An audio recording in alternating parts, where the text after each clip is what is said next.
To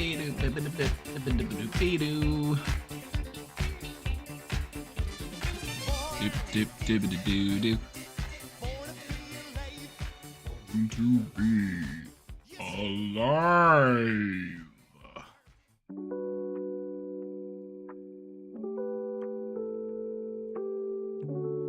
Back at it. It's Tuesday, February 11th, 2025. And we're back at it again. We're back in the thing. We're back at it. We're doing the thing. It was your birthday yesterday. Happy birthday.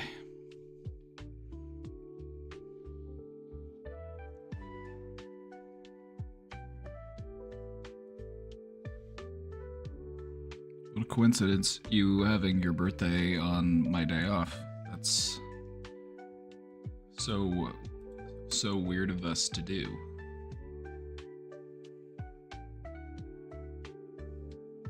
That's so goofy of us to do. That's such a silly thing to do. Wow, look at all these people. Hey everybody, how's it going? Welcome in. Welcome back to the Brain Domain.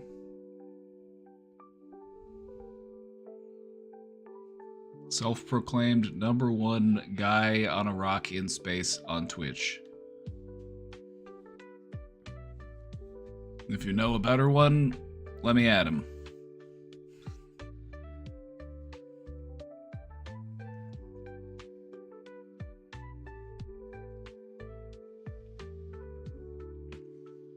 I thought you were off celebrating me. I was. I do every day. It's what keeps me going. I'm always celebrating all of you.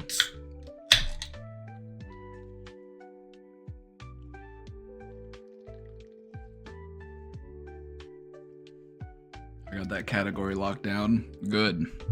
So if anybody else shows up in this category, you can be like, hey, this guy did it first.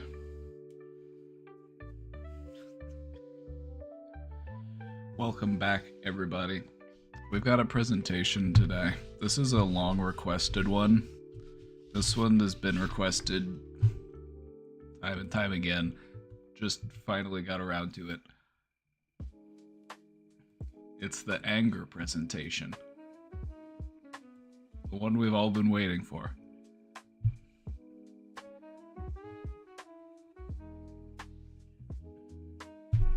The anger presentation.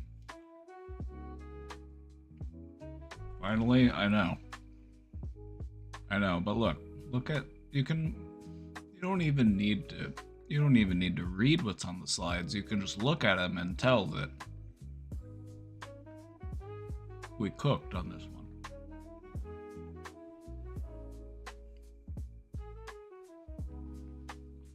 We're gonna talk about what anger is, its different forms, talk about how to manage it. It's gonna be a good one. It's gonna be good. It's gonna be good. Am I angry with you? I could never be angry with you.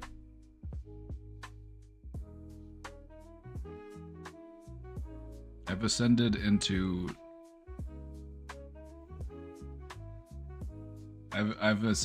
my next stage of dadhood.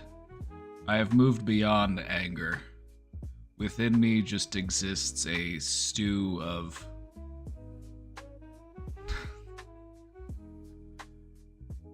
I have much more of a capacity for disappointment than I do for anger. And that's not me saying I'm disappointed in anybody, don't get me wrong. But I find that in situations where I would normally feel angry historically, I now just find myself going tisk, tisk, tisk.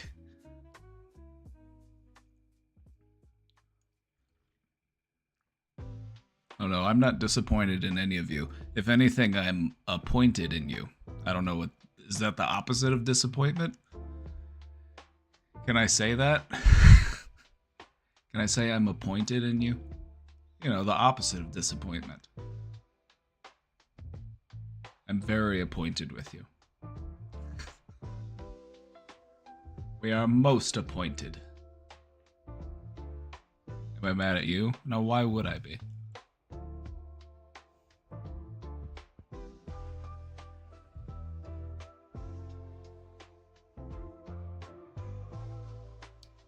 Cup, it's coffee, and it's strong today, so we'll see where that gets me.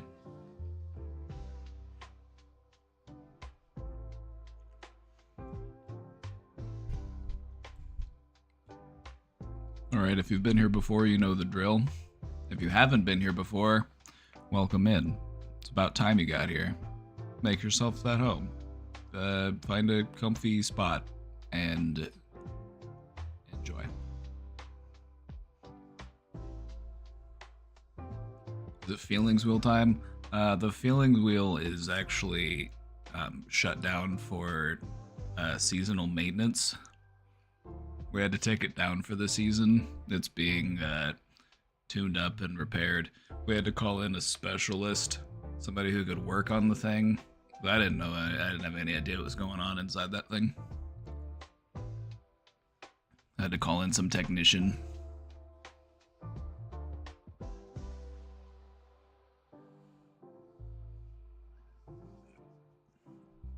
If it doesn't come back spinning, don't bring it back. You know, it is possible. It is possible, but I'd have to download some video editing software. So, you know, something I've been needing to do.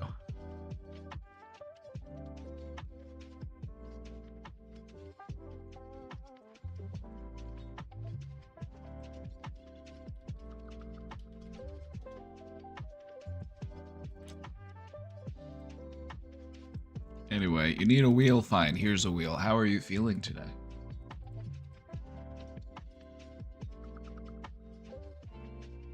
Are you sick, happy, tired, mad, sad, silly? How you feeling today?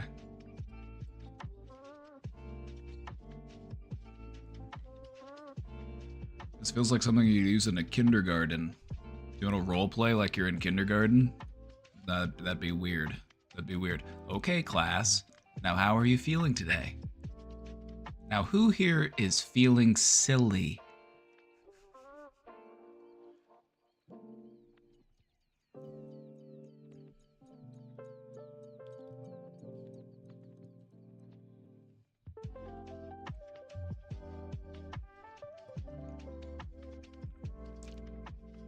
I'm tired AF and in pain.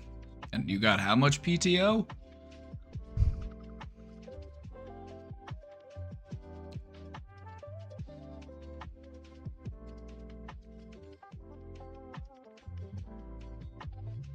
A little sad, but also a little hopeful. The Germans probably have a word for that.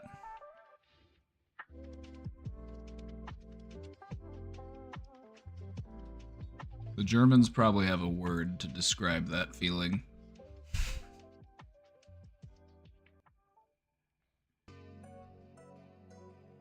The closest thing I could think of in English would be something like bittersweet, like a bittersweet feeling.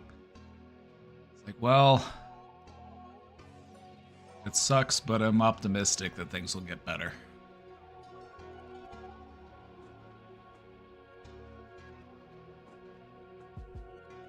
We do. I assumed you do. You have words like Schadenfreude. Schadenfreude, the feeling of satisfaction you get at someone else's misfortune. You know, when you see somebody that sucks and they get what's coming to them and you go, The Germans have a word for that feeling.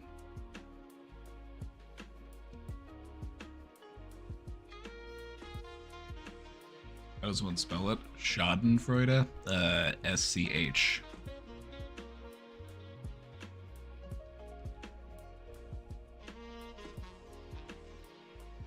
Schadenfreude. Pleasure derived from the misfortunes of others.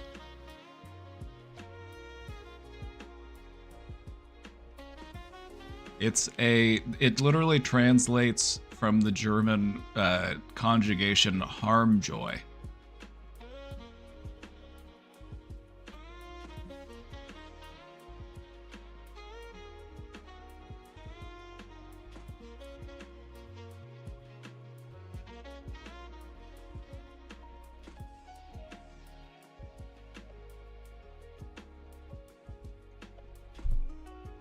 Oh, speaking of German, hold on.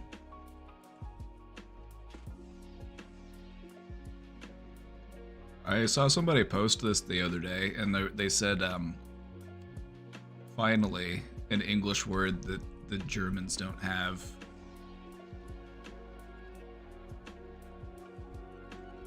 We have a word for this, and you do not. And that word is defenestrate. And it is a verb meaning to throw somebody out of a window.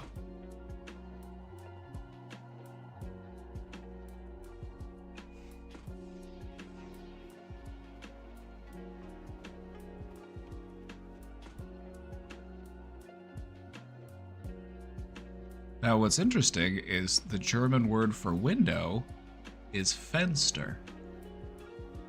So you can actually see, you know, where some of the languages, you know, they meld a little bit there.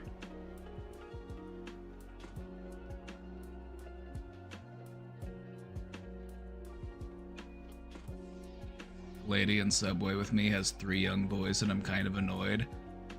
Okay, well just imagine having 3 small children and having to take them to Subway.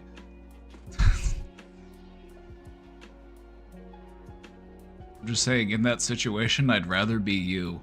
I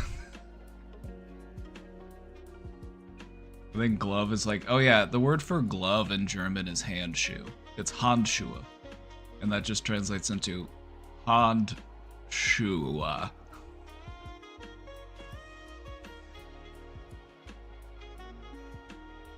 don't get why people have so many kids. Do you really want the answer to that question? Well, first off, people feel a biological imperative to reproduce. It's one of the things, you know, just being alive, you know, you're kind of biologically propelled to continue existing. This exists across all life. We have a self-preservation, you know, live long and prosper. There's that side of it. But then there's also, like, the social pressures of, like, raising many children, you know, so we can have, you know, more workers in the future.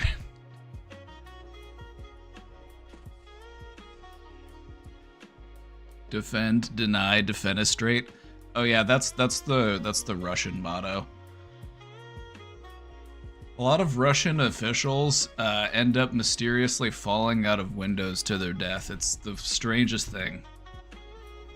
It happens all the time. People are just falling out of windows left and right out there. It's like, who's installing these windows?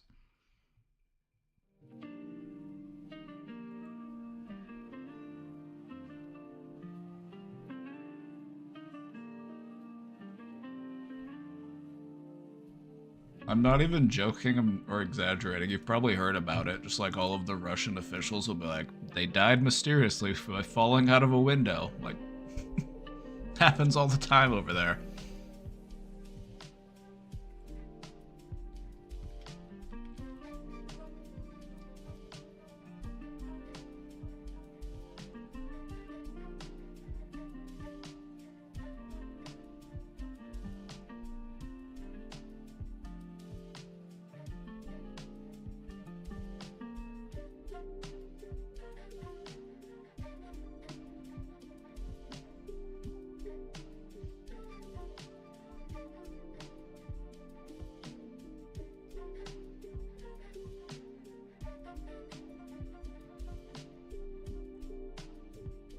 This is the list of Russian executives and officials to die by alleged suicide by falling out of a window.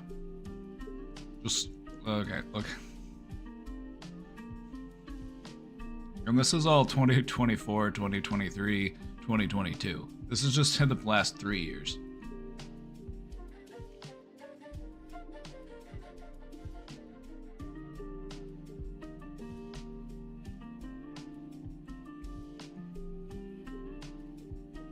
The same with sudden crypto millionaires. That too. Oh yeah, I forgot about those ones too.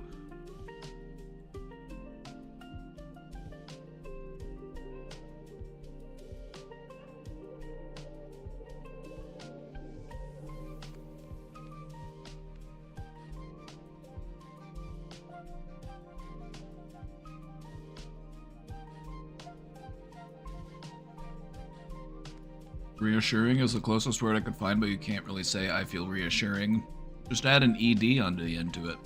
I feel reassuring. Did. Reassured is the word.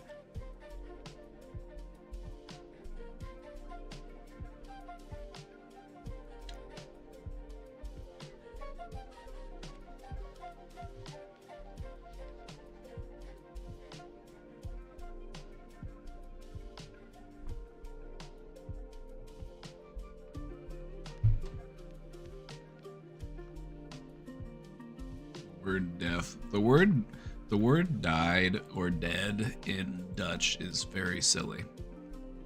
If you were to say the man is dead in Dutch, it's der man is dude.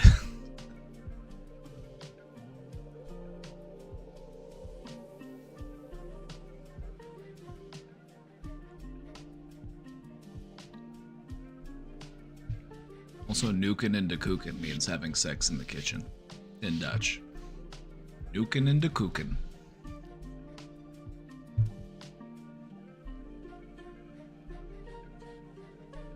Dutch is a made-up language. It's a made-up language. No one actually speaks it. It's just silly nonsense.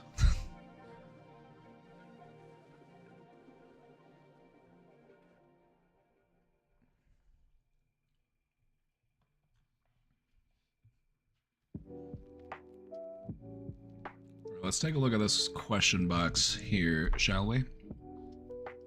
If you've got a question that you want to see answered on stream, just type !Q or click the pinned link at the top of the chat there. It'll take you to the anonymous question drop box. Let's take a look. Let's see what's in there. We're off to a somber start here. What if I give up? Well, me personally, I don't think that's what you were put here to do. I don't think that's what anybody was put here to do. I feel like when people do give up, it's the loss of all of your potential. I think it's a tragedy. If you're feeling like giving up, though, now please contact one of these resources here. We've got them linked right here in the question box. You know, there's people out there who would love to talk to you. So I'm not really going to answer the question of what if I give up, because I don't really like to consider that a possibility.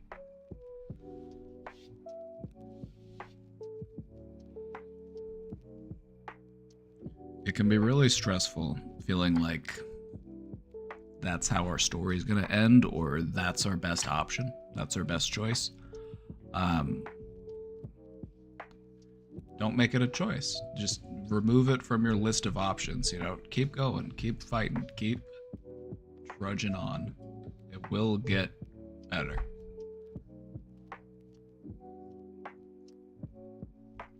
It's your life. Fight for it. You know?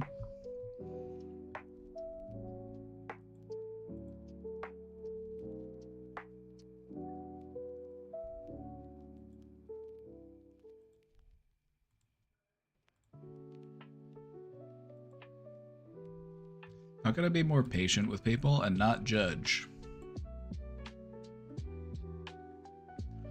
I will learn how to do this better because you're really good at it. Thanks. Oh, thank you. I don't always feel the most patient, but, you know, I'll take it. Alright, let's talk about it.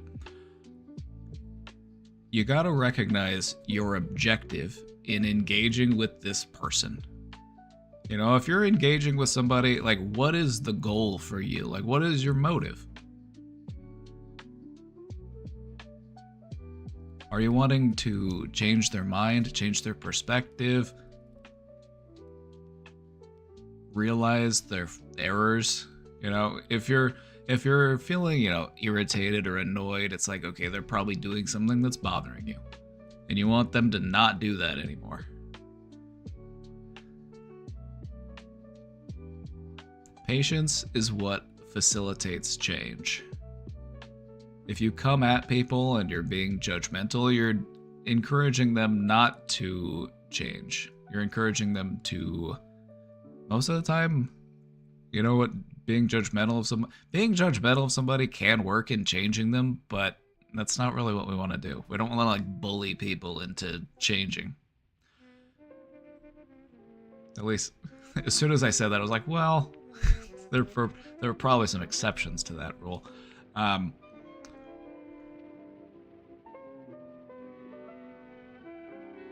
If I really want to get through to somebody, if I really want somebody to think differently about something, I have to come from a place of empathy and understanding. Whenever you come across as, judgmental or, aggressive, I guess would be a word, people get defensive. Their walls go up. And you lose out on all that potential that there was for meaningful change.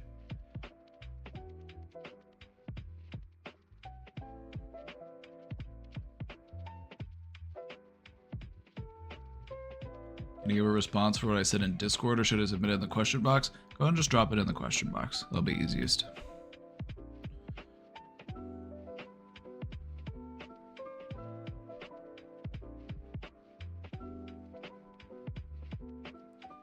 People change enough already for me. We're all changing every day in small, subtle ways. That process occurs very gradually. It's like the shifting of stone, the eroding, water running across the landscape, and it sculpts the terrain. It's a gradual change. And it happens so slowly that we don't always notice that it's happening.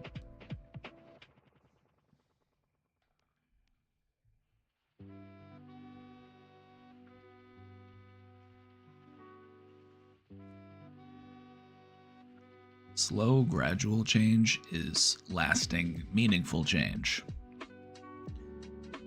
Rapid change is very often traumatic change.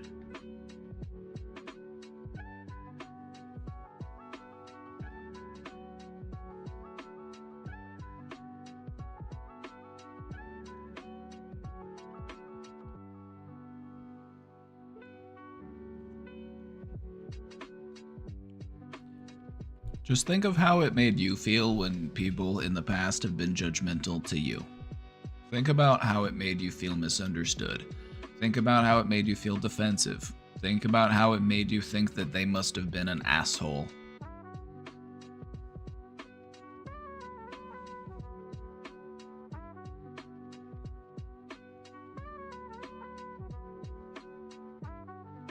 Now, there's nothing wrong with making judgments. We have to make judgments. We have to make judgments every day. We have to make decisions. We have to decide things.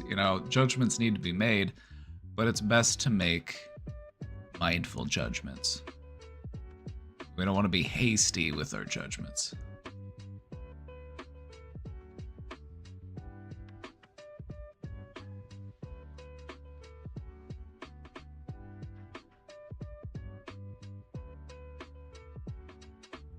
I think we'll probably also cover some stuff in our presentation today about being more patient. I'm not sure. We'll talk. We'll see what the anger presentation has to offer.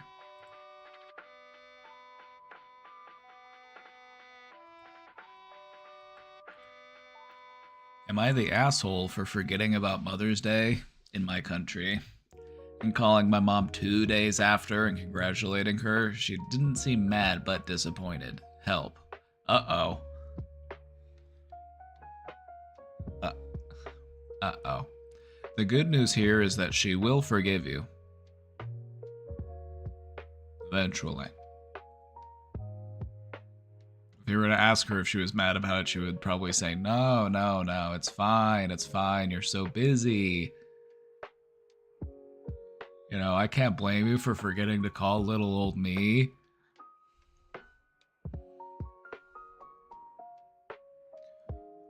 What I would say is to just try to make it up to her. You know, if you feel bad about it, which, you know, it sounds like you do, and she seems disappointed, just try to make it up to her. You know, just do something heartfelt. Remind her that you care about her.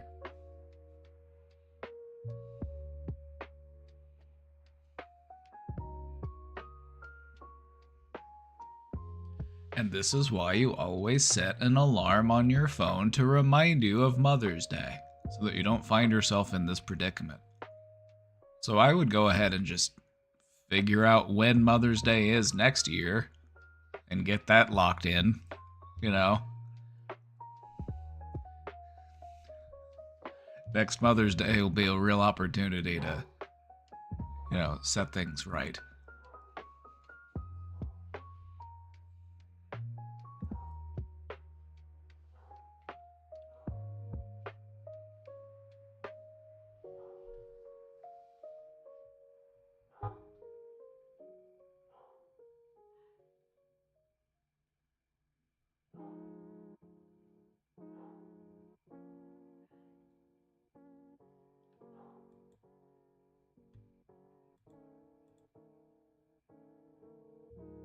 You hate to see it. You hate to see it. You hate to see it.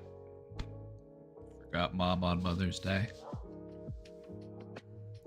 It'll be alright. She'll forgive you.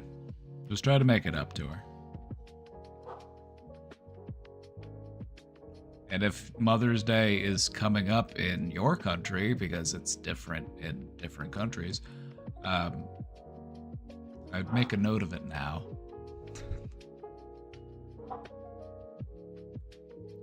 We have a little bit of time here in America. I want to say it's... When is Mother's Day this year? I always have to look every year. Don't get me wrong. Sometime in May. I know it's in May, but I know it's like the certain number of day in May. I always forget which one.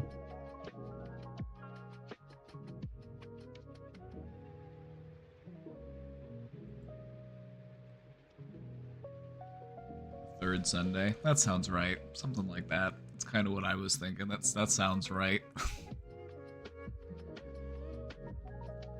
How do you forgive someone for what they did in the past and really mean it? Really mean the forgiveness? Is the act of forgiving just thinking, I forgive you, or is there more to it? I would say there's more to it. You know, just, I forgive you is just words. At the end of the day, it's just words. You know? What I believe is that when you forgive someone, you're not doing it for them. You're doing it for you.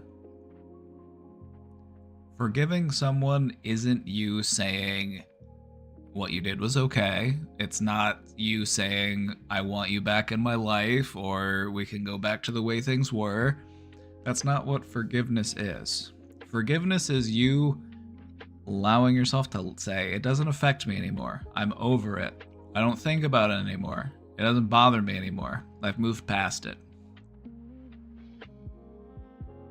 And so this is why forgiveness is important, because it allows you to let things go that are keeping you angry. If you have things just rattling around in your brain, things that you're still sour about, that's you staying angry in small but significant ways.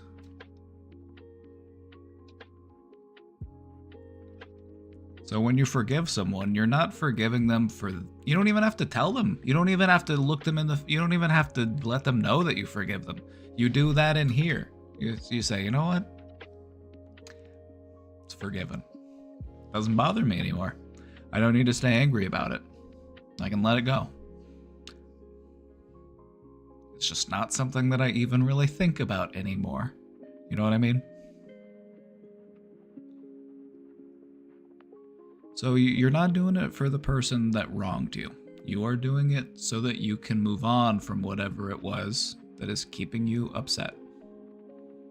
Because that is what it is. Yeah, it's something, if there's something that you are holding on to, something that may have happened years ago, how is it affecting you still? How is it making you feel today? It's like having an old wound, but it can't properly heal because you keep picking it at it. You keep opening it back up. Every once in a while, you open it back up and you say, does this still hurt? Ooh, yeah, it still hurts. Ooh, ouch. If you want it to heal, don't pick at it. Just let it run its course. Send it on its way. Let it go.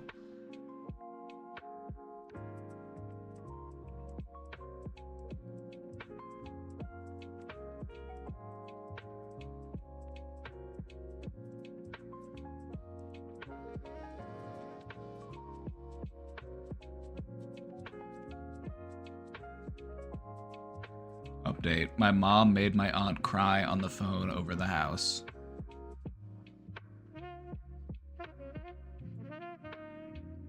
Maybe your dad was right to call in the big dogs. Although, you gotta say, he was definitely out of his league and he had to call somebody in. The time-tested, classic situation. The timid husband and the feisty wife. He said he didn't want pickles.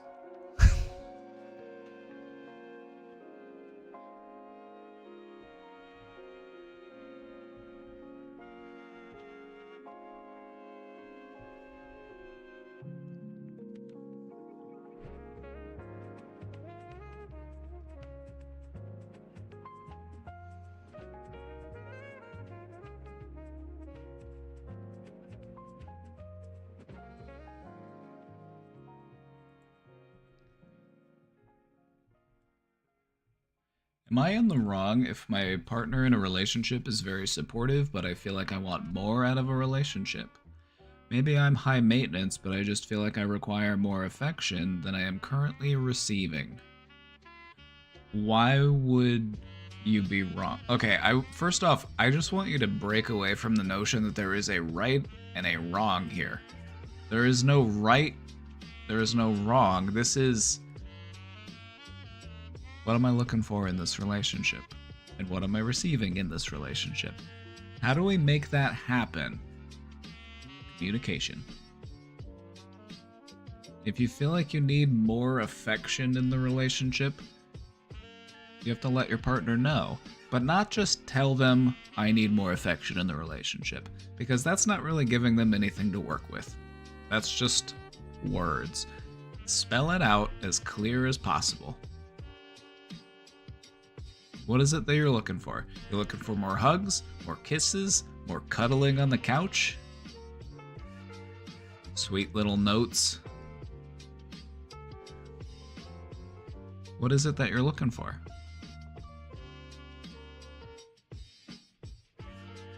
I feel like one of the traps that a lot of people will fall into in a relationship is waiting to have their mind read by their partner.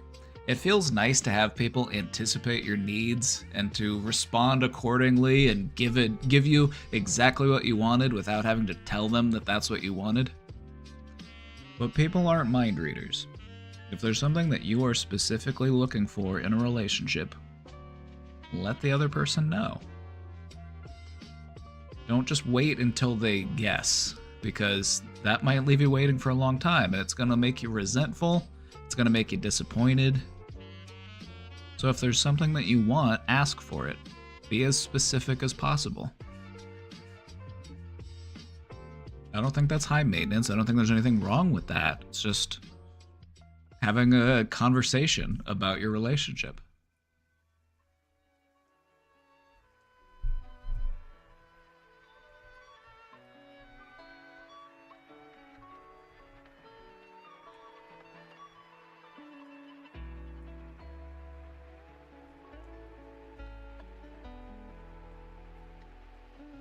So I would just take some time to think about it. What specifically am I looking for in terms of affection? And what's a polite way to go about having that conversation? Because this doesn't need to be a fight, this doesn't need to be an argument.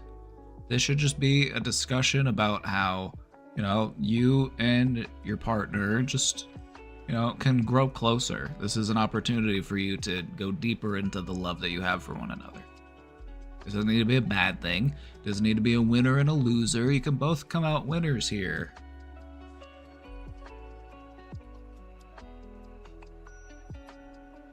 Just break away from the notion that anytime that there's like something off in the relationship, that there has to be a winner and a loser.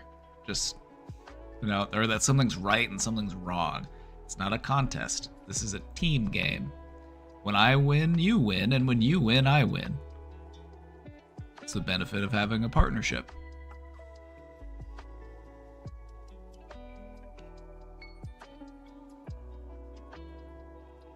So yeah, just let them know.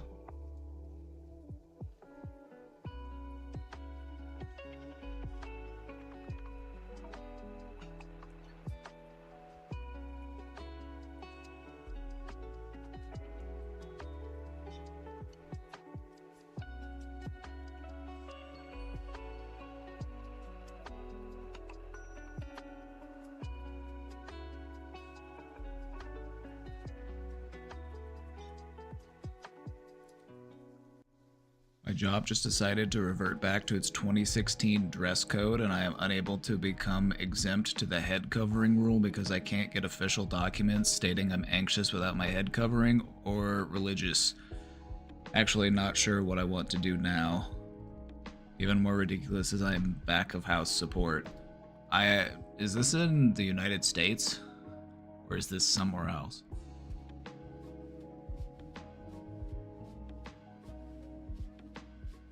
My response, I guess, would be just keep doing whatever makes you feel comfortable, and if they have a problem with it, let them escalate. Let them be the one to tell you no, and then say, actually, I will continue to do it. It's not interfering with anyone. Get it in writing, and then talk to an attorney.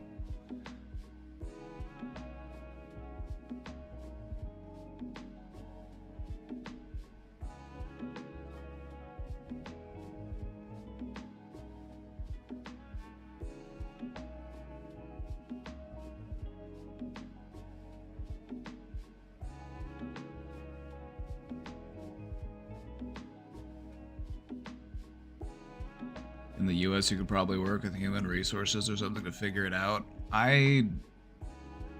Maybe. Human resources isn't really there to protect the employees, it's there to protect the company. You're probably better off talking to an employment attorney or something.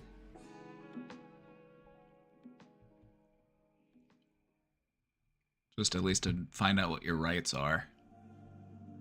If you're ever curious about what exactly your rights are, it's free to talk to an attorney and they will tell you all about what your legal rights are. Just in case you ever need to figure that out or you ever need to, and I say that because the laws are different from state to state, from country to country. So it's like sometimes you gotta find out what's going on in your neck of the woods. Free? Yeah, you can talk to an attorney for free. You don't have to pay them to ask them questions. You only have to pay them if they're going to represent you as, in a legal sense. They're actually going to be your attorney. They can answer questions for free. They do it all over the place. It's called a legal consultation. At least it's what they do in America, because America loves to sue each other. We love it. We're a very litigious bunch.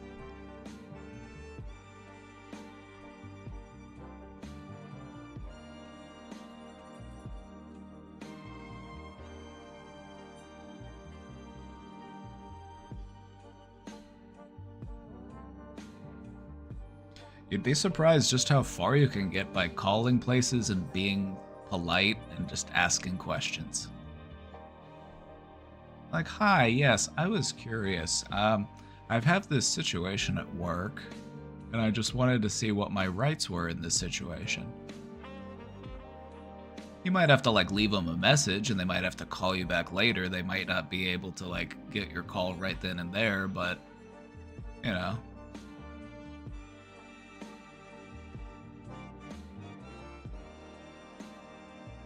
They only accept medical or religious exemptions, but I have no way of getting documentation on that. Can you just, okay, could you just...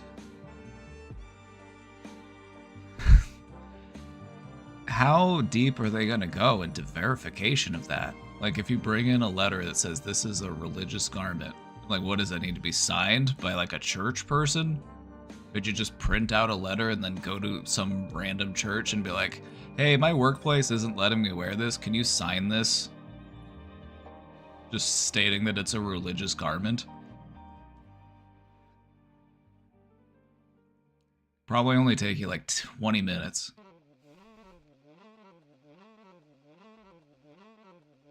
Just go to ChatGPT and say, ChatGPT, I need you to write me a letter for an exemption for this. And then can you just print it off and leave space for a name and a signature at the bottom? Okie dokie. Print that out, take it to the nearest church, and I'm sure somebody there will sign it. If not, then go to the next one. I'm sure you can find somebody who'd be like, sure. Done and done.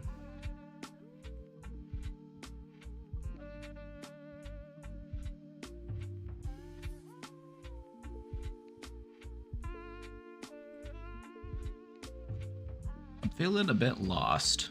I feel like a part of myself is gone and I want it back. I'm feeling a bit more anxious and shy more than before. How can I recover? By regrowing.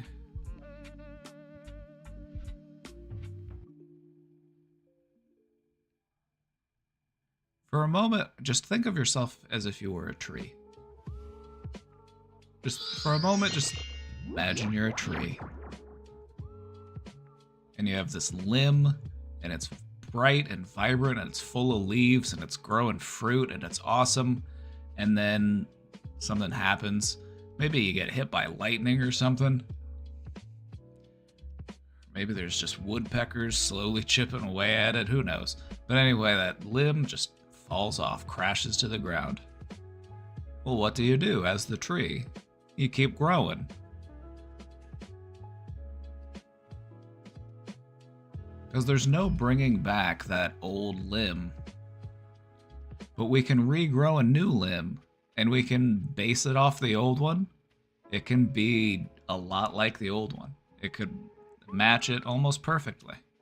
It's never going to be the same one, because we can't do that. We can't undo entropy. But we can grow new things.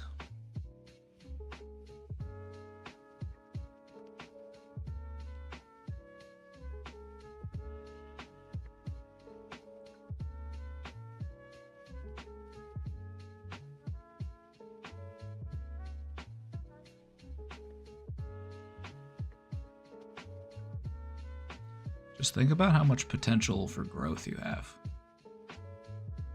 You can build back what you lost and even more.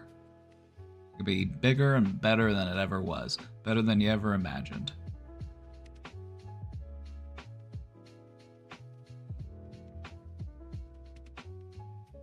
So if you want to get there, you gotta keep growing. But I want you to remember something. When that branch falls off the tree, it doesn't just sit there forever. What does it do? It breaks down, it gets absorbed by the soil, and those nutrients, they get reabsorbed into the roots. Nothing is ever lost. Those things that we thought we lost are just recycled. And they are used to fuel our further growth.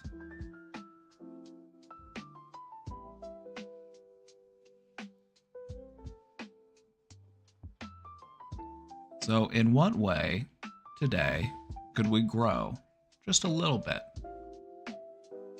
We're always growing a little bit older.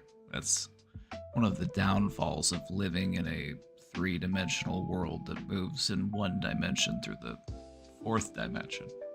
Time. You get older.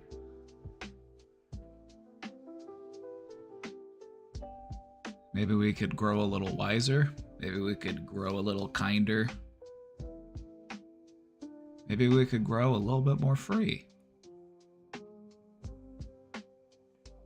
So what's a small way that you could grow today?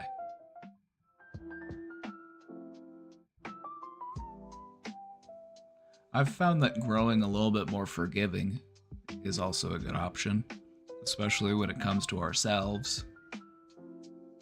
You know, maybe in some ways we feel a sense of guilt or shame for losing that part of ourselves. Maybe that part of ourselves that we lost was really important. Maybe it was a part that we really cherished. And that's why we want it back so badly.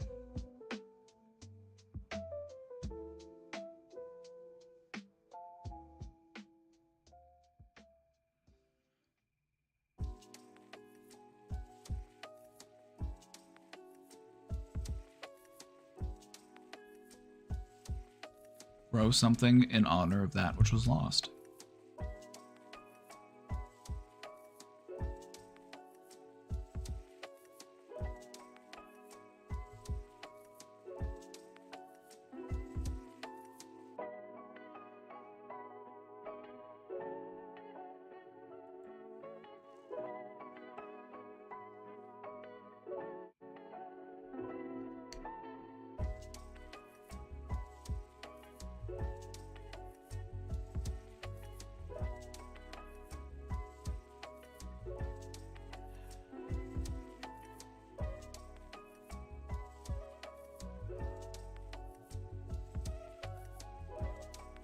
Have a holiday on Monday and I want that long weekend, then maybe you could ask off for next Tuesday too and really capitalize. Can you imagine you after a 5-day weekend?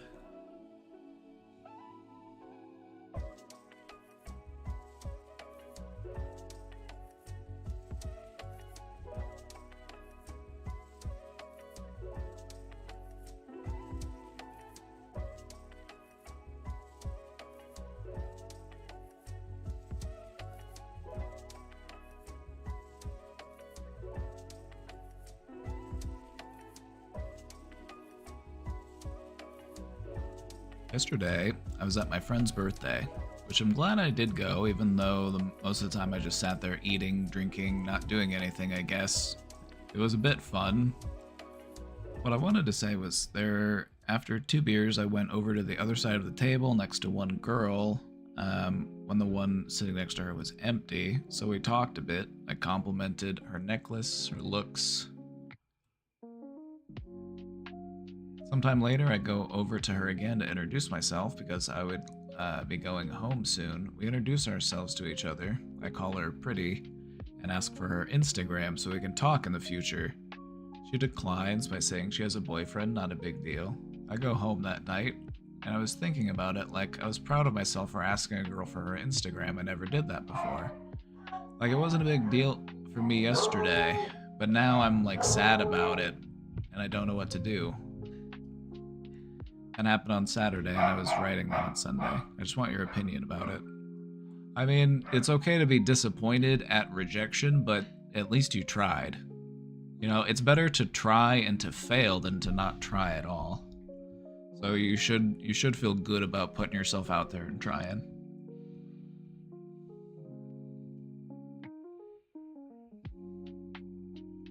How are you gonna make your shot if you don't throw the ball? You know what I mean? You gotta take your chance. See what happens.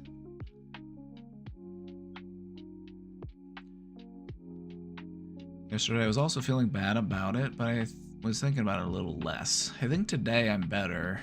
And today when I came home from school, a guy who I knew was seeing him, from seeing him, flipped me off just as the bus was going so I couldn't get out and beat him up.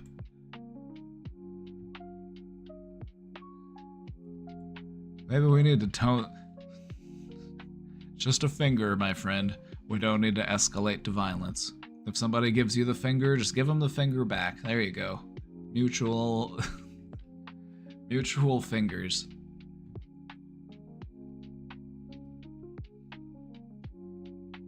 Don't be the one that starts the fight. Be the one that ends the fight. And sometimes you end a fight by walking away. Just, you know.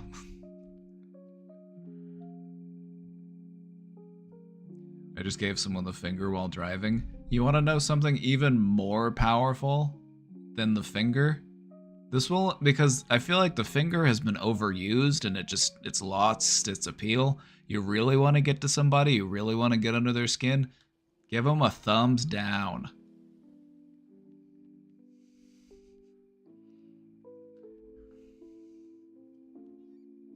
Give them one of these. That's no good.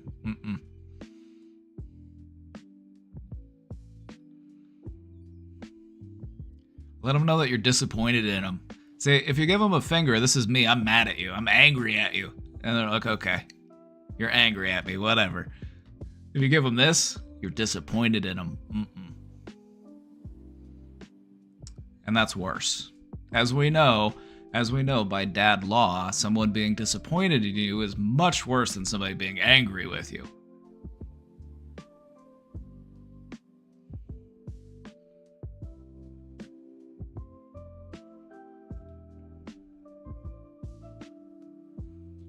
I don't even give any gestures. Too many people get shot around here over road rage.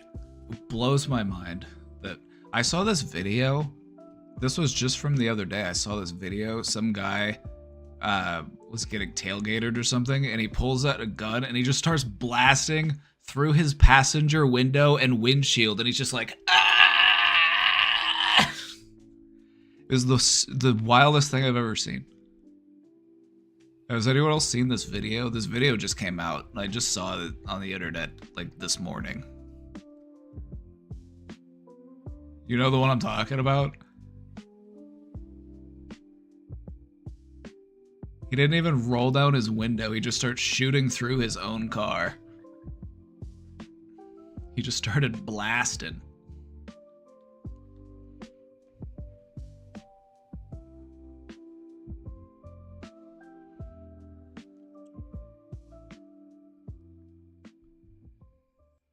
And that's America.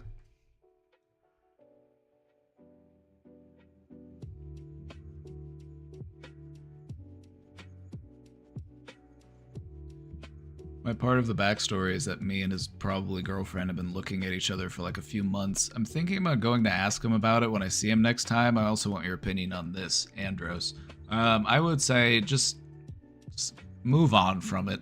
You know, I would say, you know, you've got goals. You've got goals and aspirations and stuff you're working on and stuff you're trying to accomplish. Focus on that. Don't focus on the petty nonsense and the drama. It's just gonna get in the way of you interfering what's actually, it's gonna get in the way of interfering. It's gonna get in the way of you achieving the stuff that you're trying to achieve.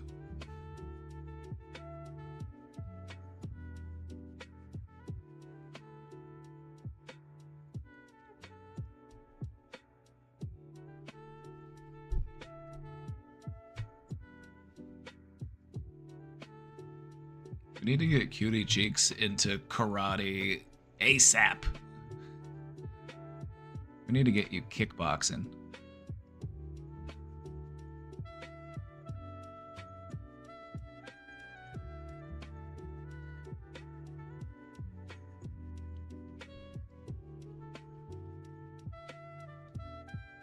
Yeah, Andros, when it comes to stuff like this, sometimes it's best to just keep a cool head and rise above it. You know what I mean? It's just like, this is just small stuff. This is stuff that's not really, like, I know I'm feeling some type of way about it now, but it's the stuff that's like, I'll forget about it in a week. I'm just gonna keep doing me. Because you're on a good trajectory. You know, you're working on yourself. You're, you know, coming out of your shell. And you don't want to hamper that by getting caught up in, like, meaningless drama.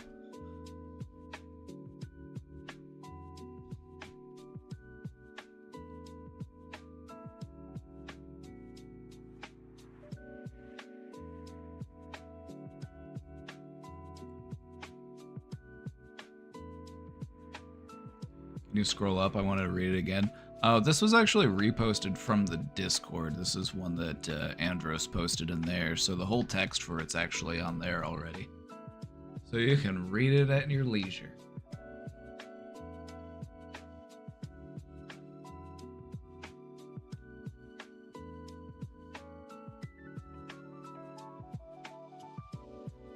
Imagine if all cars were bumper cars. Imagine if we had walkable cities. Imagine if we had public transportation. Imagine if we didn't need to have so many cars. That'd be cool.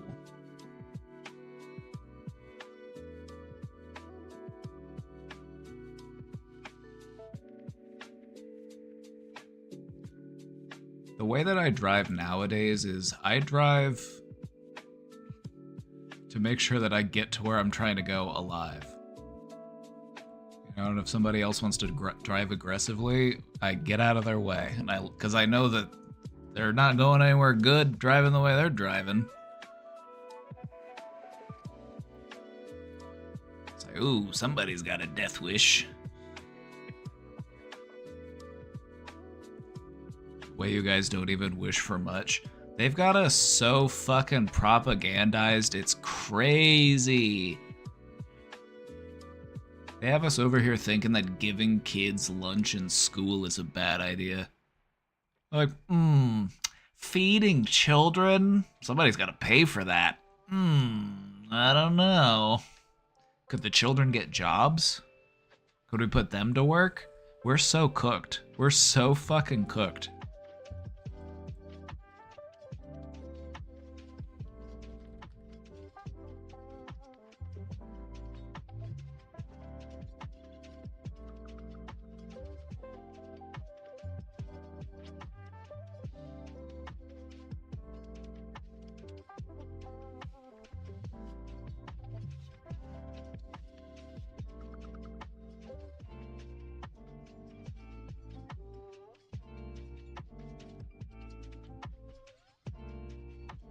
What do you recommend for positive mental health for single people on Valentine's Day?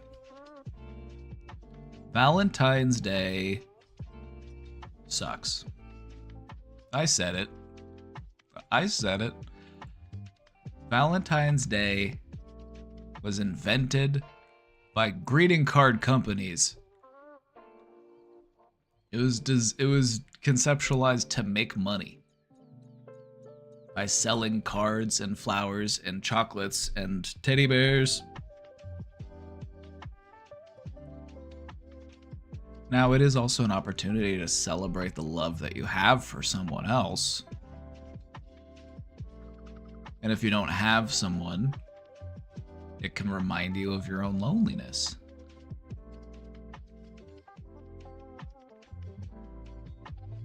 So if you don't have somebody to share Valentine's Day with, take it as a day to show yourself some love. You know, give yourself the dinner that you want. You know, do what you want to do. Watch your favorite movie. Get your favorite snack. Get yourself a little treat. If it's a day about love and you don't have somebody to share it with, then celebrate it on your own. Practice some good self-love that day.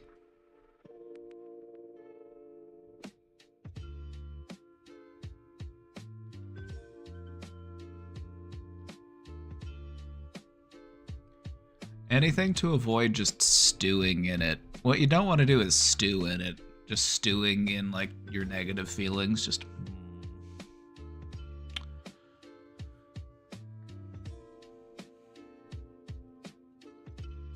try to have fun. You know, if you want to keep it positive, then do something that you want to do.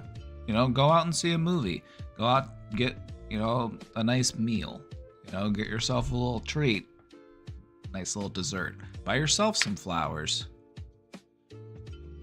Write your name in the sand. Talk to yourself for hours.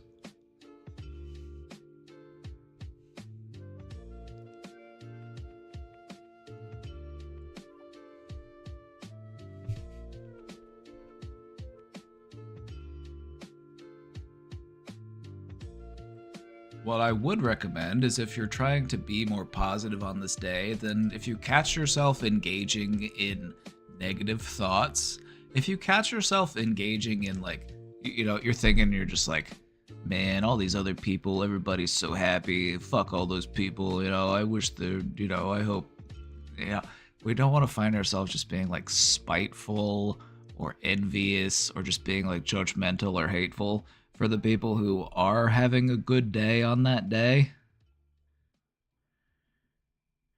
Like, we don't want to make a good... You can't really make a good day for yourself by wishing a bad day on other people. So do what you can to make it a good day for you. It's a day about celebrating love, so celebrate the love that you have for yourself.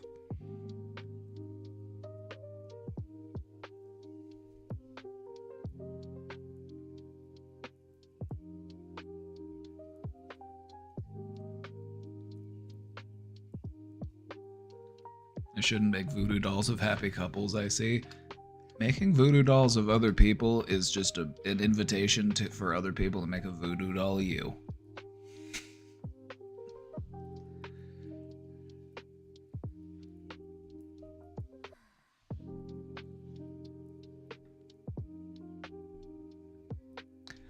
You always call your mother on Valentine's Day? See, that's another thing, is like you can call your family members and just wish them a happy Valentine's Day too.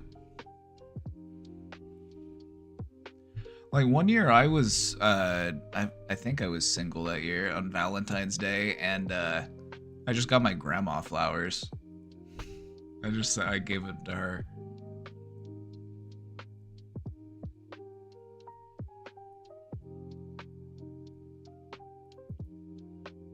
I don't want to be TMI. Try to work a nice bath into it too.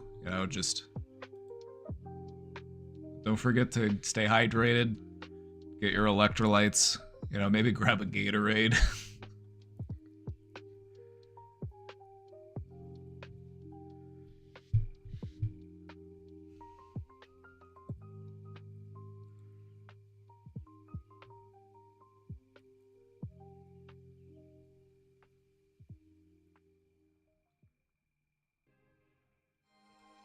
So my friend was trying to hook me up with his best friend. Oh.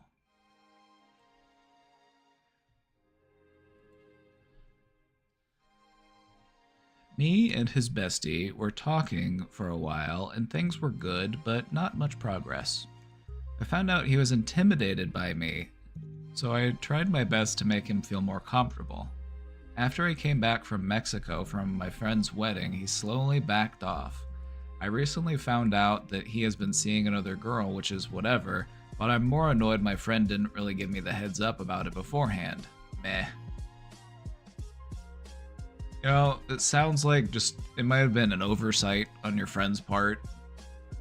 I wouldn't take it as like your friend was like trying to wrong you or hurt you or something. I think your friend, sometimes when you have friends and they're single, sometimes you're like, ooh, I should play matchmaker. And then I want my friends to date each other because I think that would be just so cute and romantic. But it's just an idea. It's just like, let's see what happens. Let's see if it works. And that was probably just the end of it. It didn't really probably think much beyond that.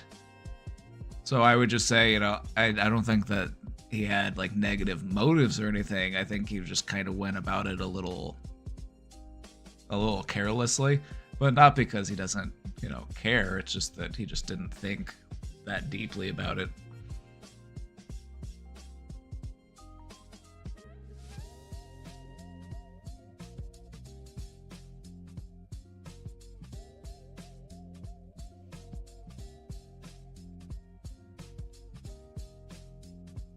Just fighting for air, but yeah, don't fight the air. The air is gonna win. Don't fight the air. The air is gonna kick your ass. You can try punching it all day, and it's gonna outlast you. It's gonna tire you out.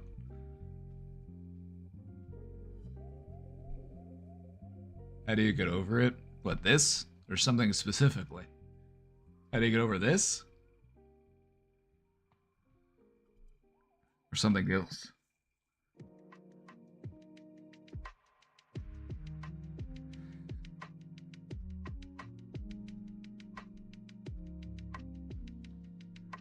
think the worst thing is we all play games and now it's awkward, and yes. I mean, okay, so you tried something, and I think, you know, you yourself said it's like there wasn't much progress. It's like there wasn't really much chemistry or sparks in the beginning, so it's like it was just kind of an idea, and you explored that idea, and that idea didn't really work. So does this have to just ruin things forever? Not necessarily. You know, can you view this person as a friend? Do they have the qualities and characteristics that you would like to see in a friend? Is this person somebody that you want to keep around as a friend? Somebody you want to keep talking to? I think the thing about awkwardness is that it's kind of like a fart. Sometimes it's just, you got to give it time to clear the room. Sometimes you just gotta let it air out.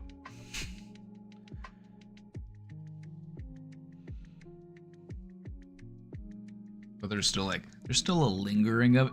You can still kind of smell it. You're like, just give it some time. Just give it some time to air out.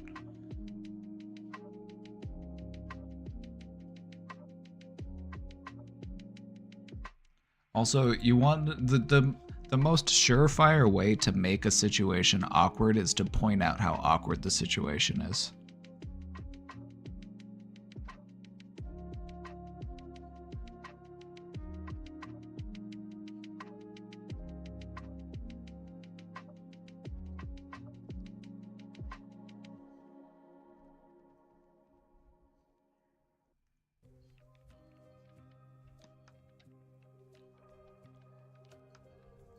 As a Gemini, I'm afraid I might be petty.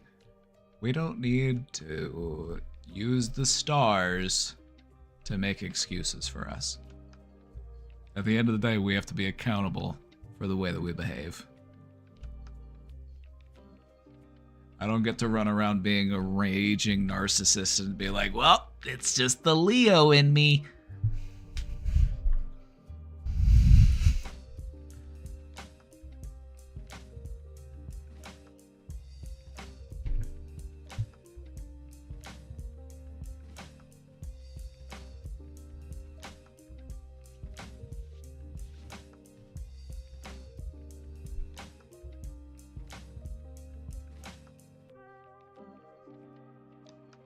I think we all hold grudges and be petty to a certain extent, and that's a behavior that you really want to be mindful of, and it's something that you want to work to mitigate. Like, do we like it when other people hold grudges? Do we like it when other people are petty? Maybe sometimes, maybe it's juicy, maybe it's dramatic, sometimes we just want to stand on the sidelines and, you know, we find it entertaining. But I feel like we don't really want to be the one doing it.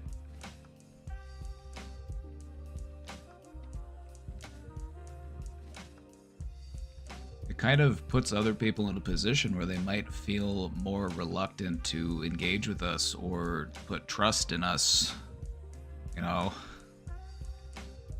it might interfere with people being able to grow closer to us, and it might prevent us from being able to grow closer to other people. And isn't that what it's all about? Isn't it all about, you know, growing closer?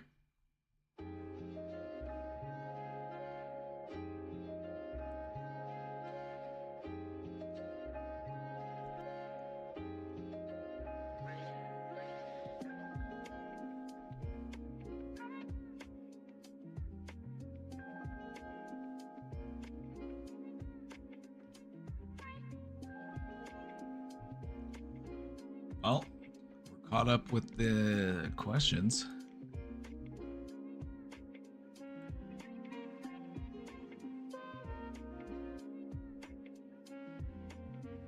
I honestly don't know when I should go back to playing games with them, or if I should just take some time away.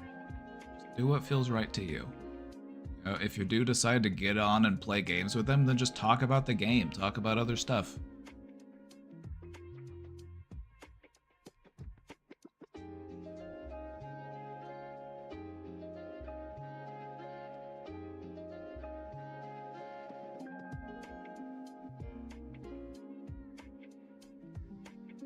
I think my question was too long and I don't think it got added. I don't think it was too long.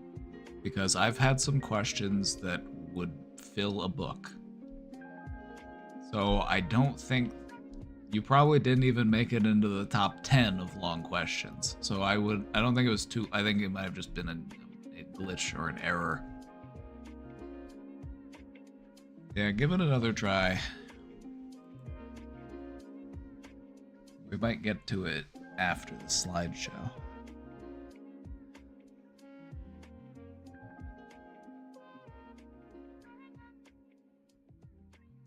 I've written some essays in there. I don't even think yours would be in the top 10. We got some long posts. And I did read them. I did. Can't get that time back. I have no regrets.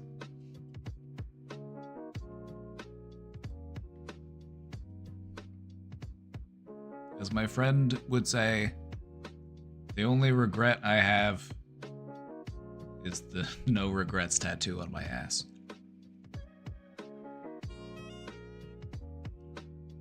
He was so committed to that joke that he actually went and got no regrets tattooed on his ass, and he did wind up regretting it. It became a self-fulfilling prophecy.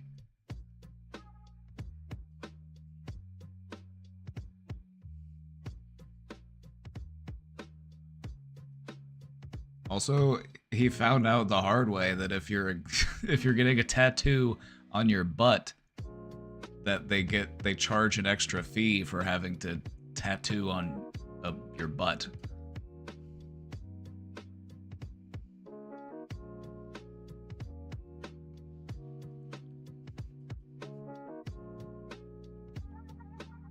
They charge a premium. They do. I don't know if everywhere does it, but a lot of places do. You know, anytime they're tattooing on your private bits. They're like, if I'm gonna have to be able to be so close to you that I can smell your butt crack, then I'm gonna charge you for it. I'm gonna have to be all like...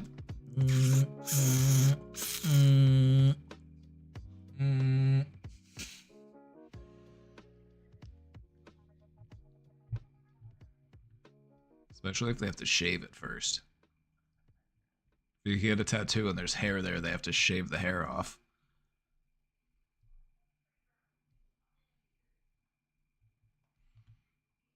Anywho. Alright, we've got another question.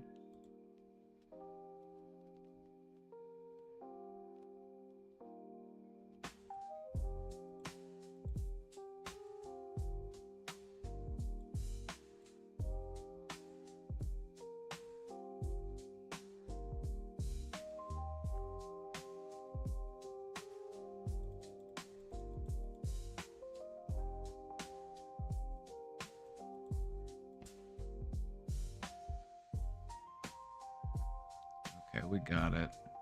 Right.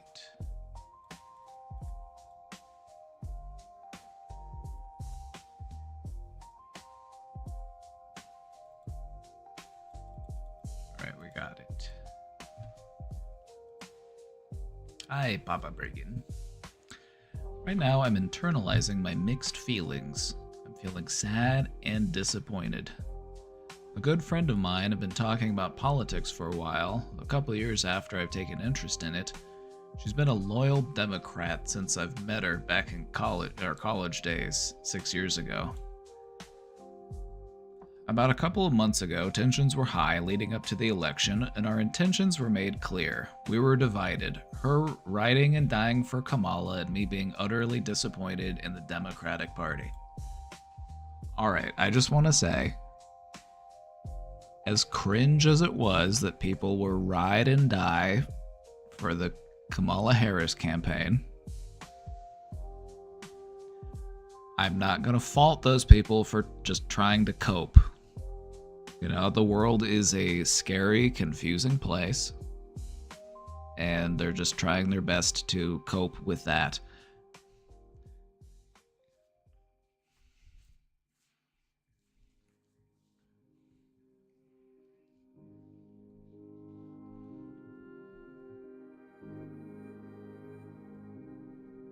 wasn't a good choice in that election.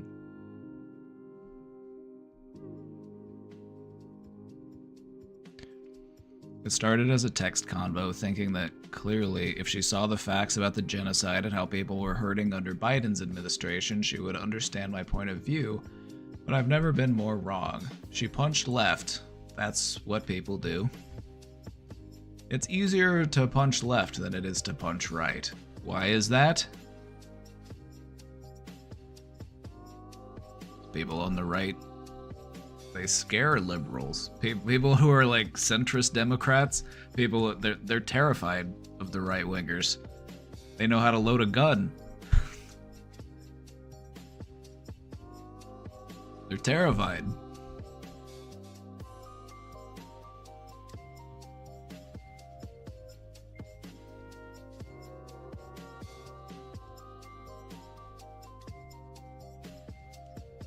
She punched left, saying how my facts didn't make sense based on her media outlets' messaging and sources she's read. I ended up snapping back angrily and regret how I said that she should look into other sources and get back to me when she's more educated on the matter. Yeah, that's how you lose people. That's how you lose people. That's just gonna shut them out.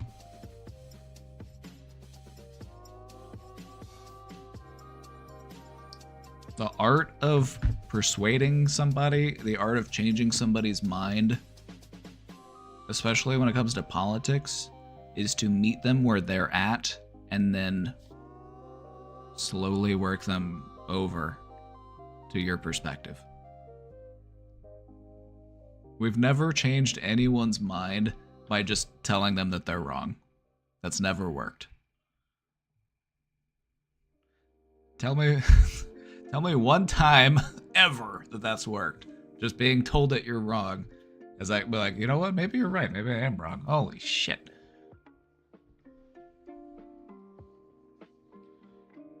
I wish I saw your propaganda presentation before. Send it to your friend. Send it to your friend. Pass it out at the next family gathering. No, let's talk about propaganda.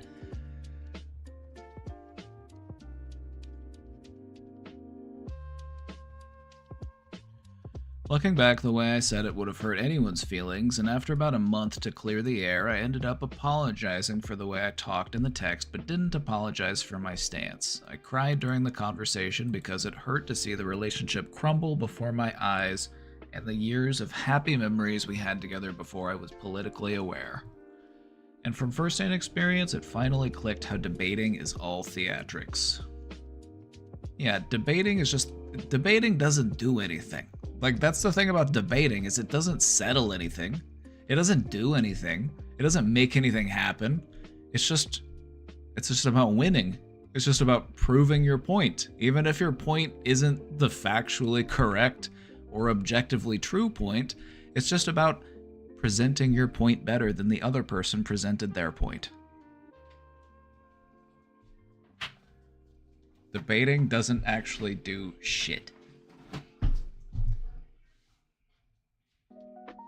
It's just about who has better notes.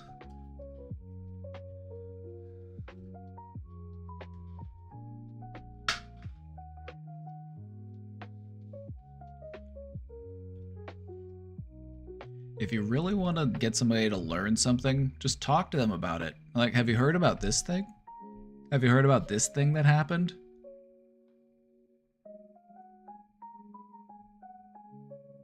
And then you talk about that event. How does this make you feel, knowing this thing that happened?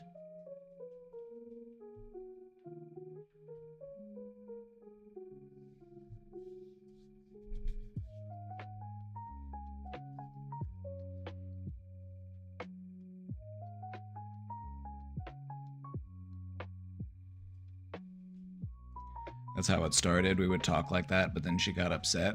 Well, then you can't match that energy. Let them get upset, because guess what? When people start coming to terms with the fact that they might be wrong, becoming upset is a completely normal reaction. It's a completely normal response. We get defensive and we get frustrated when we realize that we're wrong about something, because being wrong feels bad.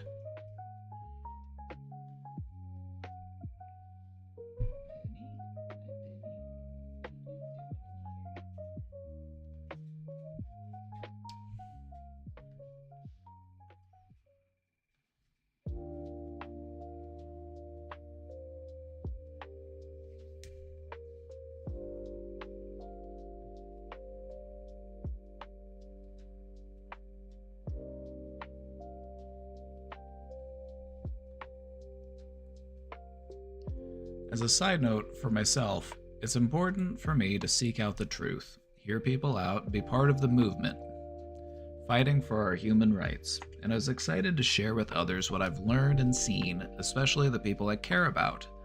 So I was pumped to talk with my friend about politics. I see looking back that I was an eager leftist and trying to share what I've learned, and I thought, just like me, people would be open-minded and engage in conversation in good faith.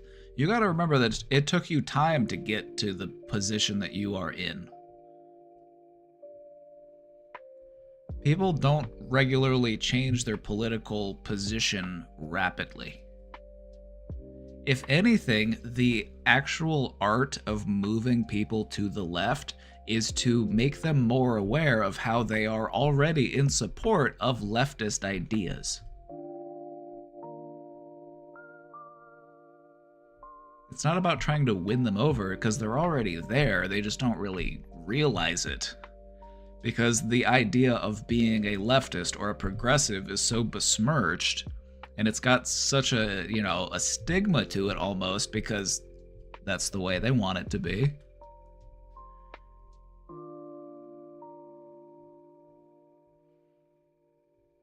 It's about helping the other person realize that you and them want the same thing. And that you're not as, your ideas aren't as radical as you are made to feel.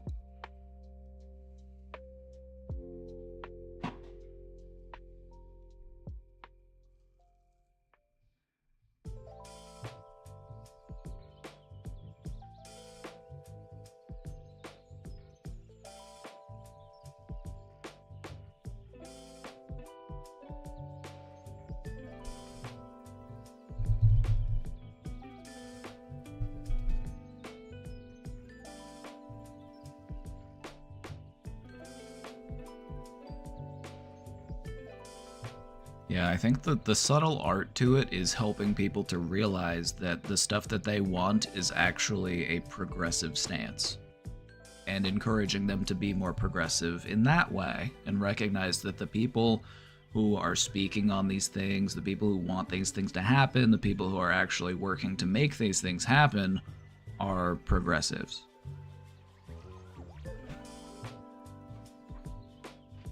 Anyway.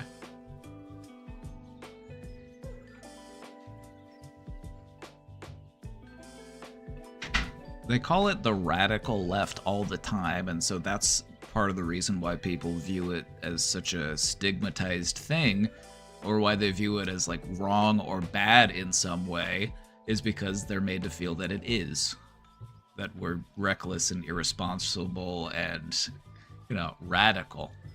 When in reality, what we want is fair working conditions, we want compensation that is appropriate to the labor that we provide, we want housing, we want healthcare, and we want food and education.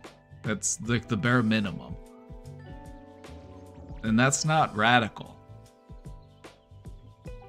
Most people are in support of that. Those ideas are actually very popular.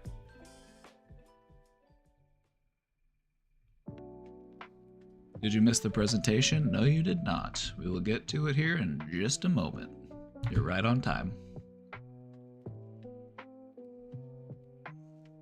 Stop me from presenting? No, you actually bought Left Right's time. That's exactly how it was supposed to be.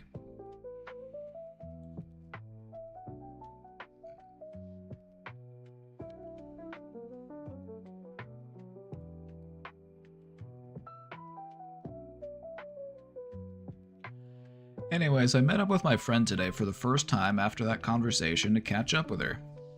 I wasn't gonna bring up politics, just wanted to see how she's been. but I was shocked at how passive-aggressive she was towards me. Sure, she had her usual sarcasm, but there were moments where I was utterly shocked to see her place the blame on me for not voting for Kamala, like I was the embodiment of everything wrong that's happening in this country. She doesn't realize that that is exactly... Penny? Shut up. Knock it off, Penny. I'm answering a question.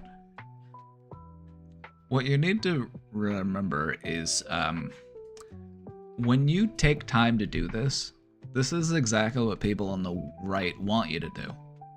The more time we spend arguing amongst ourselves, blaming people over stuff that right now does not matter,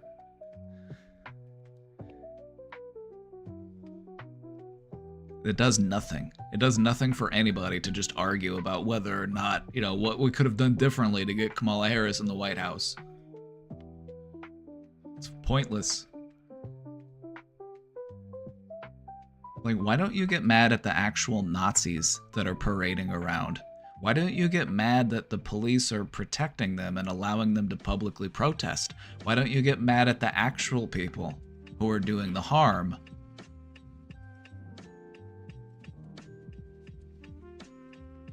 Your friend is weak. I'm just gonna say it. This is weak behavior. This is not what a strong, mindful person does. This is weak.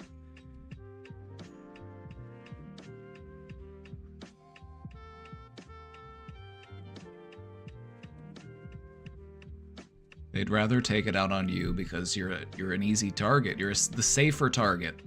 They can take out their frustration on you and they don't have to worry that you're going to pull out a gun on them. Classic displacement.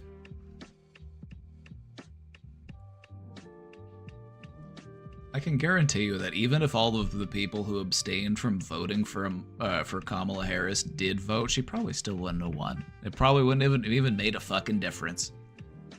Terrible campaign. Gave us nothing to go on. Most lethal military?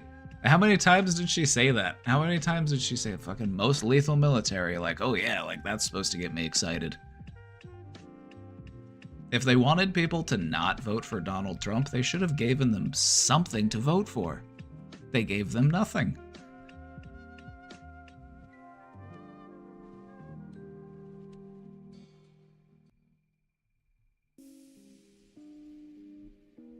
Yeah, it's just like, it got very tiring of the only thing being offered to go against Donald Trump was, look at how I'm not Donald Trump. Look at how terrible he is. Wasn't she really far away from winning? She got obliterated. She got obliterated.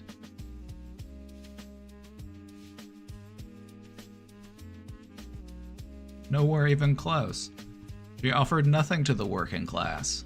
The Democrats have completely lost the working class. They give them nothing.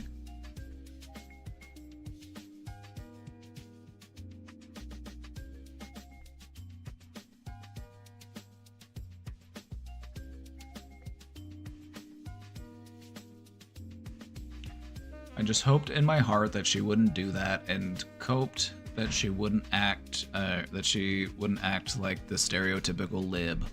But she would throw a comment along those lines every so often, throwing shade to where I had to use my energy to force myself to not be angry.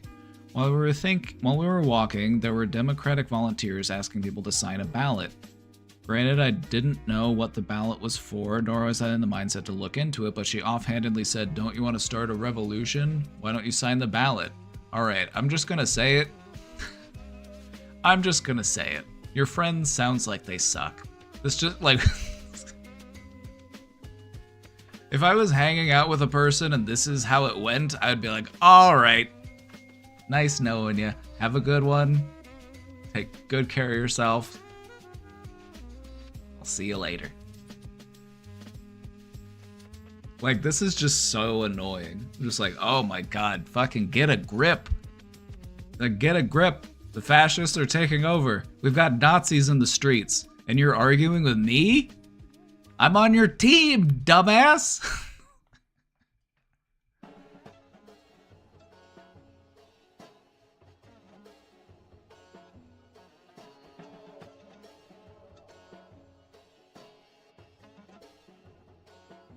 told her I'd rather look into it before signing anything, and she said, we can go back, we have all day, I already signed it last week.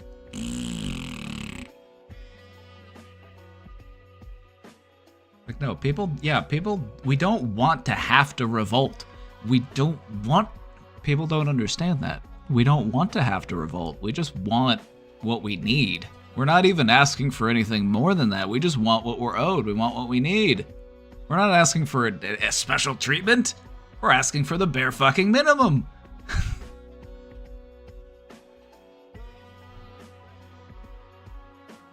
We want a candidate that actually offers us something.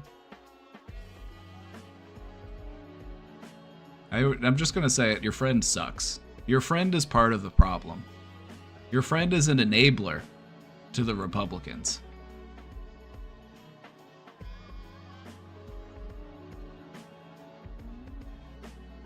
I felt a bit uncomfortable and just said I'm not interested and kept walking, but then she said, it seems like you weren't serious about your beliefs, and man, that pissed me off. It would piss me off too. That's like, what the fuck is wrong with this person?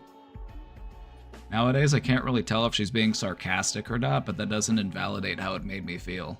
Yeah, this person sucks.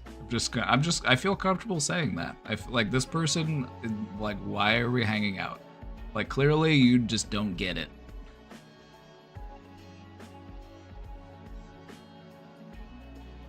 I feel hurt and unheard after internalizing our meetup. See, here's the thing. You feel unheard because they had no interest in listening to you. They thought that they were correct and they wanted to change your mind. They had no interest in listening to you.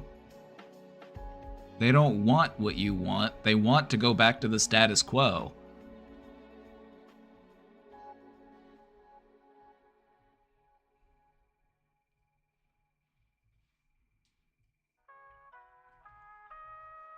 I'm not even sure what to even make with this friendship. We left each other cordially because I'm not one to openly and publicly start a conflict, but I'm left thinking if it's worth fighting for this relationship, and at this moment, it's a no. I think I just need to get this off my chest. I don't think I'll reach out to her anymore, but maybe I'll lend an ear if she needs it. At this time, that's all the effort I want to give her. FYI, I didn't watch her propaganda presentation ahead of time, so that was an oopsie.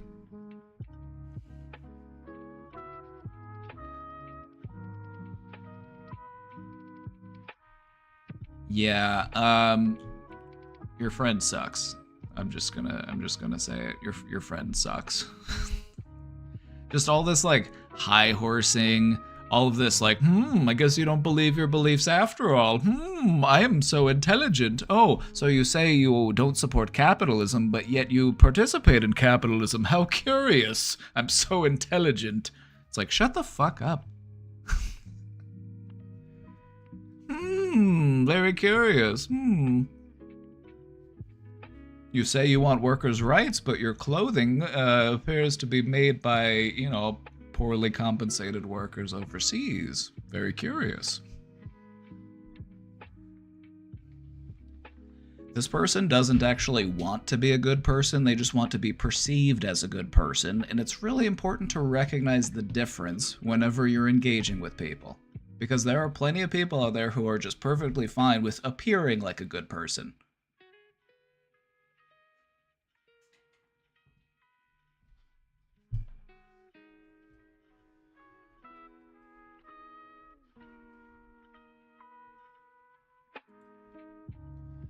I have paranoid ideation around being followed / watched / surveilled, etc. by Big Brother. I'm seeing professionals, and for the most part, everyone's like, understandable. But it's so hard to tear away the fear from what is fact. Any tips on calming down scary thoughts? It's hard to leave the house most days because of them. Some weeks / months are better than others. For a while, I was concerned I may be schizophrenic, but I don't see or hear anything. Seeing and hearing things is not something that is 100% prevalent in a schizophrenia diagnosis. But you are dealing with a high level of paranoia.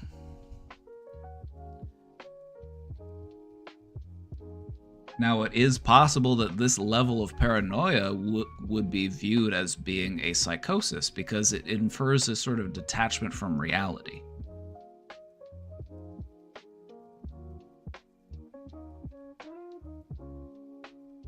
So, what helps you feel calm? You know, in the moments where you've had to calm yourself down, what has worked for you? You know, I could offer suggestions, but I feel like, you know, you recognizing what works for you and then expanding on that.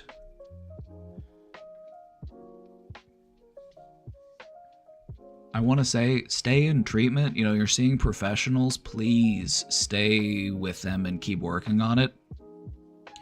Because I've worked with people who had these types of paranoid ideations before, and one of the things that would happen is sometimes they would start to get paranoid about their doctor, or they would get paranoid about the people that were helping to treat them, and then they just found themselves more isolated, more alone, more paranoid.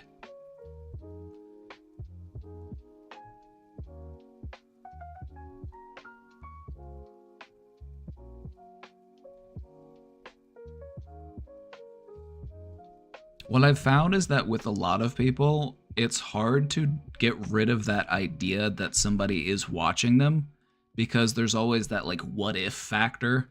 It's like, okay, well, how are they watching me? Well, there's hidden cameras. It's like, okay, well then let's find the hidden cameras.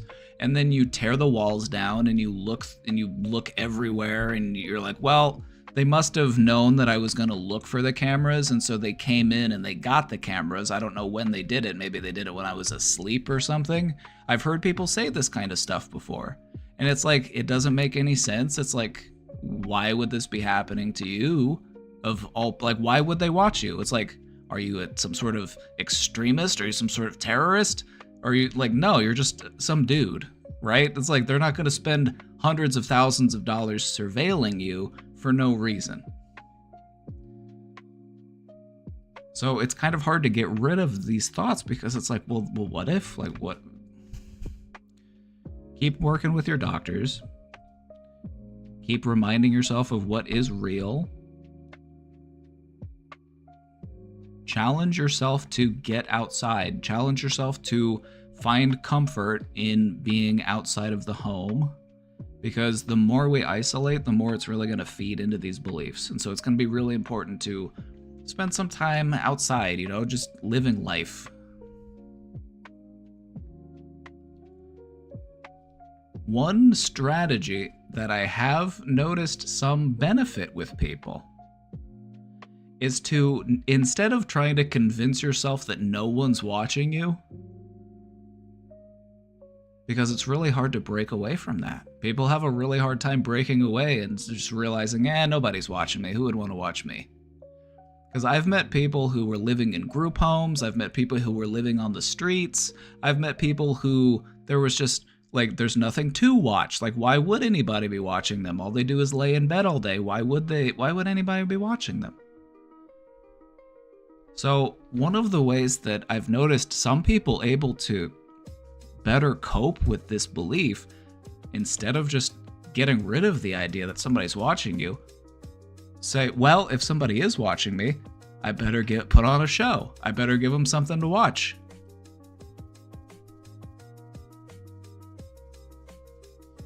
As rapper 2 Chainz once said, I'm gonna be fresh as hell if the feds are watching.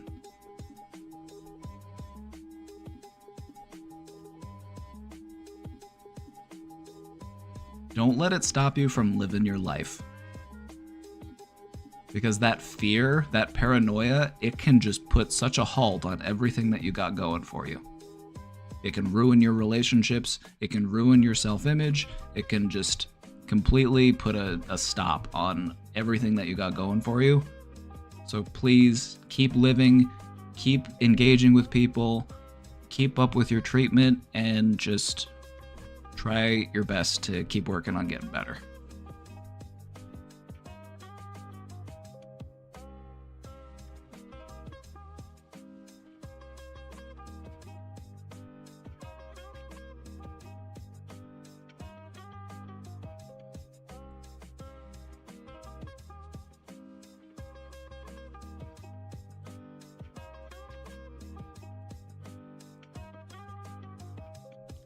Sometimes I feel that I should be angry when I'm not. Most of the time, I'm content with the progress and whatever challenges face me. It's when I'm faced with adversity or tragedy, I only ever feel sadness. I'm pretty good at moving on from situations or solving them, so I normally shed emotion altogether to accomplish those goals. When I do get angry, it feels very motivating for a while until it becomes overwhelming and irrational. Anger seems at least a too extreme of a direction or goal. I guess I just get tired of my normal state of dealing with defeat being sadness, and anger looks like it might be a lot of fun. You know, we're going to talk about this in the presentation, because not all anger is bad anger. Some anger is well justified. So we're going to talk about that in the presentation soon.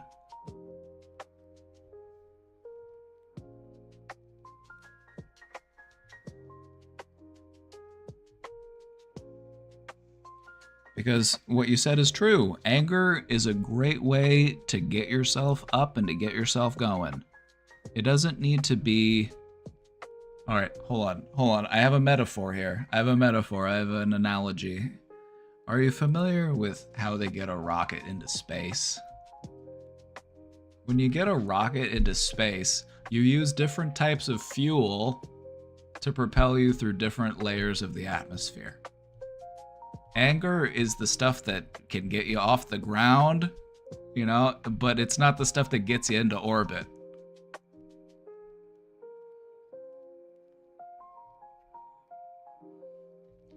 So anger is what gets you going, but it's not what sustains you, because it's not really a sustainable emotion. To stay angry for too long, it starts to eat away at you. It's corrosive.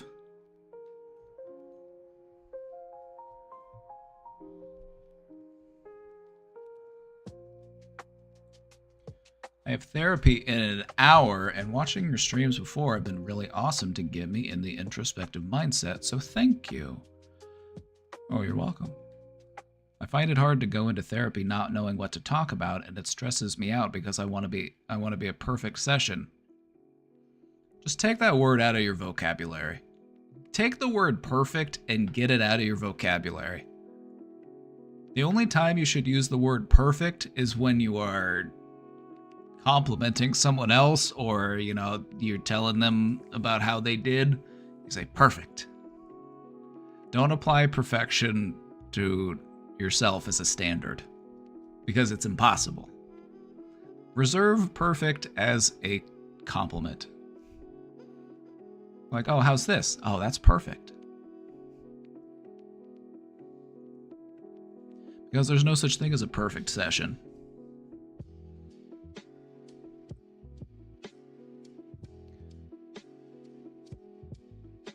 You know, now you know what to talk about in therapy. You can talk about your perfectionist tendencies.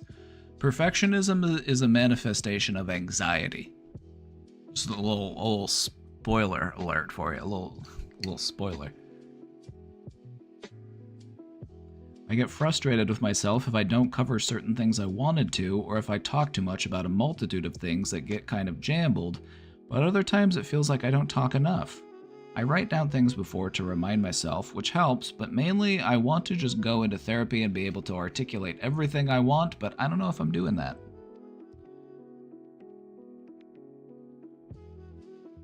Focus on what you do say, rather than what you're not saying. Because the list of stuff that you could have said, or feel like, you know, that list is way longer than the last list of stuff you actually said. So focus on what you actually talked about. Because if you're too focused on the stuff that you didn't talk about, then you're not really helping yourself. You're missing the substance of what it is that you're actually talking about.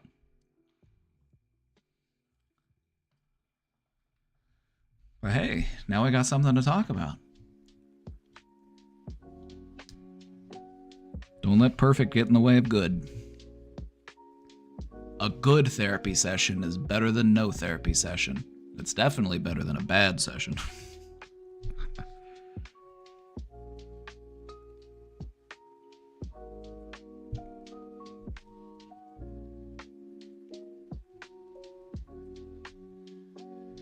You're never gonna... Okay, just so you know, you're never going to get everything that you want to talk about in therapy out in that session. Because that's just not really how dialogue works. And when you're in therapy, you got a dialogue going, you got a discussion, and, maybe you're talking about something, but then the therapist asks you a question to further expand on that thing in an unexpected way. That's a good thing. So you need to leave room for flexibility within the therapy structure. Now, there is no such thing as a perfect therapy session, but I would say that some of the best therapy sessions have room for improvisation. Maybe there's some stuff that I want to talk about. Do I need to get around to it today? Is it pressing? Is it urgent? If it is, then I'll make sure that I get around to talking about it today.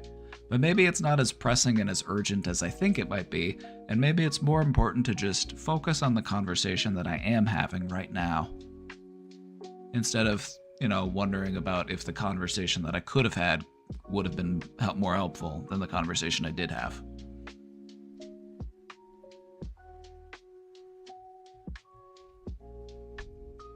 Good on you for being in therapy. Hope you have a good one. Tell your therapist I said hi, or don't if that's weird. Do what feels right for you.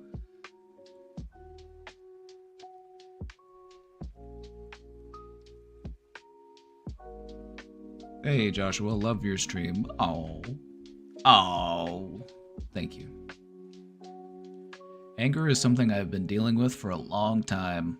You and me and everybody in between, brother.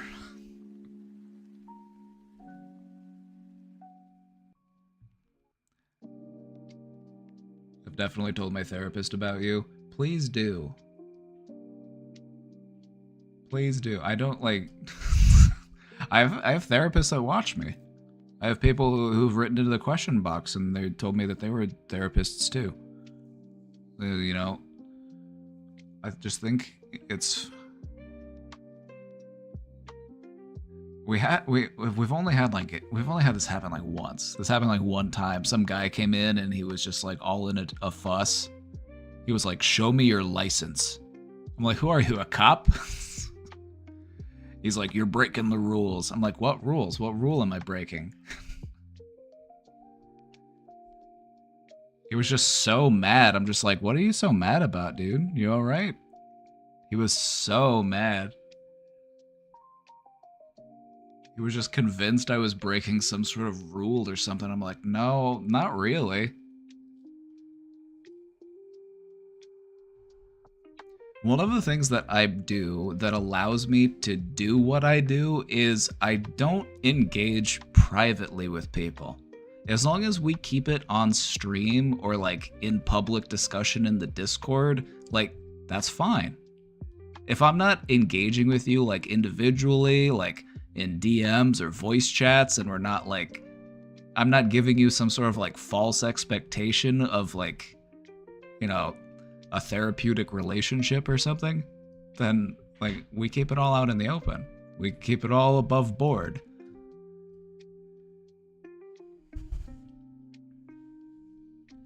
So that boundary is what allows me to really do what I do. You know what I mean?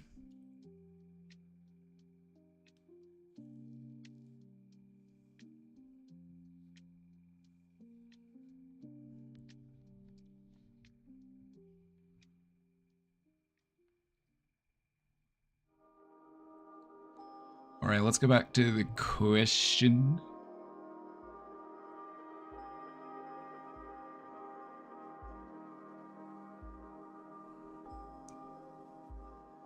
Anger is something I've been dealing with for a long time. I feel it has to do with the fact that I grew up in an environment where hitting/physical abuse was present, and in turn have never dealt with grieving over my mother's death from a young age.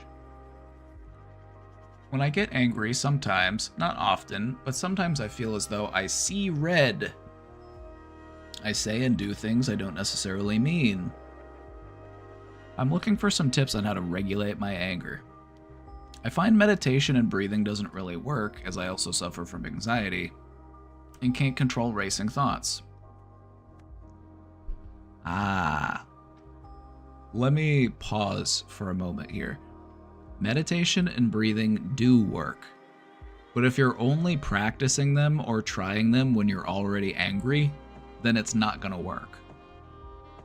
Because in order to actually get that level of benefit and that level of control over the emotion, you have to practice it when you feel fine. You have to practice it when you're just a little agitated. You gotta work up to it. You gotta build up to it. But if you're just trying to do it like as a way to cope with it right now, without practicing it first, then it's like trying to put out a fire with a garden hose. It's just not really gonna cut it. You're gonna be like, well, this sucks. It does work. I can assure you on that. All of the happiest people that I've ever met, they all meditated. All of the most regulated people, all of the most grounded people, they meditate.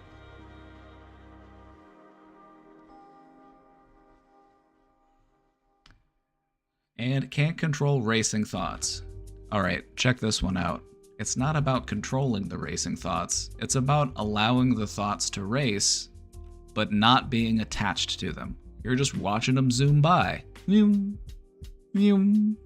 just zoom. You're not hopping in the car. You're not trying to chase after them.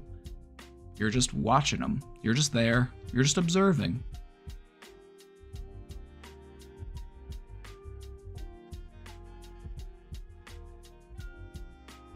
My husband and I are looking into anger management therapy for myself as we are looking to expand our family soon and we don't know how long finding a therapist will take. Looking for immediate strategies that may help with anger in the moment. I got you. We're going to go more in depth, and I'm going to save this one for the presentation because we are going to go over some tips on how to manage and regulate your anger in the presentation, so I don't want to, come across as repeating myself. But just before I get into that, just a little bit of general guidance here would be practice your anger reduction strategies when you aren't that angry. If you're just waiting until you you actually are angry and then you're like, all right, now I need to calm down. It's like, it's too much of a shift. Here's one that you can try. Sit there and focus on trying to be calm. And then think about anger. Just think about anger conceptually. Just think about anger as an idea. Think about it as a feeling. Just think about it. And then calm yourself back down. Just go back to your breathing.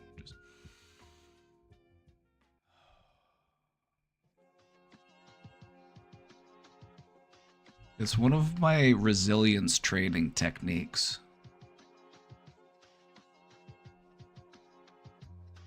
Amp yourself up just a little bit and then calm yourself back down. It's like weight training for your resilience.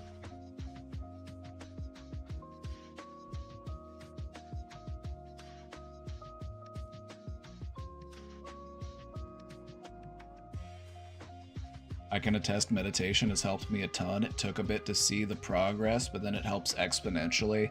Oh yeah, absolutely. Like once meditation, like there'll be a point in your meditation practice where it clicks and you get it. Before that though, there's going to be times where you're going to be like, am I doing this right? There's even going to be times where you're a goddamn meditation master. You've been doing this for 30 years and you're going to be like, have I been doing this wrong the entire time? That's normal. Worrying that you're not doing it right is a part of meditating. I hope I'll get there. If you're headed in that direction, you will get there.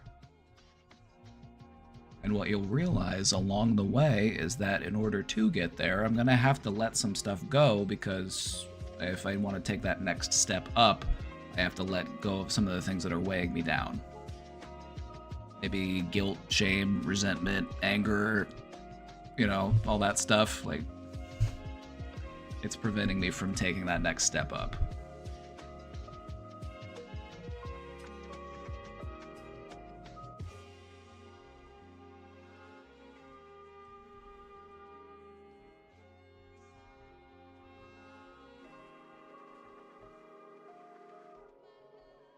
Honestly, the ultimate, like, if you really need a technique to like manage your anger in the moment, go take a walk. Like, just go take some time to cool off. Like, go around the block. Just go wear yourself out a little bit. Sometimes that's the best thing to do. Just get a change of scenery, a change of environment. Go get a snack, you know. Move yourself from the situation.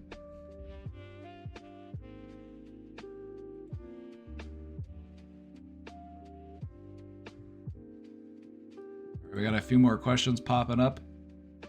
Let's go ahead and work through these so we can get on to that presentation. I've been working at my first job for my college degree for almost 2 years, and depression plus traumatic life events during this time has set me up to lose the job soon. It pays good money, so I am disappointed that I threw this good thing away. I tried to address my depression symptoms during time off, but now that I have returned, my performance issues remained the same. I'm pretty tired, so I think I will need to accept the loss and save for a few months, save rent. What does recovery look like when the looming burden of unemployment, without health insurance? Thank you. This is a tough situation to be in. You know, you're fighting for your life right now. Is there any way that we can make this work, though, without necessarily losing the job? Kind of depends on where you're at or who you work for, because the protocols and the allowances are different. Some employers will allow for a medical leave of absence. And if you're taking time away to like work on your depression, that might qualify as a medical leave of absence.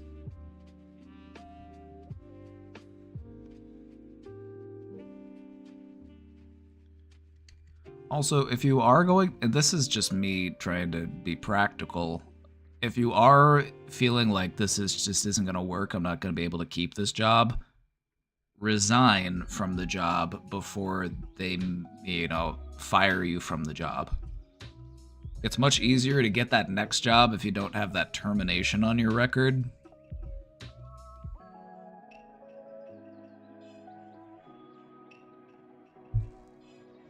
You haven't lost it yet, so let's try to look at like what can I do to perhaps prevent that from happening, because that still could happen. That's still a possibility. And if it is going to happen, what can I do to minimize the amount of damage that it does, so that when I am working on building myself back up, I don't have as far to climb back from.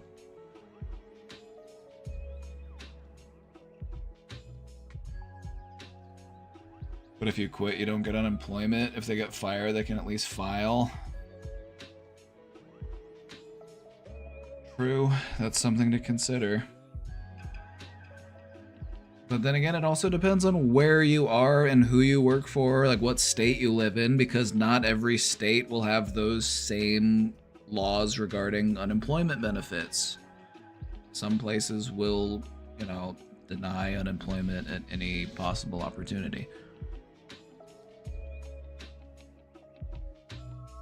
You can extend your health insurance with the COBRA Act if you quit. True, that's also worth looking into. What I would say is just try to view this in a practical way and try to mitigate whatever damage might be done. But I would say don't do this on your own. Find somebody that you can talk to, somebody that can help you through this.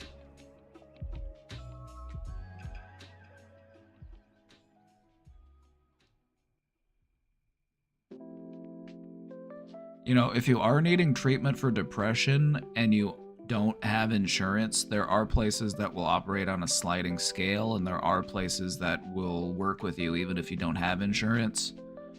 So I would look into community mental health options as well. Because honestly, going the route of like having insurance and then paying the insurance deductible and then also having to pay like out-of-pocket fees, it's like you end up paying a lot more in some circumstances than you would if you just got treatment out of pocket.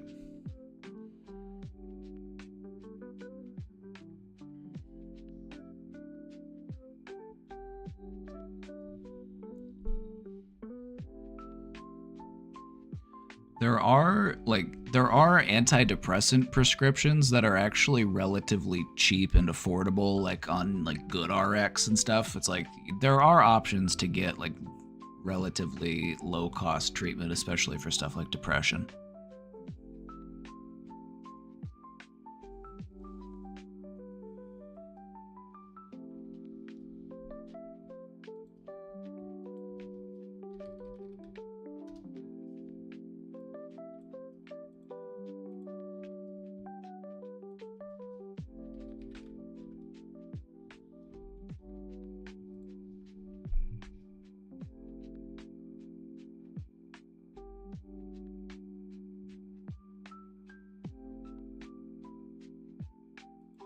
All right, so just check this out. Just check this out, okay? Just for an example, let's say that you are looking to get some assistance with depression, but you don't have insurance.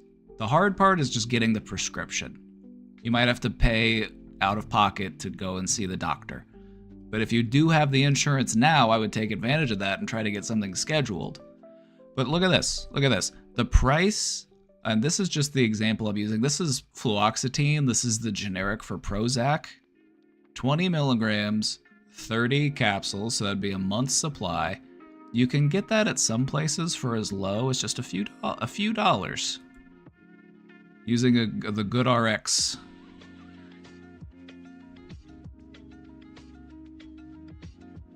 If you don't have insurance, hell, even if you do have insurance, I would check the prices on GoodRx. Sometimes it'll be cheaper than what you'll be paying for something if it's on insurance. So this is just one example. Like, there's tons of different medications, but Prozac is one of the most commonly prescribed ones. Hold on, let's check it. What is commonly prescribed antidepressants? What is number 1? So Prozac is number 3. It's fluoxetine. It's the number 3. Number 1 is sertraline hydrochloride. What's the brand name for that one? I've seen this before, but I don't remember. Zoloft. Okay, it's Zoloft. And then trazodone would be number 2.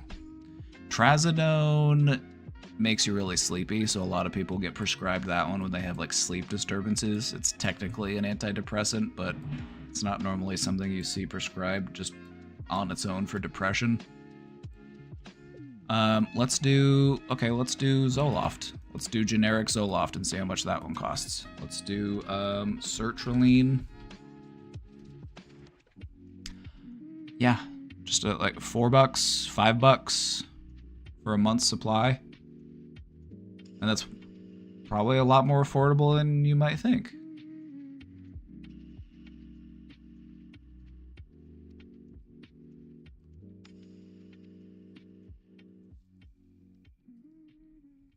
Zoloft was roughed for me. Yeah, see, that's why, a lot of people might have if you're trying to get on an antidepressant and the one that you're on isn't working for you, I would say, try something different. It's okay to shop around.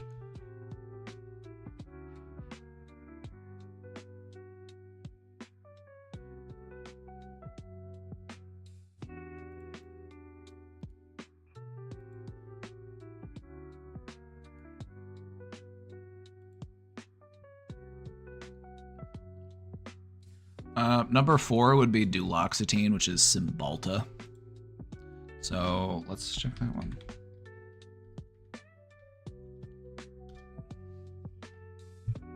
A little bit more expensive, but still some places you can get it for like 10, 13, the price of it. Netflix is more expensive. So that's just a little bit of practical advice. If you're looking to get something going, let's say you're dealing with depression but you don't have insurance, it might be cheaper to get on medication than you might anticipate. So I would just say, see what's out there.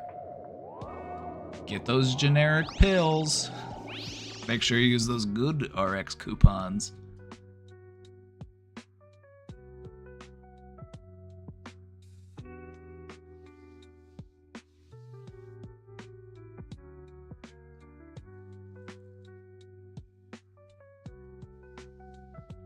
None of these are working for my BF. You know, sometimes you have to change your brain the old-fashioned way. Sometimes if your brain's not making enough of the feel-good juice, you gotta teach it how to make more of the feel-good juice.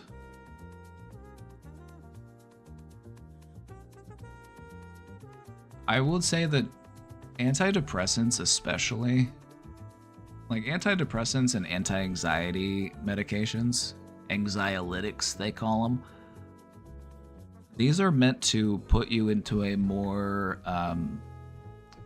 productive state of mind. These are meant to allow you to do the work that you need to do to improve your overall quality of life, to improve your overall mood. It's not necessarily there to fix you, it's there to help you fix yourself. An important distinction to make.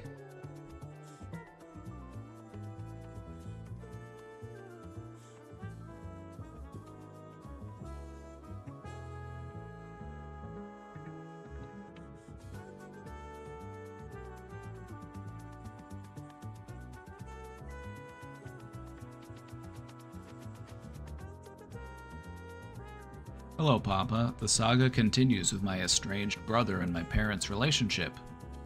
My brother is now trying to get his baby baptized and required proof that he's Catholic.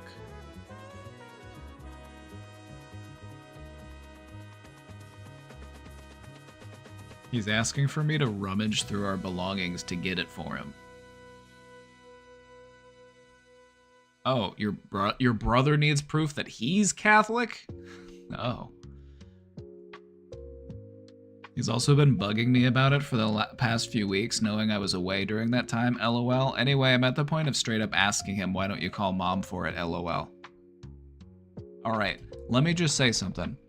I normally encourage people to be completely honest and truthful because that, most of the time, is the best choice. Just be honest, be open, be truthful. But I would say in this situation, a little white lie might not be the worst thing. I don't know, man. I looked all over for it. Maybe you should go look yourself. Maybe I missed it. I checked. I don't know. I don't know what to tell you. I looked all over for it. Maybe you should go look.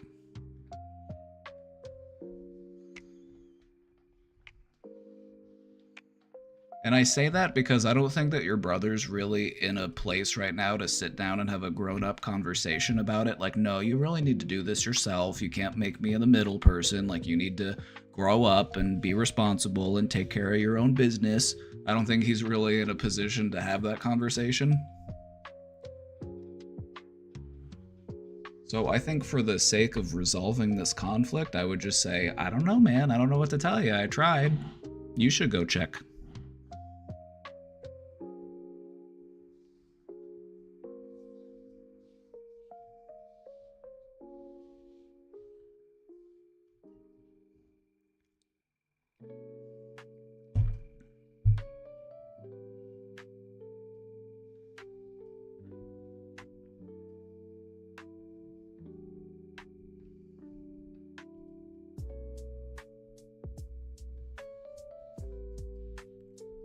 At least that's probably what I would do. That's probably what I would do. I mean, if it's so important for him, then I think he needs to step up and do what he needs to do to make that happen. I don't think that it's fair to put you into that position just because he's unwilling to, you know, engage with his parents at all.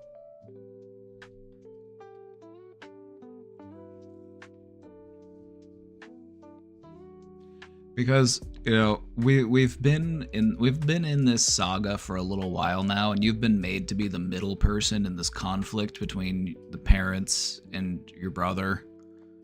And it's like, you're kind of over it, right? You're kind of done with it.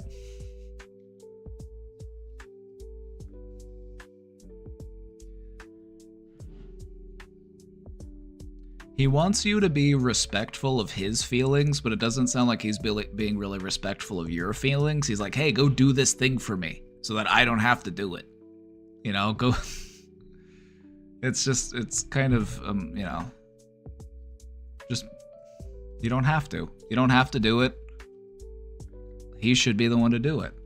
Find the way to phrase that feels most comfortable for you.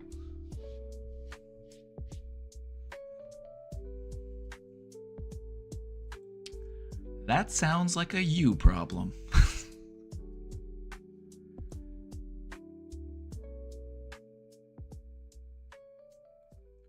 How can I push myself to shower? The shower is upstairs, and even though it only takes 15 minutes, it feels like so much effort and time. 15 minutes? You could do it in 5. Actually, okay, let's talk about this.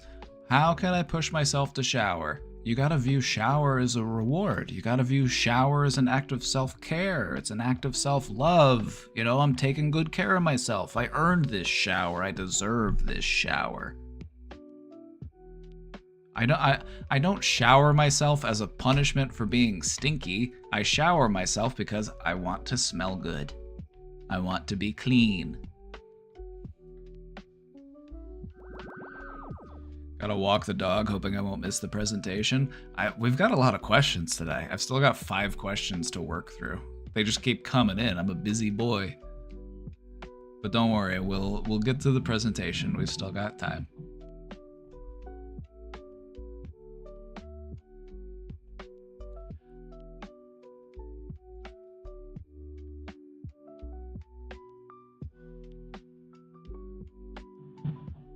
Sit on the floor. I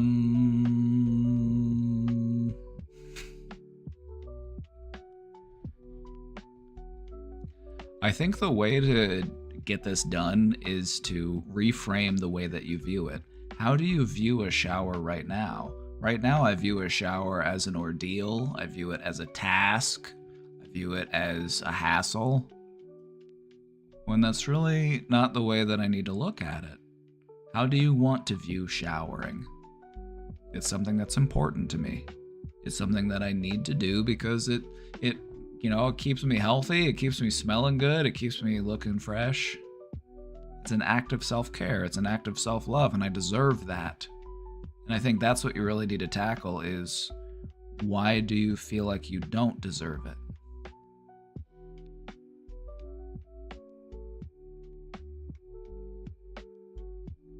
It might feel like an effort and time, but you are worth the effort, you are worth the time. So just try to let that soak in. If you want to feel worth the effort and worth the time, you gotta start reminding yourself that you are. You gotta prove it to yourself that you are.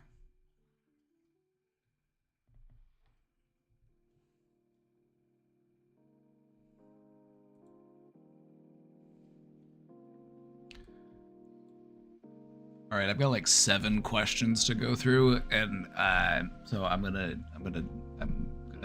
turn up my speed just a little bit. I'm gonna shift it to a slightly higher gear. Is it normal to feel strongly about a past experience more intensely when that time of year comes by? Yes. Well, is it normal? I wouldn't say it's abnormal. I would say that anticipation is a hell of a drug. I would say that we suffer far more in imagination than we do in reality. The stress of anticipation is very often far worse than the stress of the event itself.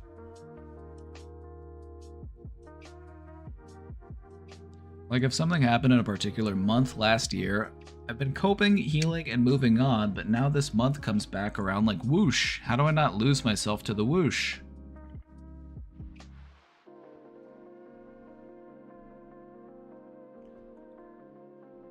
By facing the whoosh, by standing strong in the face of the whoosh, allowing it to blow past you.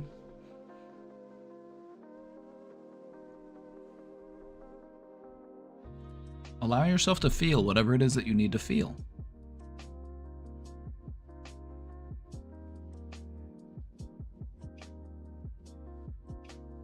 Take plenty of big, deep breaths. You know, you've been coping, you've been healing, and that leaves you in a better position to handle it this time around.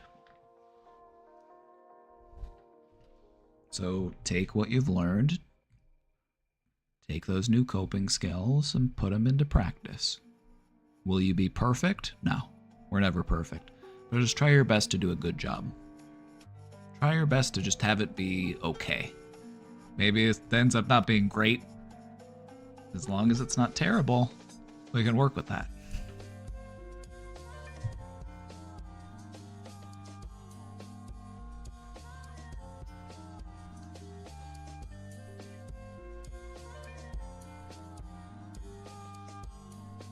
Y'all, last week I got hit by a truck in the Target parking lot.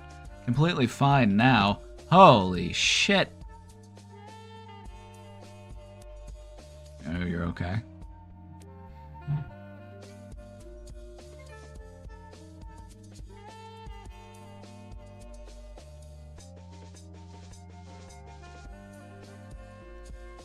This week I got hit with a cold. What do you do when life keeps hitting you with repeated negative events? Well, you've got some good stuff headed your way. You're getting your bad stuff out of the way now.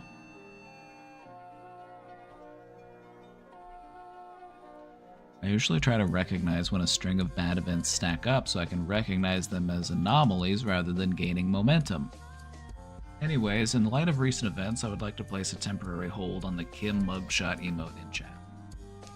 I don't know if we have that active. Do we have that one active on this channel? I don't think I do, but I'll have to add it on your behalf. Oh, Robbie P has it as an emote on his channel. Okay, of course he would. Of course!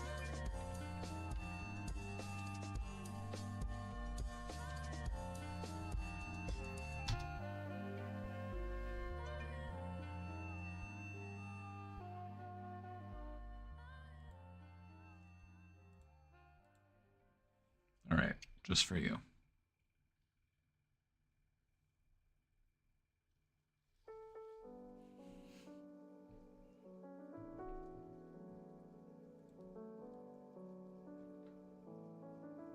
I wouldn't try to, okay, the thing about our brains is that they love to find patterns and they love to see things in sequence, and we're always trying to put the pieces together to figure out what the bigger picture is.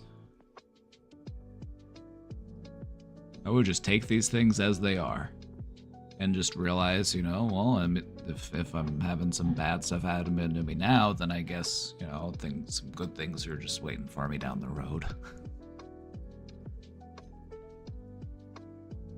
Just try to keep those vibes positive.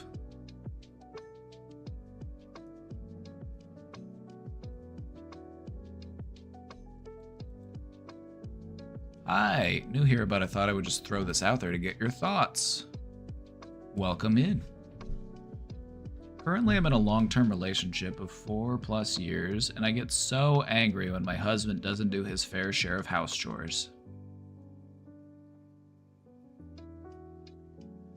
I think what you are coming to realize is that being angry with him for not doing those chores might not be the motivation that he needs to do those chores. Or maybe it does, but it ends up just making things more conflicting. Let's see. We usually split things completely evenly, 50-50. Of course, we try to be flexible and pick up slack when the other runs out of spoons, but lately we've been out of spoons and my husband hasn't been able to do his housework, while I'm at least able to get my half done. This has caused a lot of anger towards him, and I've sometimes lashed out at him verbally because I get so heated. How would you approach these emotions and thoughts? Do you believe that he will replenish his spoons? He's not out of spoons permanently? Just a temporary stall in the shipment of spoons? We just haven't had a chance to restock? I think that's fine. I feel like it's important that both of you put up a certain amount of work that allows you to maintain things. You know, it's winter right now. Right now it's winter, and it's kind of normal to have a lapse in this kind of stuff. We're a little bit more lethargic, a little bit less energetic. It can be a little bit more difficult to keep up on the chores. This is why spring cleanings are a thing. This is why people for so long have had that sort of cathartic clean in the spring. You know, you get around to all this, you make up for all this stuff that you were kind of letting slide during those cold winter months.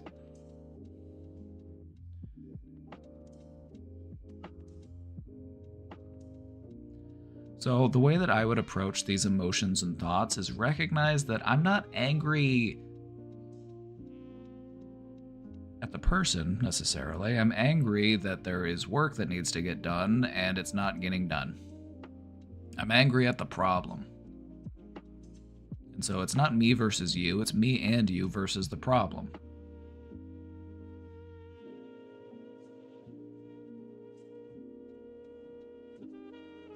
So getting angry, you know, it might help get the chores done, but I feel like ultimately it's just going to make, you know, things more tense and more stressful than they need to be. So what I think this is a conversation for you to have with him is what can we do to make things a bit more fair and equitable again? Because I feel like right now I'm really having to do my share of the heavy lifting. And sometimes it happens in relationships. Sometimes we find it where it's like maybe I'm a little bit more down and I need to lean on my partner, or sometimes vice versa. Sometimes I'm the one who does more of the heavy lifting. But we just want to make sure that we can find a balance soon so that things don't feel so tilted.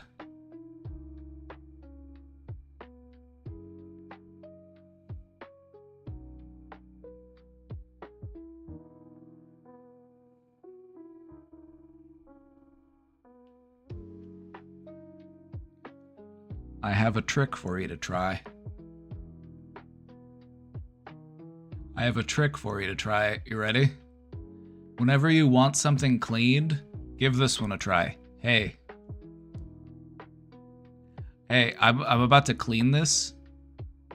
Do you mind giving me a hand?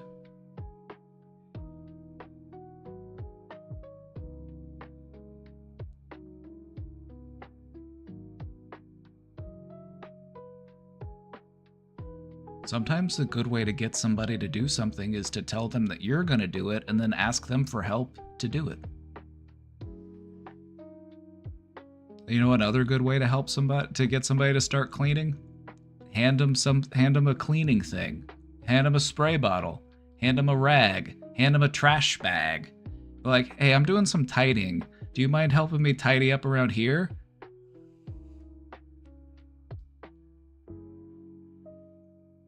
You'll find that you'll get much more done and there will be much less conflict.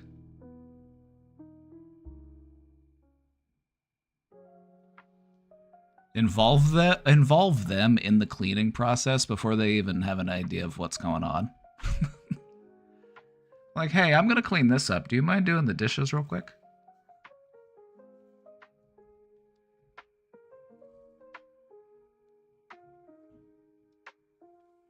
My boyfriend will get mad at me for cleaning around him while he's playing video games sometimes, but I told him that makes no sense.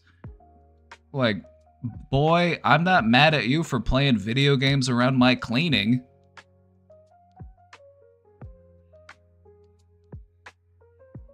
Like, do you think that you playing video games doesn't interfere with my ability to clean, and yet I'm not mad at you? Can you just take a step back for a moment and appreciate the audacity of that claim? Why are you cleaning around me? I'm trying to I'm trying to get items in a digital space. I'm putting in all of these hours in a game that, you know, I have got. Like, who am I impressing with this? Like, what am I getting done here? I'm becoming a better clicker. I'm gotta be the best clicker in the world.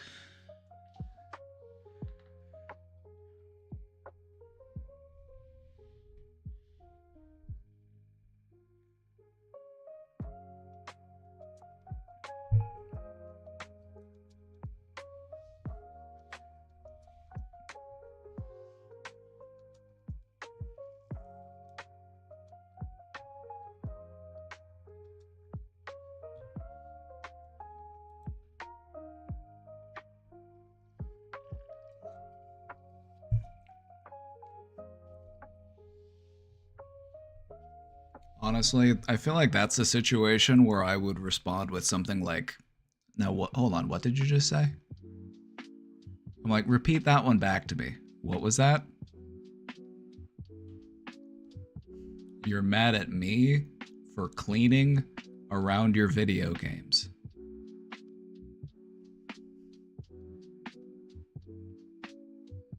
Like, boy, you would be unlucky if I didn't unplug your fucking computer if you said some shit like that to me. Oh my god. Like, you wanna act like a teenager and you wanna treat me like your parent, then I'm gonna treat you like a fucking teenager. You're grounded, mister. No internet for you. I'm taking the Ethernet cable.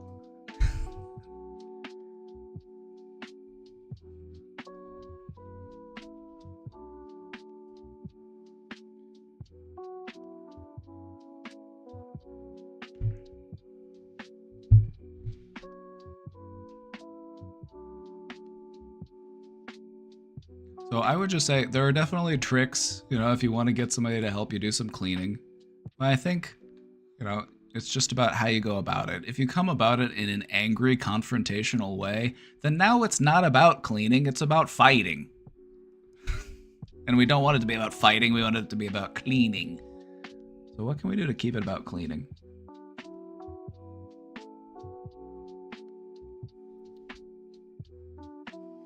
If you don't have enough spoons to give, then order more spoons. Make more spoons. Go out and find some pieces of wood and carve some new spoons. You run out of spoons?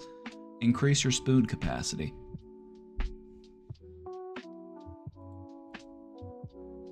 How do I get thicker skin? It's just like a callus. It takes time. It takes abrasion. It takes friction. It takes effort, it takes work, it takes exposure. I feel like I take everything to heart. I still remember things told to me years ago, and they still sting just as much as things said in the present. They just pile on.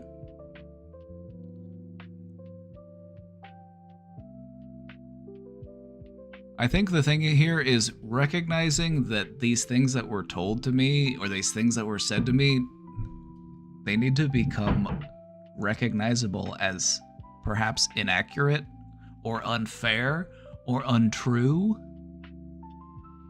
I feel like the reason why we're still holding on to these things is because there's a part of us that worries that those people were true or they were accurate. And now they have manifested in the form of insecurities. These are just insecurities that we're holding on to that were delivered in somebody else's voice.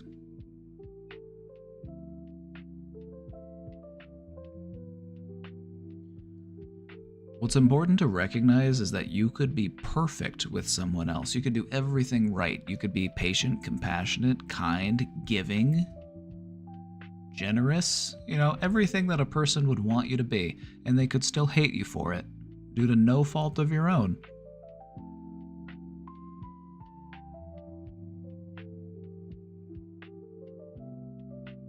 So it doesn't really matter what people think about you, because people can be wrong about you. But that's what we need to recognize, is that they are wrong about us because we know who we are.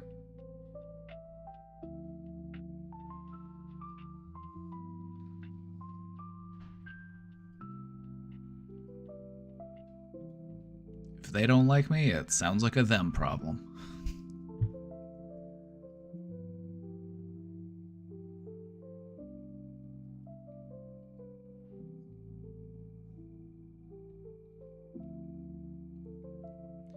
I think what you may want to do is just process these things, work through them. If they're still hurting, if they're still, if they feel like they're still affecting you, they still hurt, go through them.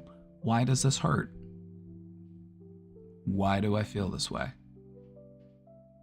Why am I taking what they said so seriously? Why am I taking what they said as truth? Most of the time, what is actually going on here is the reason why we're holding on to those things that people said is because there's a part of us that believes it. There's a part of us that says they were right about me. It's just a continued manifestation of our insecurities. And the way to deal with insecurities is to turn them into securities. Be okay with identifying them and seeing what they are and acknowledging that. Be like, yeah, it is what it is.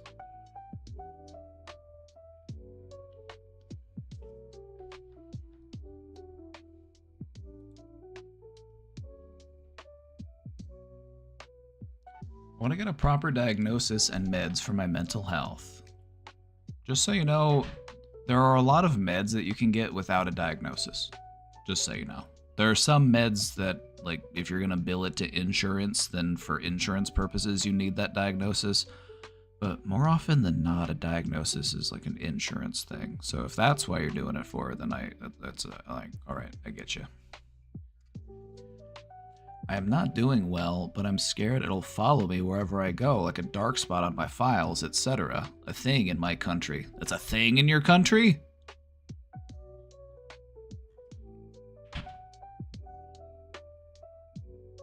It's not a thing everywhere. It's a thing in your country? Oof. Oof. What do you say to that? Oof. The thing about a diagnosis in the United States is that that's just between you and your doctor, you know, and it's not even between you and all doctors. Unless you sign over those medical records, that stuff is private. And so just the idea that this can follow you and that this information is just accessible to people outside of your, you know, your treatment team is very disturbing to me.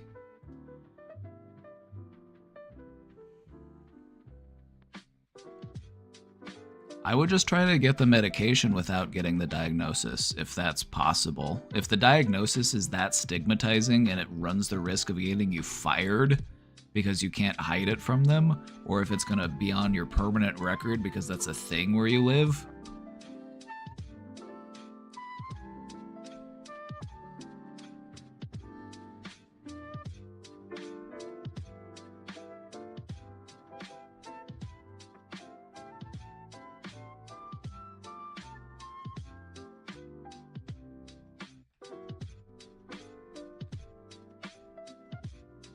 like, most doctors can, like, I don't think a lot of people realize this, but a lot of doctors can prescribe pretty much anything. It's just a part of being a doctor. You can prescribe basically anything as long as you're able to prove medical necessity. No, not all doctors are comfortable doing that, thankfully, but there are doctors out there who will just prescribe whatever. They'll be like, okay, here you go.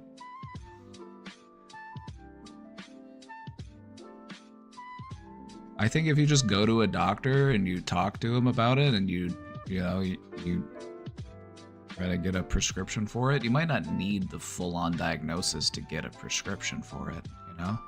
There are lots of people who take medications, for example, for stuff like depression or anxiety, and they don't have an anxiety diagnosis or they don't have a depression diagnosis. You don't need a full-on diagnosis to still have the symptoms of depression. I'm using like depression as an example. It's like to meet the criteria to be diagnosed with like major depressive disorder is you need like a certain number out of all of the different symptoms. You could have some of those symptoms, but not enough necessarily to like warrant a diagnosis, but you still are dealing with symptoms of depression. And so you can still receive treatment for those symptoms, even though you don't necessarily meet the criteria for a, you know, major depressive disorder.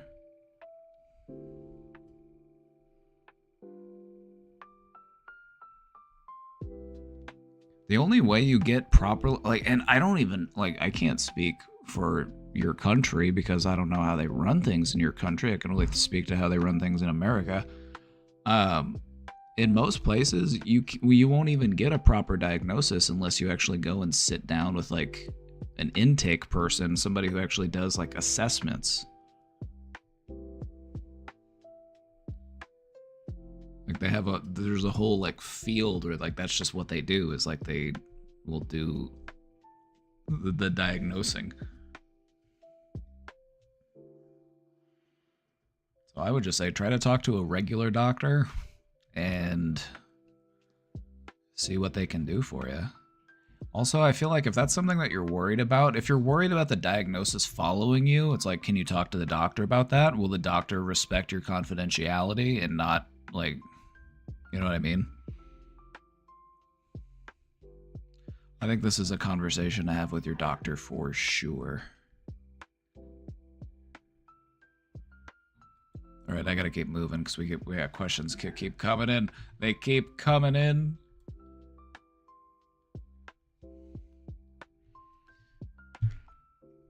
Any advice on communicating feelings effectively with someone whose second language is English? I find that my boyfriend of 5, almost 6 years get very agitated if he cannot understand why I am upset. I try to explain in words, but it will often lead to an argument and we will both have to calm down and try again later. That sounds stressful.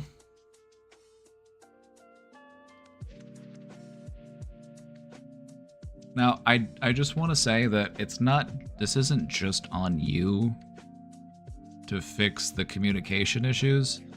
You know, like, he needs to work on his agitation as well. You know, like, he needs to work on his patience. There's work for both of you to do. I just want to remind you of that. You know, it's not just on you. It's not just something you need to fix.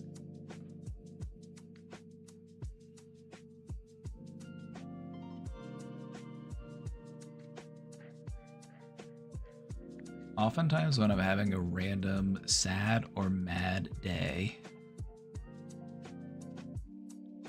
he takes it personally.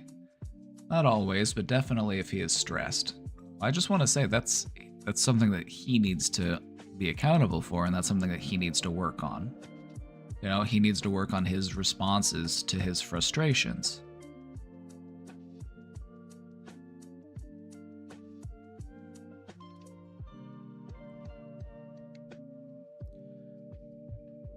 Not always, but definitely if he is stressed. I know he's not trying to be mean, and he mentioned he gets mad because he knows if he is more fluent in English that we wouldn't be having the issues of communicating. I try to tell him that he needs to tell me if he doesn't get it and we can try to approach it from another angle, just wanting some tips if there are any.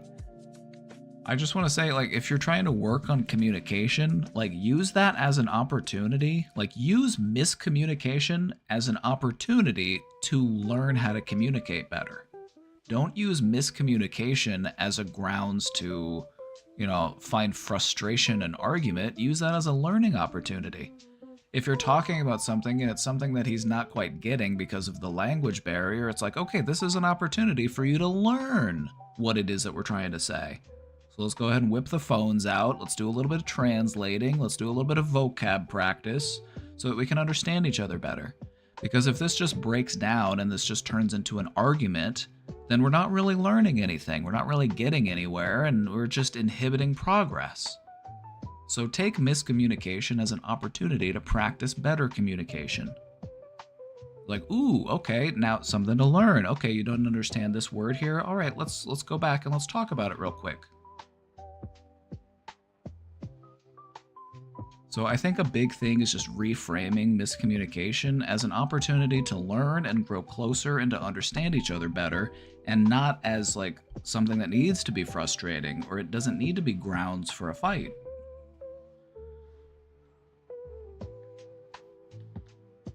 P.S. The sweet man has seen and been through some awful things, and he also has PTSD, which could explain why he feels so frustrated at having miscommunications.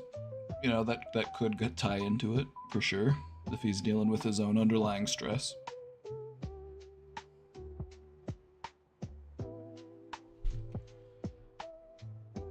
I'm assuming, given the situations he has explained to me, it's quite obvious and an easy assumption, so part of the reason I try to communicate feelings so hard is because I want him to be able to understand his own feelings better as well.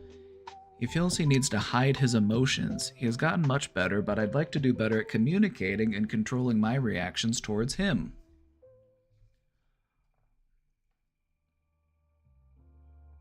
Have you ever handled a scared animal?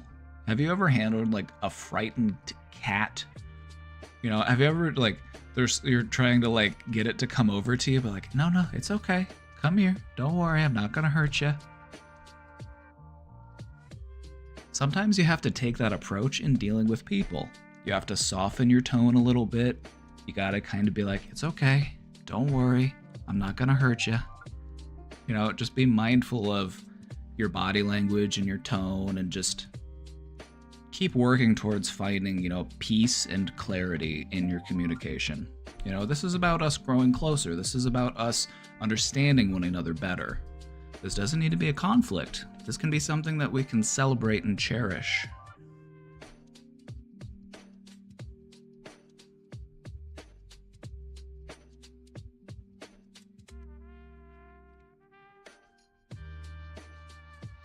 I think I'm quick to get defensive, and that is an issue too, right? It's like, let's say that there's a cat, and the cat is, it's hiding under your car, and you're trying to get this cat out, and it's like, it's scared, and it doesn't want to get near you, and you're like, come on, here, and it's like, and then you get mad at it, you're like, yeah, come on, get out, I gotta get to work. It's like, no, getting mad at it is just gonna make it get even more defensive.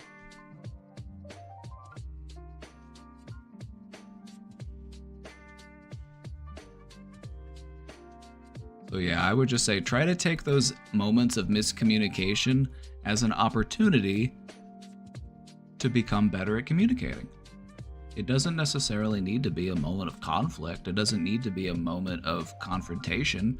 Be like, oh, okay, I see. You're having a hard time understanding this. Let's talk about it. Let's figure it out real quick. Just show that you have patience and you have compassion, and that'll take you a long way.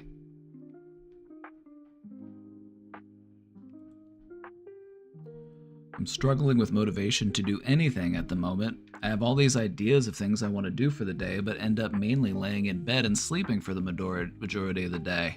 I feel very mentally burned at this point in time, working on healing and going back into therapy. Any thoughts on this?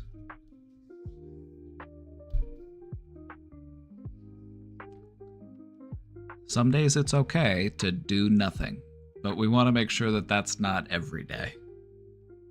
Because that just leaves us feeling unsatisfied and unfulfilled. It makes us feel unproductive. It just makes us not feel good about ourselves.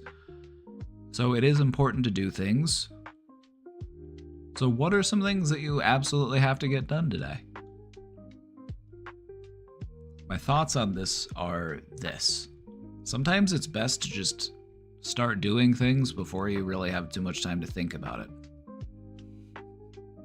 I've found that when you are just laying around with nothing to do but think, you very quickly transition into overthinking. Sometimes you have to just transition into doing so that your mind is less focused on overthinking and it's more focused on what it is you're actually doing. So start off by just sitting up. Just sit up. Don't lay down, just sit up. And when you're ready, throw those feet over the side of the bed. Take a big stretch. Inch by inch, just move towards where you're trying to get to. Take time. Take the time you need to just get up, but you're continuing to move towards what it is you're trying to do.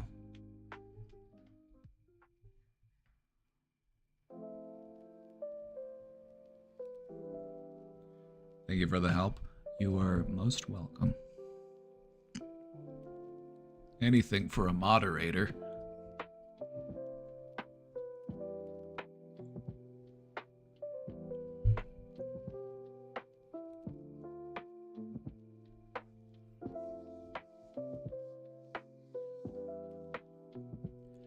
If you feel like you've got a lot of thoughts going around in your head of all the stuff that you want to do, one of the helpful strategies for that, and we talked about this in our presentation about overthinking, the technique was called brain dumping. If you got a lot of stuff going around in your head, all the stuff you want to do, write it down. Get it out of here and put it down here. Make a list. Give yourself a to-do list. It doesn't need to just be, what are some things you want to do today? What are some things you want to do this week? Not necessarily today, but maybe tomorrow or the next day or just, within the next few days. I want to try to get this done. Sometimes in order to be more productive, we need to put more structure to our thinking. Just having those thoughts floating around in our head, it just doesn't really do much to keep them orderly. Sometimes we gotta write them down. That's why we invented pencils. And we also invented erasers because we also make mistakes.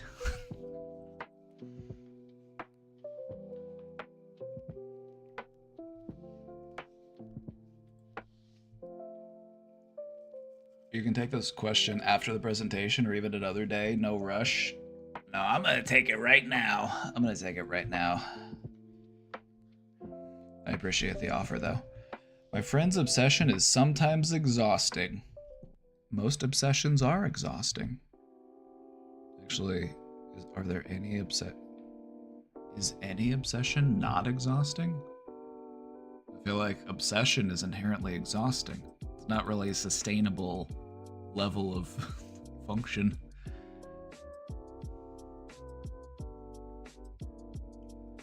So I have an online friend I talk to every day, and I like talking to her. However, every 2 to 3 sentences she makes is related to her favorite ship from the anime Attack on Titan.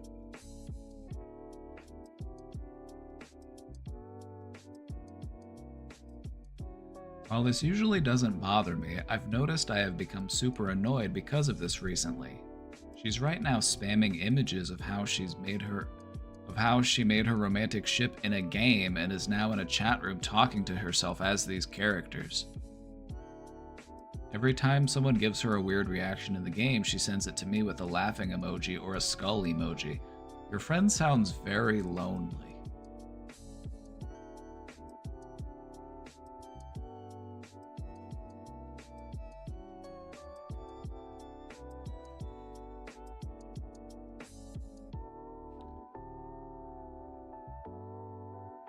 I don't ship this ship, and I don't really want to talk about it a lot, but she rarely wants to talk about anything else. For example, me and this guy in our group chat were discussing a serious topic, sexual assault, and she just kept interrupting the convo with pictures of the ship and said, "Oh my god, my ship is so cute today."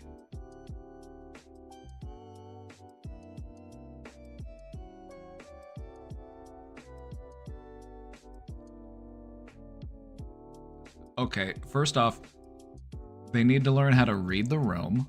They need to recognize social cues. Second off, see point number 1. Like, not only is that, like, inappropriate, but it's also, like, it's a little bit, like, self-focused. Like, hey, what I have to talk about is so important that I need to interrupt everybody else with what I've got going on. So you're not wrong for getting annoyed, because this is annoying. This is objectively annoying behavior. You know, like, you could probably test this in a laboratory and scientists would be able to quantify that this is annoying using science and numbers. I feel mean for getting annoyed. I wouldn't, because this is annoying.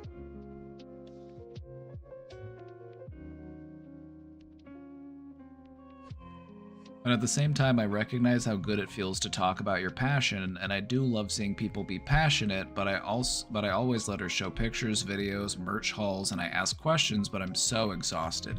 You know what this reminds me of? This reminds me of being, like, a parent, and, you know, you've got, like, a teenager, and the teenager's just like, "Oh my god, I love this," and you have to pretend, you're like, "Yeah, cool." And you're like, "Yeah, alright."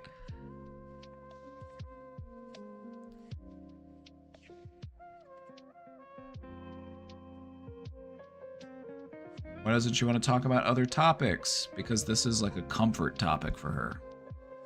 This is a topic that she can talk about instead of actual serious grown-up adult topics.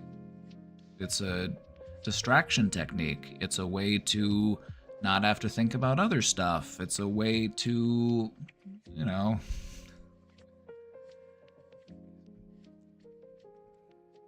Yeah. I really like when we talk about other stuff, but I don't want to give her the impression that I dislike her and don't respect her interests.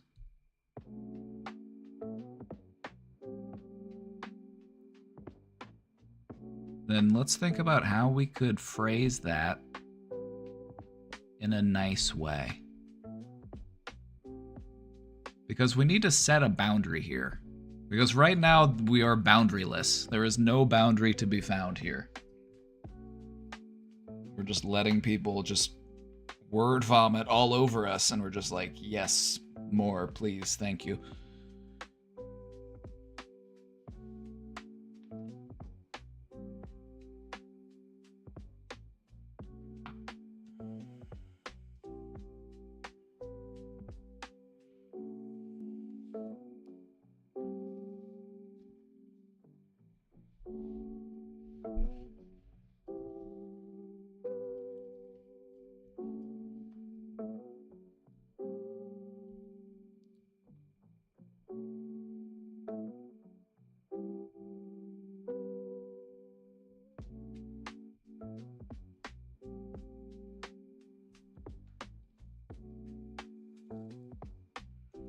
You know, if all else fails, just go to chat. If all else fails, just go to Chat GPT. Like, if you can't think about what to say, just have an AI write it for you. Just go talk to Chat GPT and describe the situation, and Chat GPT will give you a very polite way of telling the person exactly what you need to say. While I appreciate your enthusiasm and I admire your dedication to this, I don't feel like my interest is on par with your interest, and I would feel more comfortable if we were to discuss other topics instead. I hope you appreciate my point of view and respect my boundaries moving forward. Something like that, I don't know.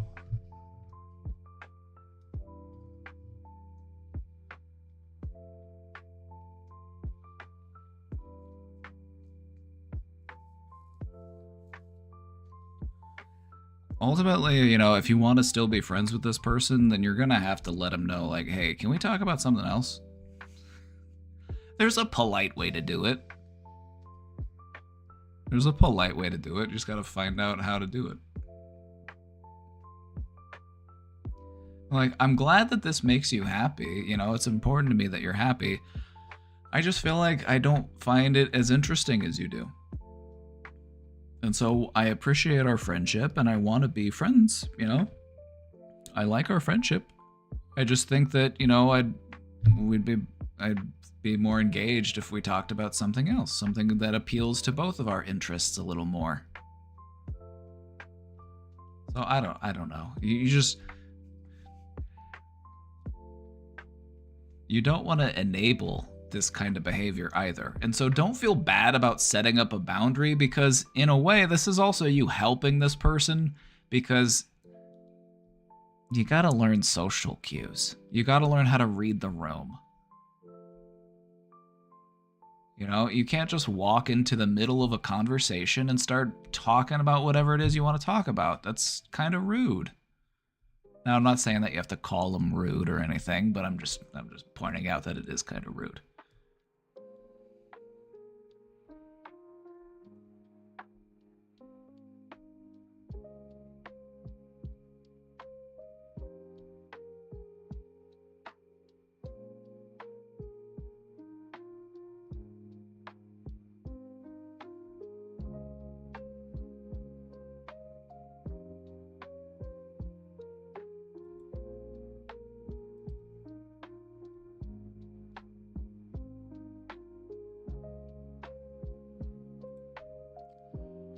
Taken almost every SSRI, SNRI, etc. Nothing has helped so far. Walking around feeling like doing daily tasks is trudging through the mud.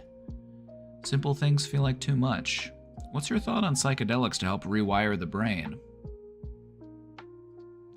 You want my personal opinion? Now, this is not me giving you advice. This is not me condoning anything. This is not me telling you that you should do it. This is me simply offering my opinion on the potential of psychedelics. Tremendous potential. Tremendous potential, if done correctly.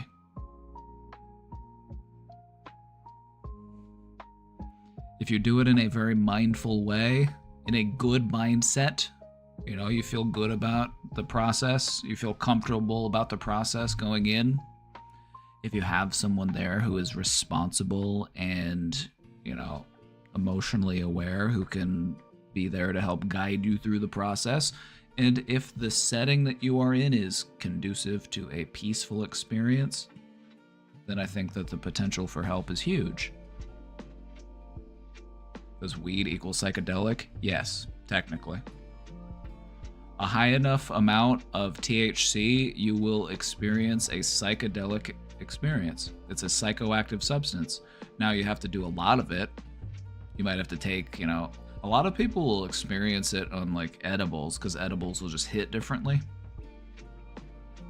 Or people will accidentally take too much.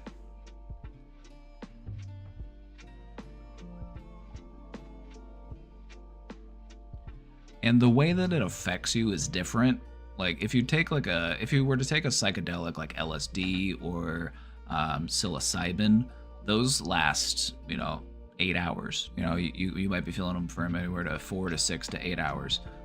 Weed is typically, not as drawn out and also not really as intense or as disorienting, but it can still definitely be a psychedelic experience because it's a psychoactive substance.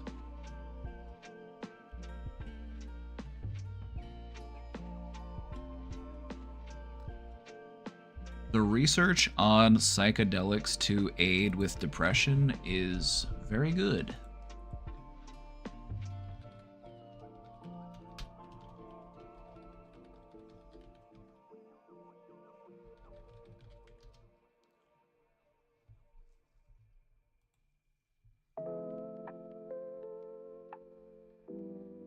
This is from 2022. This is from the Johns Hopkins. Johns? That's so awkward to say. Johns Hopkins. My brain just wants to say John Hopkins. It really rolls off the tongue. Johns Hopkins. Psilocybin treatment for major depression effective for up to a year for most patients.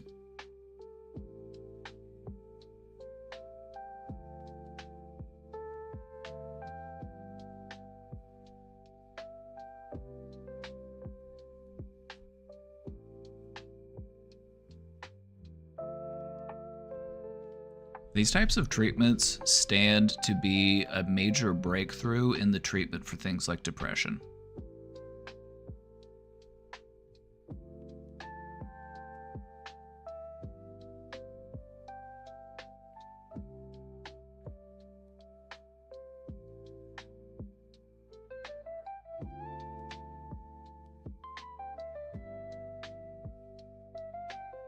So one of the ways that they measured this was they had you take the GRID Hamilton Depression Rating Scale, which is a standard depression assessment tool. It's basically just a self-report survey. You just fill it out, or they ask you the questions and then they write down what you answer, and then they give you a score out of 24. Or no, 24 or more is severe depression. It probably goes up to like 30 or something. So the average for the clinical participants was at 22.8, which is on the cusp of like major depression. It's more like on the severe end of moderate depression.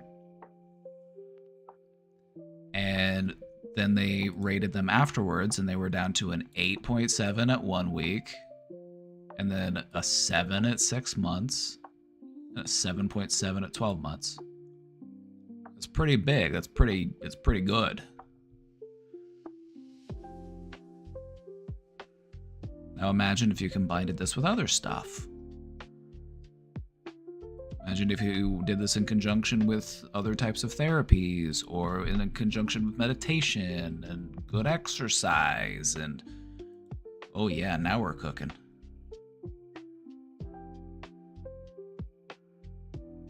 Yeah, the problem with psychedelic assisted therapies is that it's hard to make a lot of money off of, because you basically only have to do it like once a year.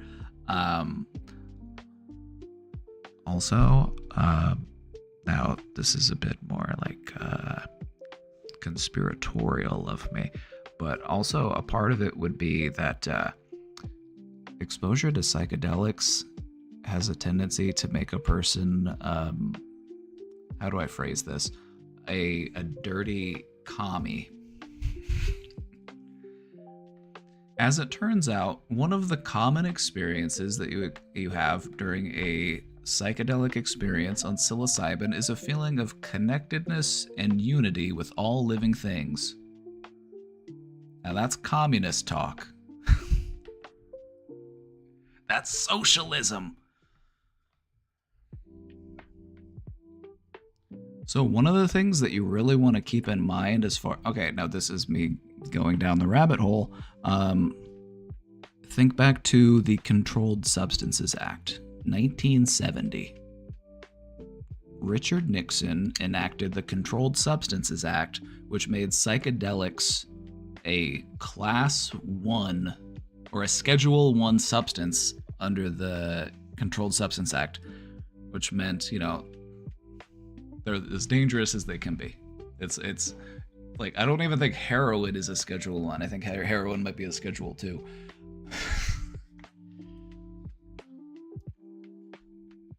Part of the reason why they did that was because there were a lot of people taking psychedelics in the 60s, going into the 70s, and it made people more likely to protest the Vietnam War. You eat these mushrooms and they turn you into a hippie? We gotta make those mushrooms illegal. That is a lot of what goes into it. The government spent a lot of time and a lot of effort and money putting a lot of fear into psychedelics. And I feel like we've really hampered ourselves because these types of substances do have a tremendous potential for healing people, especially in regards to things like depression, anxiety, dealing with grief.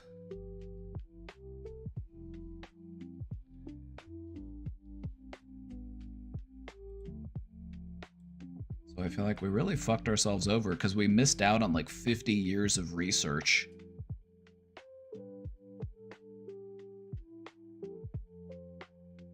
We missed out on a good 50 years of research.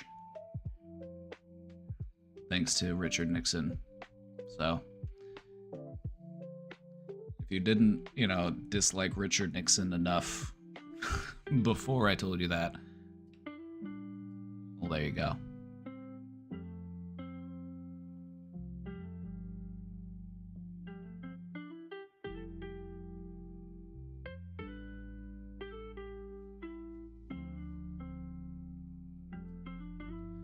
Alrighty.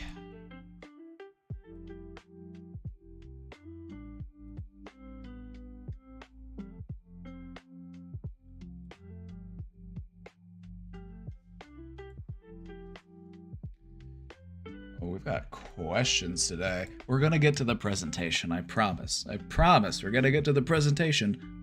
I am addicted to answering questions. I've been thinking about going to college for the first time to get a bachelor's as I never got the chance to when I was young. The thing stopping me is I don't feel smart enough. You know, it takes a certain level of intelligence to realize just how dumb we are, so I would say that this awareness is actually a good indicator that you're smarter than you think you are. Just saying. I'm just saying. When I see other people who are college educated, they just sound and seem a lot smarter and sophisticated than me. It doesn't mean that they are. Maybe they just have a...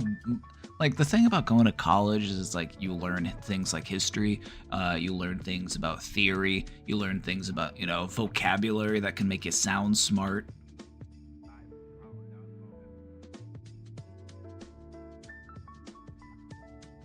As long as you have a willingness to learn and to try your hardest, you're gonna be just fine.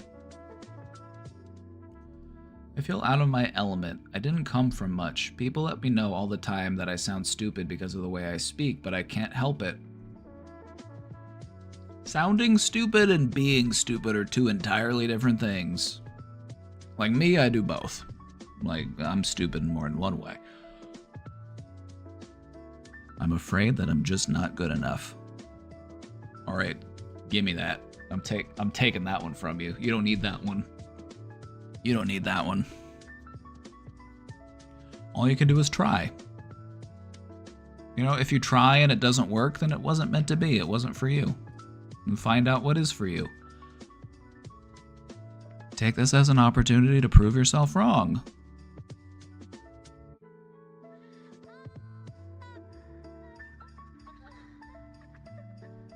Give yourself that opportunity to try. Take it at a pace that works for you, you know? Like, you can get a college degree, and it can take you, it can take you as long as it needs to, as long as you continually stay enrolled. You take it at a pace that works for you. A lot of people do that. There's no rush to get it done in 4 years. If it takes longer than that, that's fine. Take it at a pace that works for you. Don't push yourself too hard. And give it your best try. You're going to be just fine. Having a willingness to learn is the most important thing.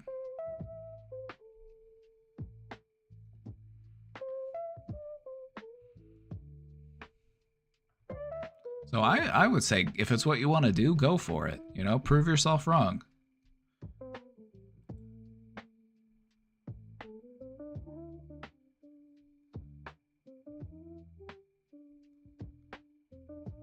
Hi, Brain Domain. I can't stand the saying, everyone is trying their best.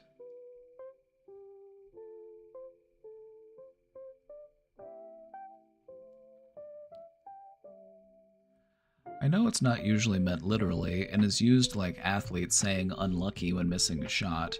When I hear it though, it just sounds hopeless. When I feel I've done my best, I don't want it to feel like the default, and when I'm at my worst, I don't want it to feel so inevitable. I think you're right. I'll say it. I don't think that a lot of people are trying their best. I feel like phrases like everyone is trying their best is just a way of accepting mediocrity. I'm with you on that one, actually. I'm with you. I feel like it's a way of enabling mediocrity. Like, well, I'm just trying my best. It's like, okay, but are you really? Because there's what your best actually is and what you think is your best, like as a concept, could be two entirely different things.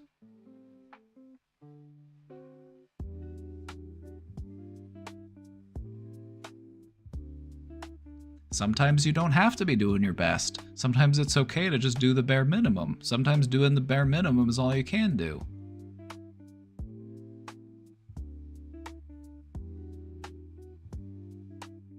It's about trying your best with what you've got, where you're at.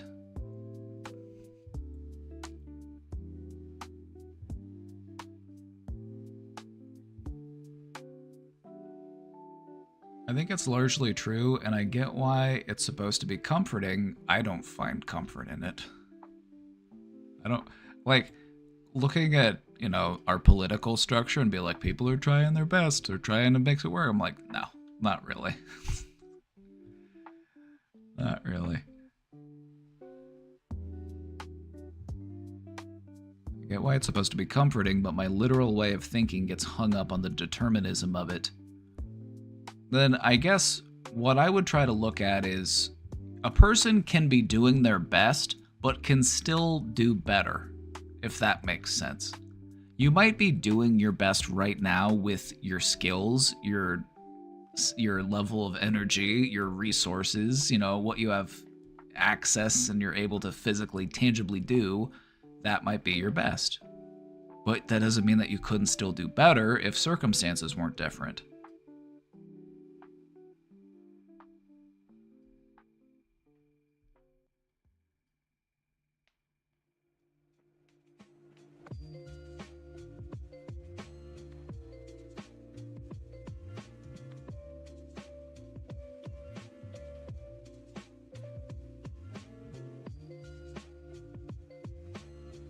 That's a good point. Sometimes people's best is still just not good.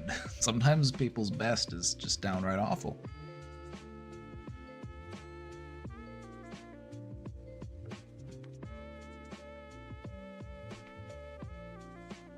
I think that the phrase everyone is trying their best is just another way of saying we're coping as hard as we can. Because I feel like this really does just sound like cope.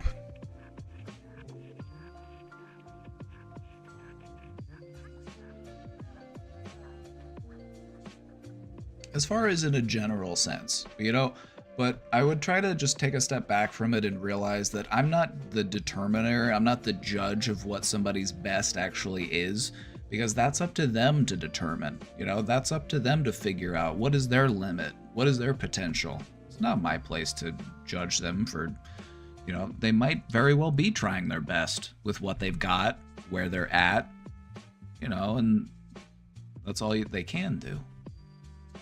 But just because you're trying your best doesn't mean that you shouldn't still strive for better. That's how you improve your skills. That's how you continue to refine yourself and to, take yourself to the next level. Is by trying your best, but still trying to learn and grow. Sometimes trying your best on a really bad day is just you laying around and just getting up and getting something to eat or getting up and taking a shower.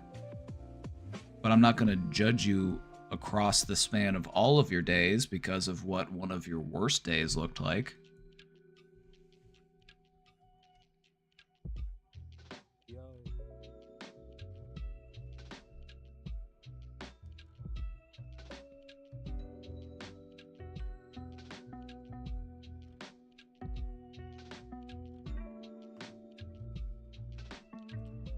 Alrighty, I'm going to take a quick bathroom break, and then we're going to get into the presentation.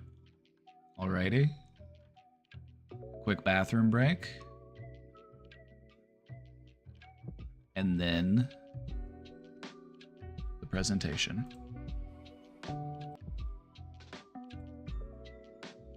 So I'll be right back. Watch these birds. I'm going to go blow up my toilet real quick. Be back in just a minute. Be right back. Don't go anywhere. Just a minute.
Okay, I am ready.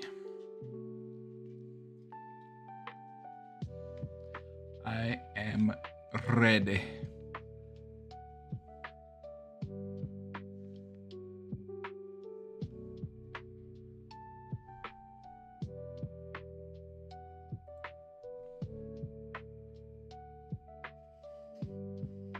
Alright, nap time's over. Nap time's over.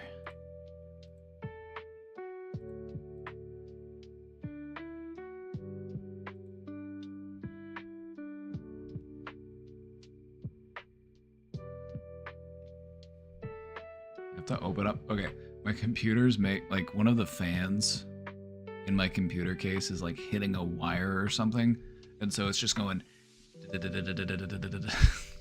You can hear the fan is like hitting something while it's spinning, and it's just making this noise.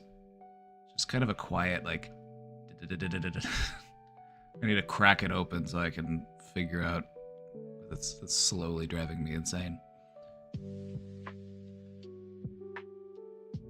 I don't know if you can hear it, but I can hear it.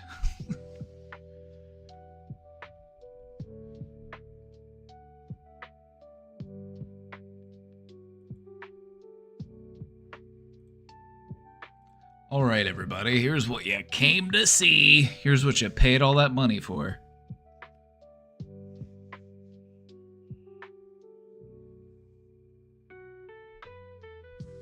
Anger.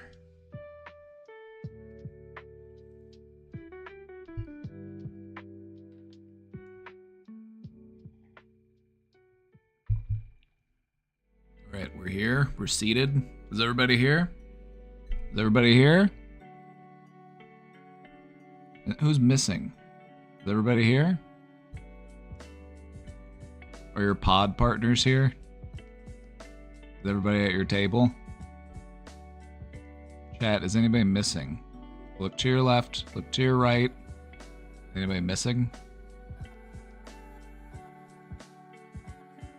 Go find them. Go tell them it's presentation time. Get your pens, your pencils. It's anger time.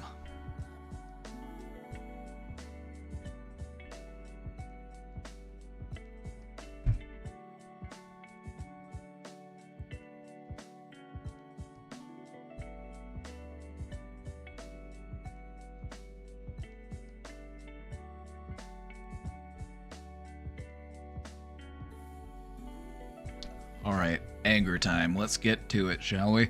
This is a topic that has been requested several times. This is something that a lot of people deal with. How do we manage our anger?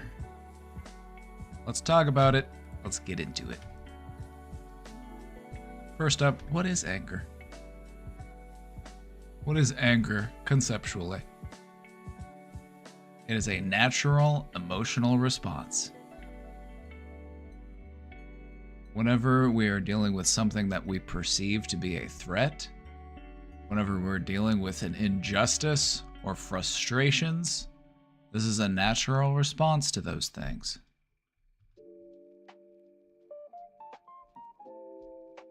But if you're not angry enough, well, then you might be a little sad.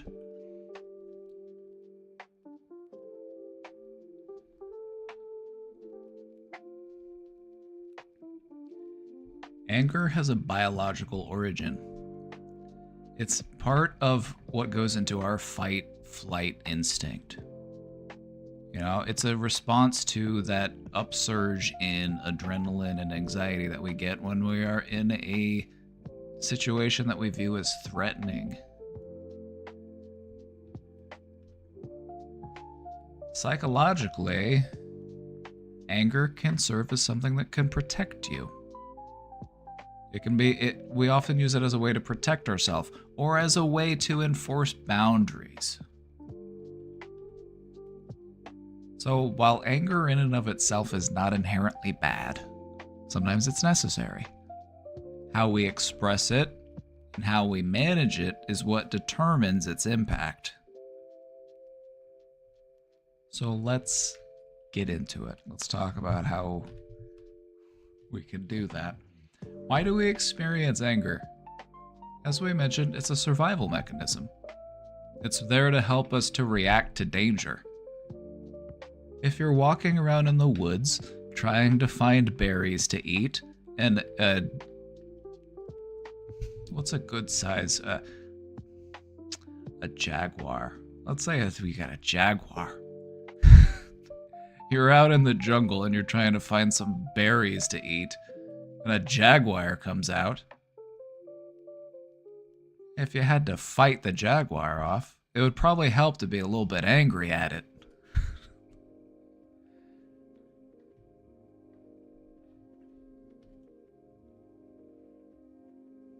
Anger is also a signal that your personal values or boundaries are being violated. It's a response to feeling like people are crossing what is important to you. I need to stop fidgeting with this headband, I swear.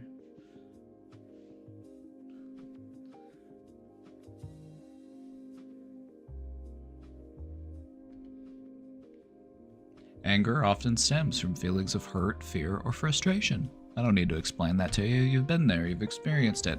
I'm just trying to mention real quickly before we get into the meat of the presentation why anger exists at all. Like, why do we experience it? Why does it exist? Anger can also be influenced by the stuff that you have learned. Maybe you grew up in a family where people didn't get angry. Maybe you grew up in a family where people got really angry. That can influence the way that you manifest it and express it as an adult. The things that you have experienced, and the norms of the society that you live in. In some societies, it might be more normal to express yourself and to be more passionate and to, show that you have strong feelings about something is to show that you're serious about that thing. Whereas in other places, it might be less acceptable socially to express yourself in such a way. Will this be highlighted? I want my BF to watch it.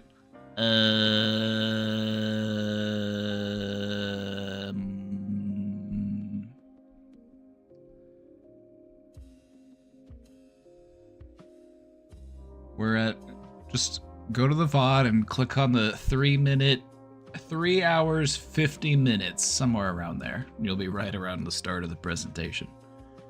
Unless you want me to highlight it specifically for you. I'm just gonna say I don't normally.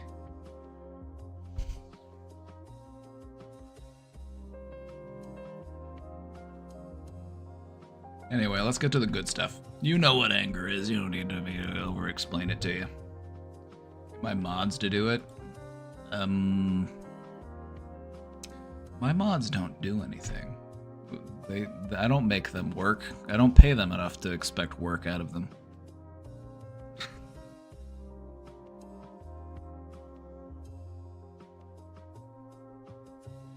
Let's talk about some common misconceptions about anger before we really get into talking about how we manage it.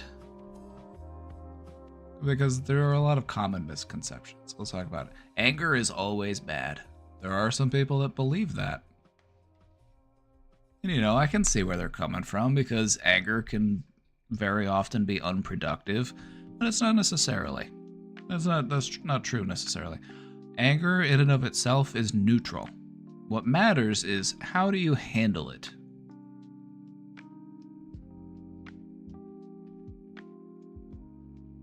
Suppressing anger is healthy. Just stuff it down. Just bottle it up. Just don't talk about it. Just keep moving on. Just try not to think about it. Just pack it on in there. And we all know that that's not true. What ends up happening when you just bottle it up is you end up developing a higher level of emotional and physical stress. Just bottling it up year after year after year is why people will end up having a heart attack when they're, 45.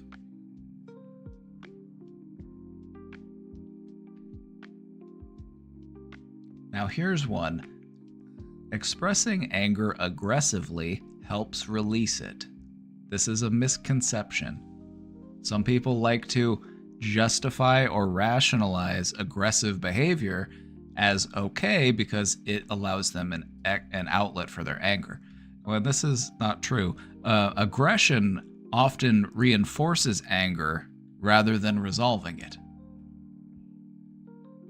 We're like, I have to scream, I have to hit stuff. It's what allows me to get my feelings out. It helps me release my anger. I have to punch holes in drywall. No, if anything, that actually reinforces your anger.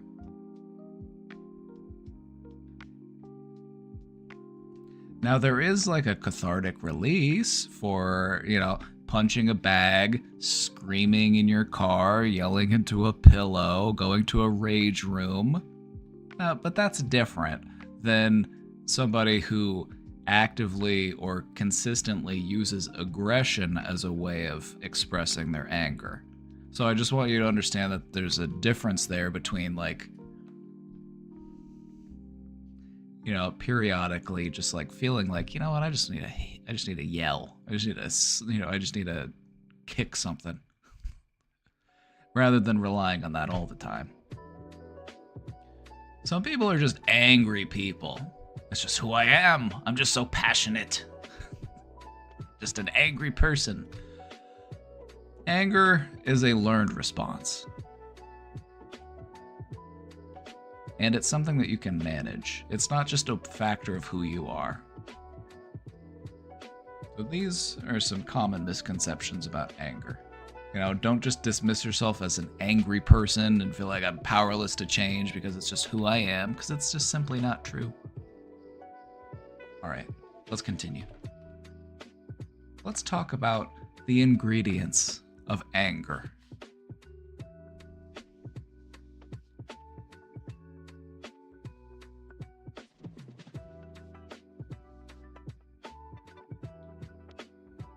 This is a comparison that we've made on stream before, and I'm a big fan of this analogy that we came up with.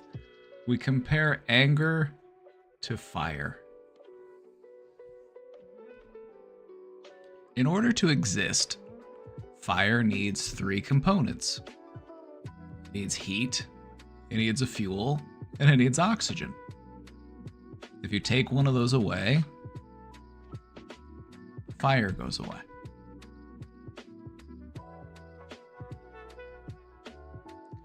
Anger, much like fire, has key components that keep it going. That heat would be whatever is that triggers you. The event or the thought that sparks the anger.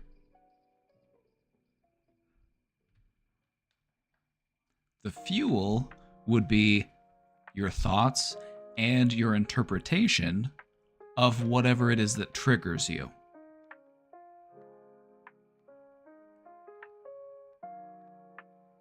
So you have the triggering event, whatever it is that would normally set the spark that ignites you. And then you have, how do I respond to this? How do I perceive this? How do I interpret this?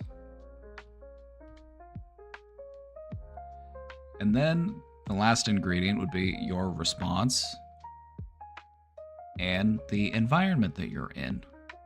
This is the way that we react, and these are the external influences that contribute to the continuation of that anger. This is like the oxygen for the fire.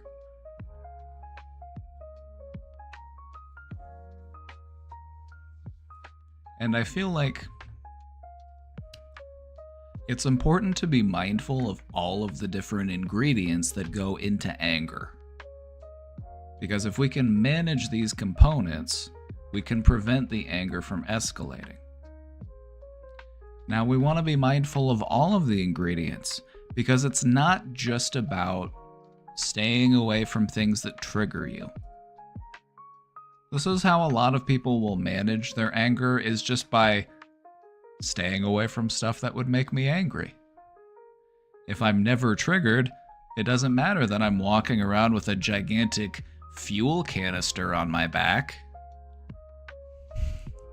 You gotta recognize that within me exists all of the potential for that anger. I shouldn't be walking around with pockets full of dynamite, just hoping that someone doesn't ignite me. I need to recognize that I am the one that is carrying that combustible material. I am providing the fuel.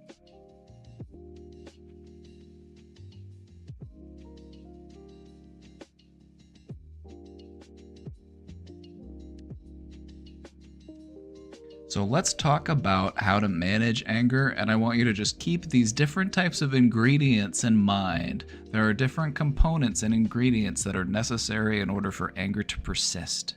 And so we're going to talk about some strategies to manage anger, and we're going to do it from the perspective of, all right, what are the different ingredients? Let's do it. Let's get into it. Talk about how to manage anger effectively. Number 1, identify your triggers. Know what sets you off. Know what it is that sparks your anger. This can help you to address it proactively.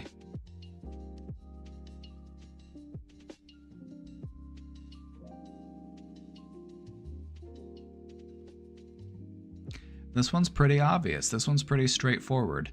And I feel like this is what a lot of people might rely on as a way of managing their anger, but it goes deeper than that. There's a lot more to it than just identifying what triggers you.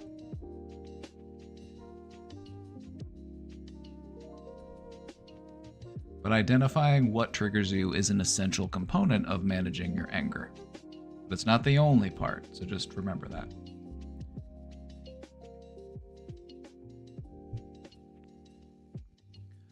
Another essential component of managing your anger is learning how to reframe your thoughts. If we can change how we interpret situations, we can reduce the emotional intensity. Now, there are many different examples that I could give to, express this. It depends on the thought that you're dealing with. I'll give you an example. Let's say that... I'll give you an example. All right. Your cat knocks something over and it breaks. Okay, well, yeah, now I'm mad. Well, at least nobody got hurt. Maybe it was glass. Maybe some glass got broken and now there's glass all over the floor. Like, well, at least nobody got hurt. Nobody stepped on it. Nobody got cut. It sucks that the glass broke, but let me just tell you that if you have to clean up glass, you want to do it calmly. Cleaning up glass is not something that you want to do angrily.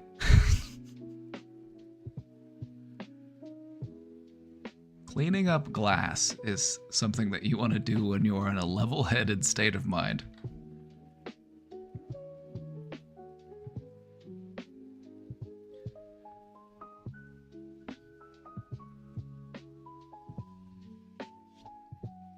So reframing the thought is really important, and sometimes that involves just taking a step back from it, looking at the bigger picture, and not being so invested in the thoughts that we're currently participating in.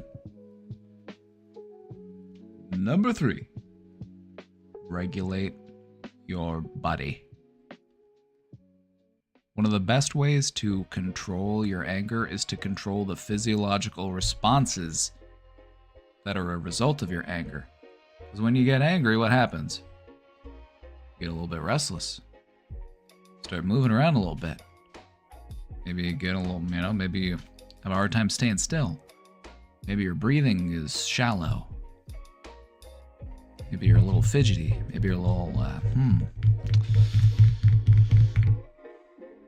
Reel it back in. Reel it back in. Calm your body down. Calming your body down is a great way to calm your mind down.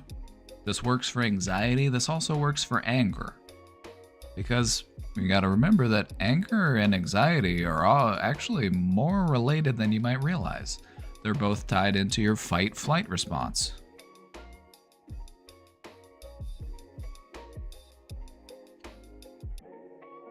So those same types of deep breathing, grounding techniques, physical activity, they can be helpful in managing anger just as they can be helpful in managing anxiety. Because you're dealing with the same source. You know, this type of stuff, it stems from the same source.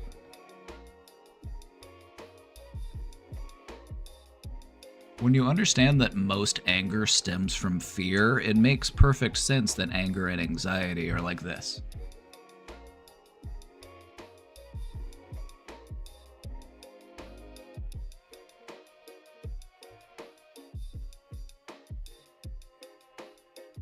But wait, there's more. I have a whole second page of these. Let's continue. Number 4. Adjust your environment.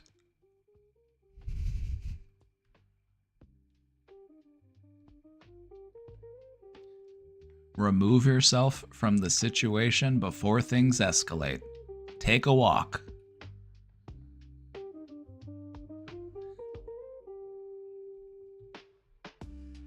If you remove yourself from a triggering situation, it gives you space to cool off. It gives you space to calm down. We don't need to be actively participating in an environment that is continuously agitating us. So take a break, take a walk, take some time to cool off.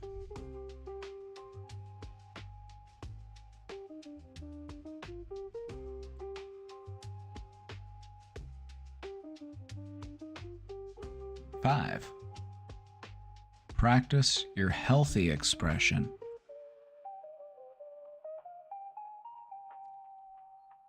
There's an importance to being assertive. Now, being assertive is not the same as being aggressive. We're communicating how we feel in a meaningful way. We're communicating in such a way that things get done. That is being assertive. And what you'll notice is that being assertive is much more productive than being aggressive. It's also much more helpful to us than suppressing our emotions. You know, so if something is bothering you, say it. It doesn't need to be in an aggressive way, and you don't need to suppress that feeling, you know, communicate it. If something's wrong, say it. Get it out there. In the long term, number 6, these are those types of skills that can take, you know, you could spend the rest of your lifetime practicing these skills.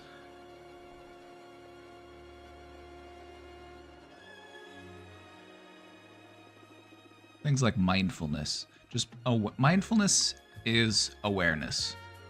I can, when I am more mindful, I am more aware of when I'm becoming agitated. I'm more aware of when I'm starting to, you know, fall into my emotions, or when I'm starting to get frustrated, and so I'm able to intervene.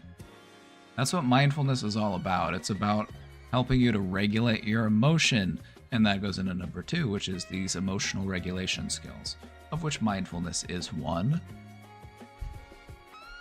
Emotional regulation has a lot to do with self-check-ins. It has a lot to do with emotional literacy, like how am I feeling right now?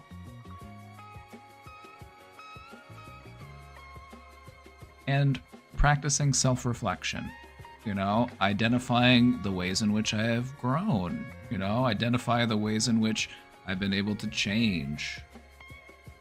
This will help you to feel more resilient, and that's what it's all about, is becoming more resilient so that we aren't as reactive.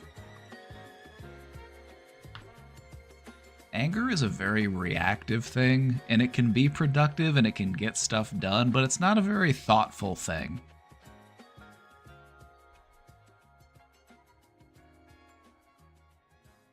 It has the subtlety of a bulldozer.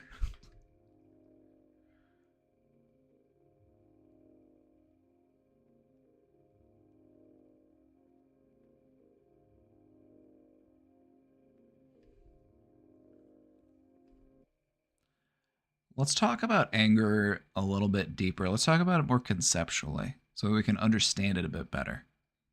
It's important to recognize that there are different types of anger.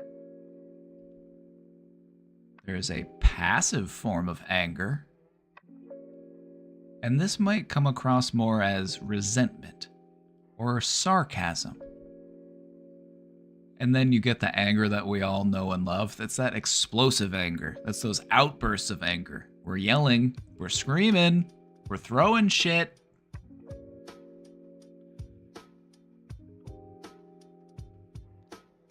And then you've got something that's a little bit more concerning here. This is chronic anger. This is when you're dealing with that long-term irritation. I don't remember when I wasn't angry. I've been angry for so long, I don't even know what I'm angry about. All I know is how to be angry.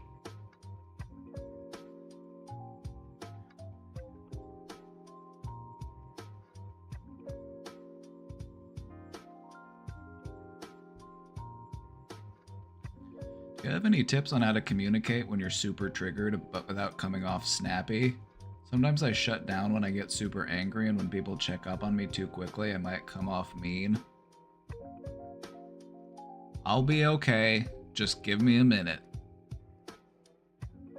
Then you give them one of these. So you're not saying I am okay, you're saying I'll be okay. I just need a minute. Just give me some space, give me some time.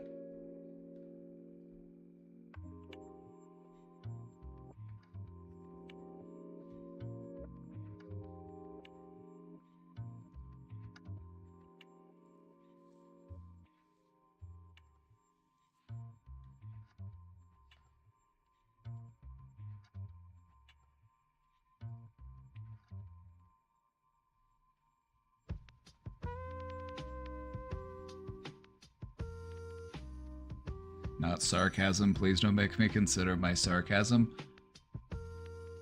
Sarcasm has its place, but it should not be your default. Sarcasm can be funny. Sarcasm can be witty and clever, but I feel like if it's just your default, then what are you bringing to the conversation? Like, it shouldn't be your default. It's okay to use. I'm not anti-sarcasm. I can be quite sarcastic myself sometimes.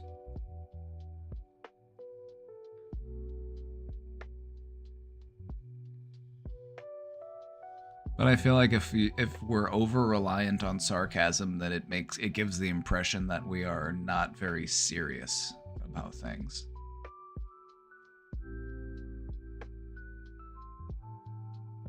So I would say use sarcasm like anything else. Use it when it fits the situation, but don't become over-reliant on it.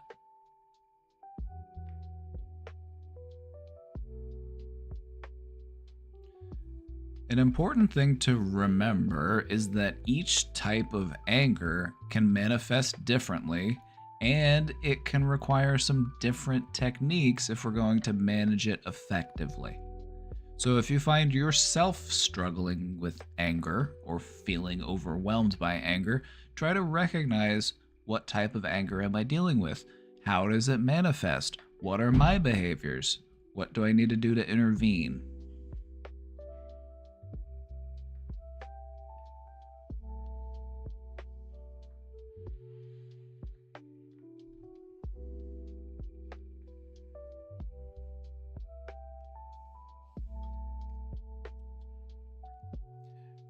Coming up, we're actually going to talk about some actual physical tips that you can do to reduce your anger.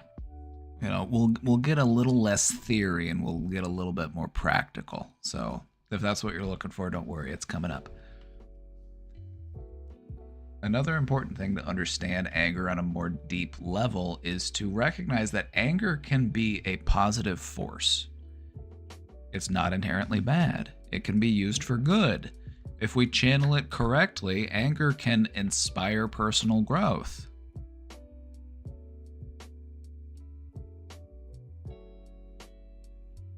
You know, getting angry at the conditions that you're in, getting angry with how you have been treating yourself, getting angry at, the feelings that you're struggling with. It can help to get you up and get you motivated. It's meant to motivate you, so use it if you got it. It's also a great way to reinforce boundaries, and perhaps most importantly, anger is a great way to drive social change.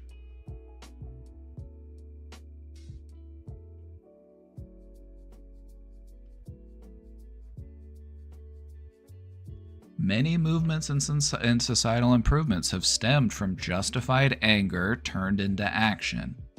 Now, this is something that's really important as we're entering protest season. Turn that anger into action. Don't just let it fester. Don't turn it around onto the people you care about. Turn it into something productive.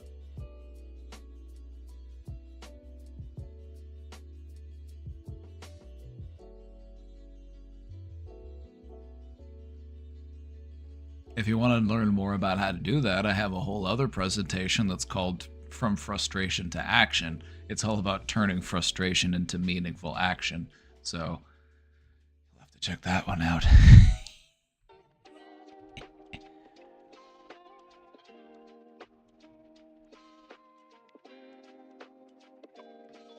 All right, let's talk about some practical exercises. Let's say that you're wanting to work on managing your anger a little bit more. Here's a couple examples.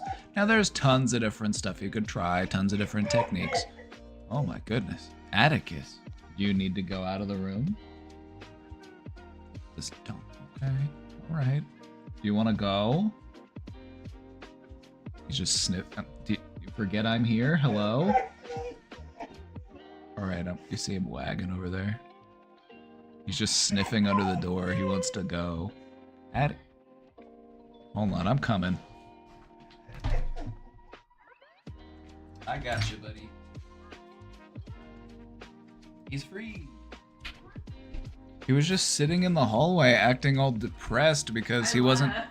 He was sitting in the hallway by himself acting all depressed because he didn't have anyone to hang out with, and so I brought him in here with me, and then that wasn't good enough for some reason.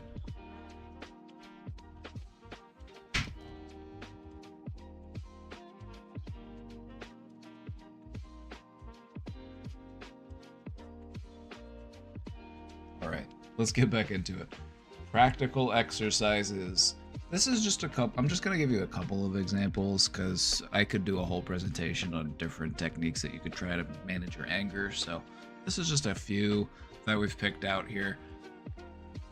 The 10-second pause before reacting. Giving yourself space in between the thing that sets me off and how I respond to it.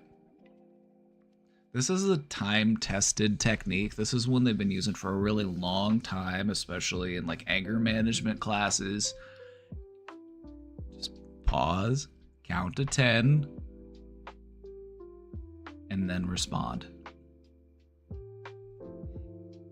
It's about practicing stopping and thinking before reacting. It's one of the ways that you can learn to not be so reactive, especially when you're starting to feel agitated or triggered.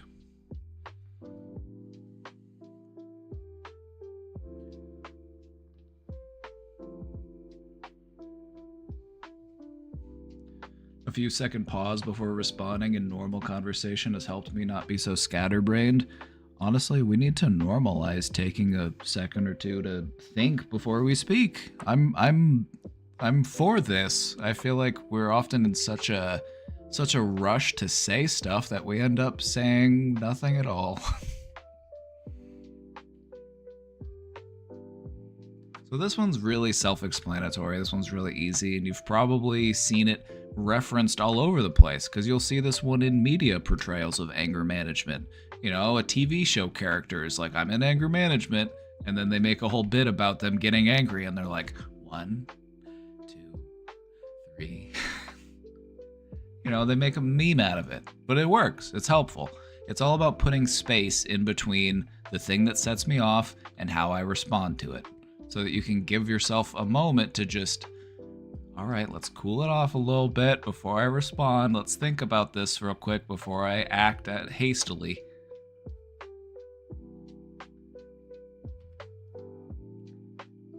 And Another example, and this is something that we practice here because emotional literacy is a really important skill in regulating your emotions. Knowing how to identify your emotions can help to reduce the intensity of those emotions. And we have a clever little rhyming name for this: name it to tame it.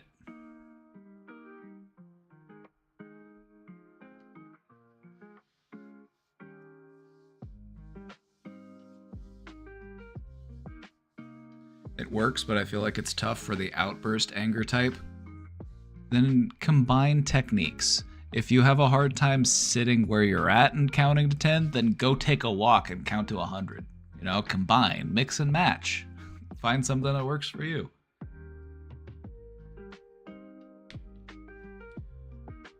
Learning how to identify the emotions that you are feeling is an essential component in learning how to control your emotions. What you might recognize is once you start practicing identifying your emotions is you'll realize, I don't normally do this. Like normally I just go through life feeling one thing and I transition into feeling another thing, and that's just how I go about my day. Is I fluctuate between different polarities of emotion. But to actually sit down and label your emotion, like, how are you feeling right now?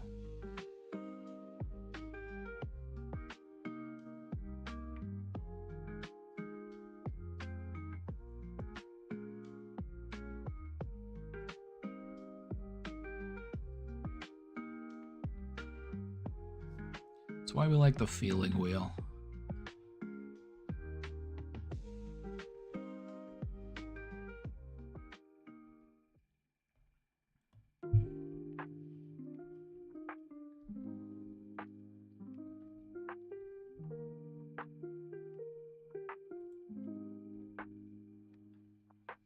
Another practical exercise is to practice journaling.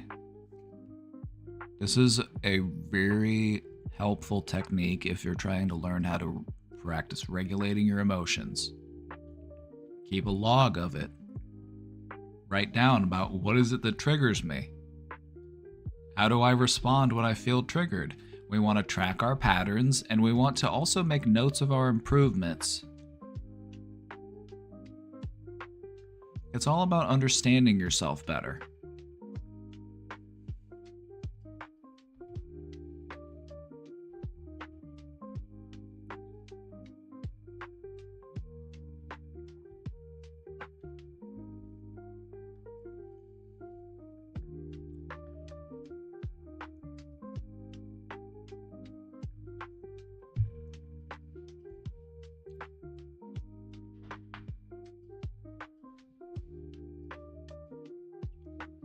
I hate myself for that. It's so bad. Oh, for smoking as a coping skill? Okay, make a distinction between hating yourself and hating the activity.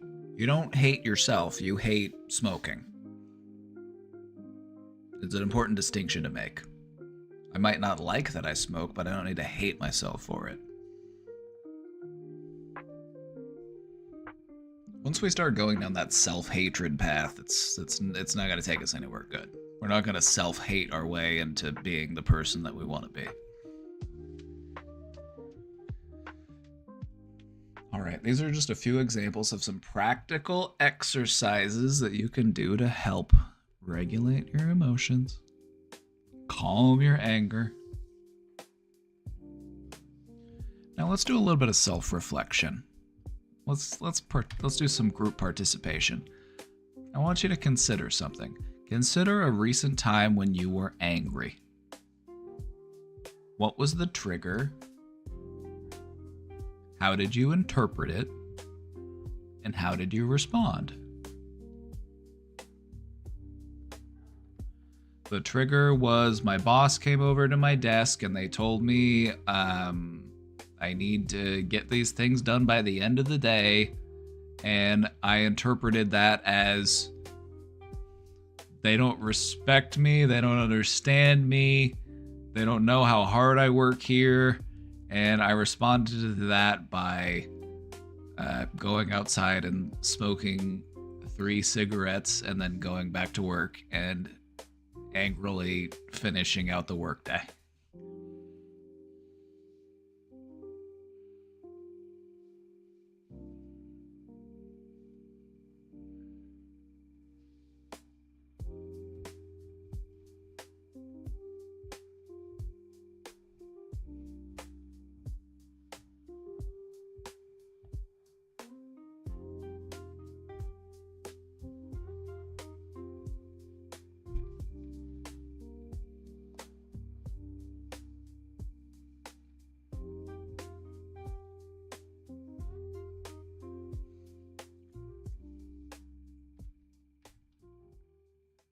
And then just take a moment to think, could a different approach have led to a better outcome? This is the type of stuff that you would do if you were to start journaling about, your anger, your triggers, your responses. These are the types of questions you want to ask yourself. What happened? How did it go? Let's look at it step by step. And what could have worked better? What's something to try next time?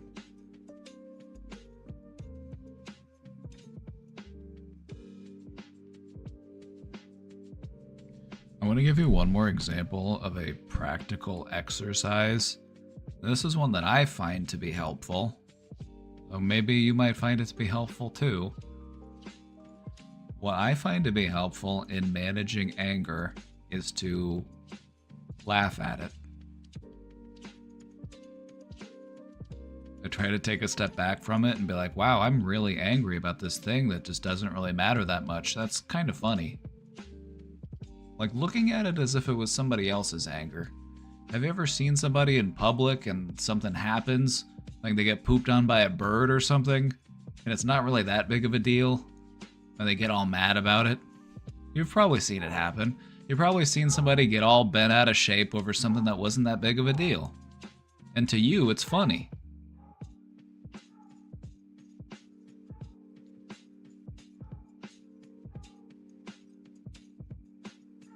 To you, that's funny. So what I would say is try to take a step back and look at yourself as if you were someone else. Like, wow, I really let that get to me. Like, wow, I was really getting upset there. That's actually kind of funny.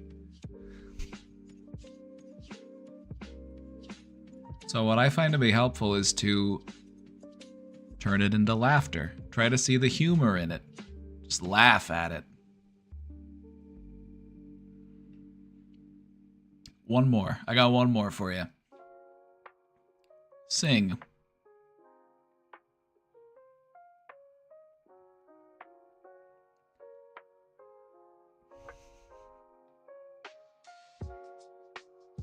Sing. Believe it or not, it's nearly impossible to be angry and to be singing at the same time.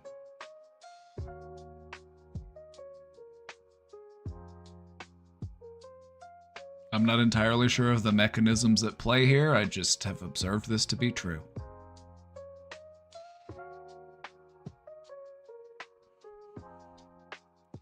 So turn on a song that you can't help but sing along to, and sing along to it. It can help you to process that emotion in a healthier way.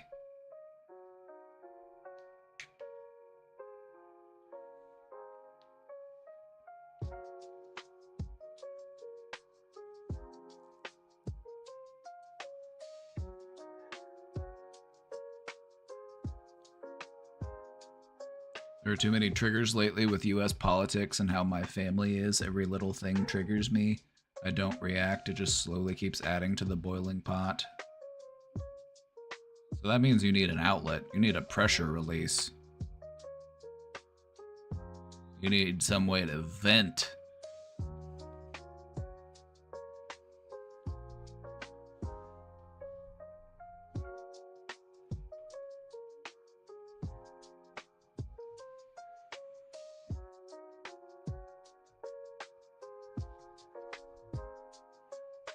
Alrighty, shall we move on?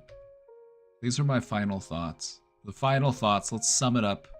Let's sum it up a little bit.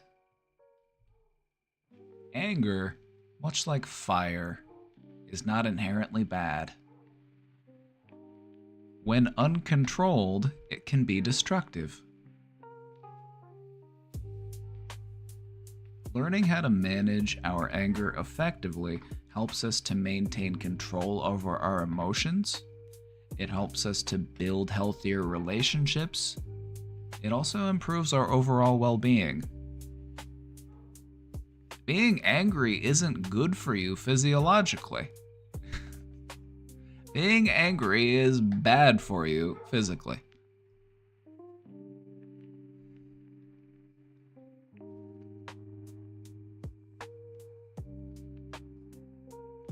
The key is not to eliminate anger, but to learn how to channel it into something constructive.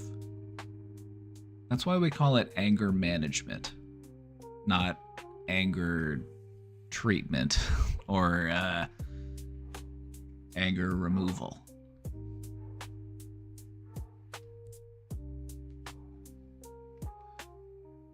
By developing awareness, awareness of what triggers us, awareness of how we respond to those triggers, awareness of how the environment that we are in is contributing to those things, and by practicing emotional regulation, finding productive outlets for anger, this can transform it into a force for positive change. And that's what it's all about. It's about taking something that is innately human and using it for its intended purpose, to be something constructive rather than something destructive.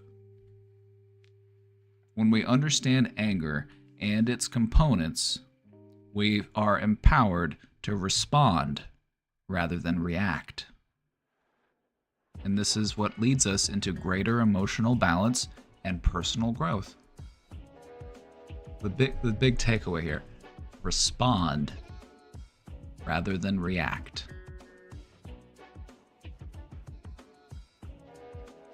Just think about the difference there. The difference between responding and reacting.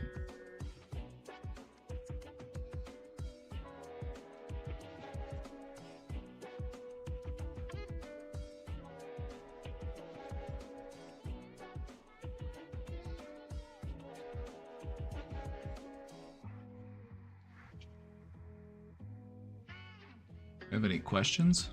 Any questions or thoughts?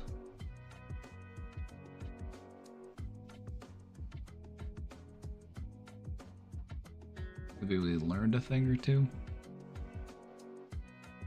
How are we feeling?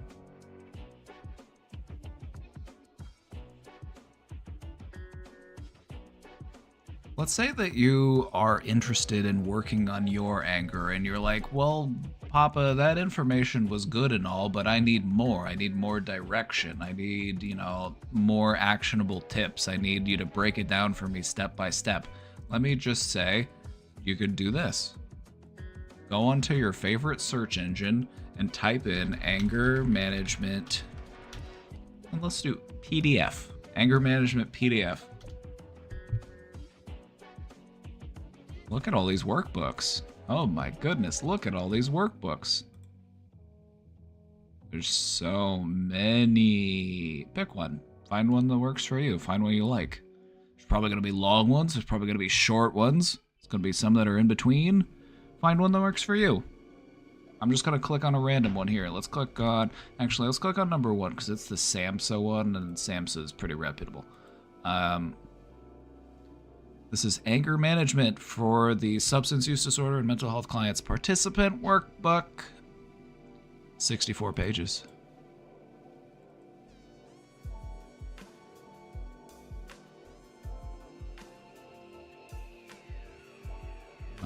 Let's see, what do we cover? Overview of anger management treatment. We talk about events and cues. We talk about anger control plans. We talk about the aggression cycle.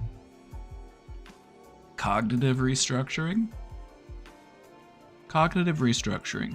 It's a fancy word for changing your thinking, which is what we also talked about. We talked about the importance of reframing. So if working on anger management is something that you are interested in, but maybe you're not sure how to go about that, you know, just consider that there's all sorts of worksheets and workbooks that you could at least take a look at, you know? Let's check out this one. This one's 38 pages. This one's a little bit... Oh yeah, this one's nice. It's got an anger journal. What sets you off? See, this will help you to identify your triggers. This one's only 38 pages.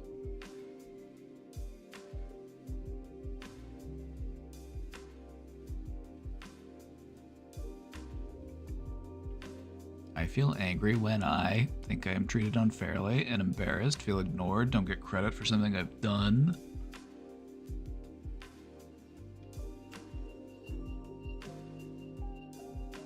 Oh yeah, check them all off, baby.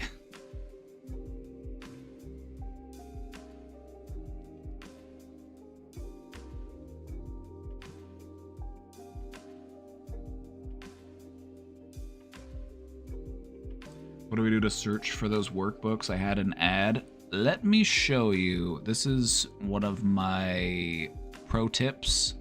If you're looking for a workbook for anything, depression, anxiety, OCD, you know, whatever, the key to finding a workbook is to include these magic letters, PDF.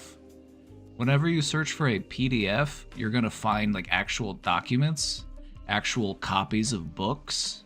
You're going to find the worksheets and the handouts that they use in these types of classes, in these types of, you know, group therapy sessions. See, this one is Self-Help for Anger. How many pages? 28 pages. Oh my God, look at... Oh, I think I remember this one. I remember this one because we were doing anger management in one of my substance abuse groups once, and I was looking for resources. I remember this one because I remember the awesome drawings. Just look at him. He's so angry.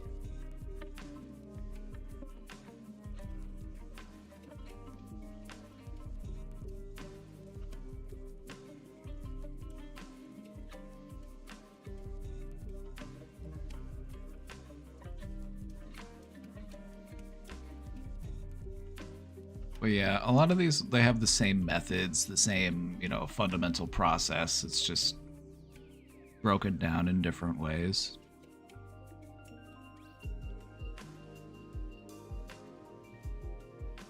So this is a great way to find resources. Like, okay, so another example would be like, let's say that I'm looking for something about depression.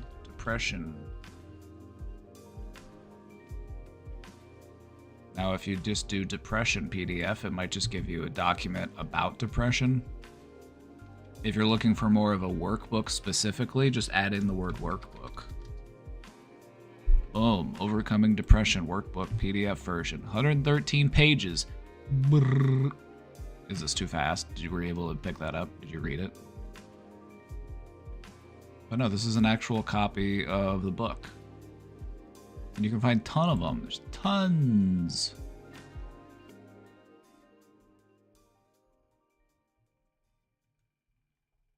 A great way to access a lot of different self-help resources for free. It's just about knowing how to find it. Your keywords here are workbook PDF. You can find workbook PDFs for just about anything.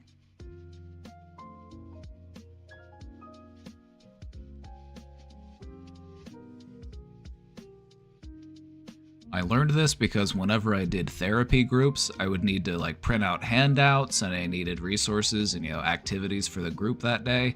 And so this is what I would do whenever I needed to find a handout. I would go find some workbook and then I would print out some of the worksheets from it. I would do some of those exercises. There's ADHD workbooks. There are ADHD workbooks. That's another one. ADHD workbooks. Oh, look at all these. There's so many.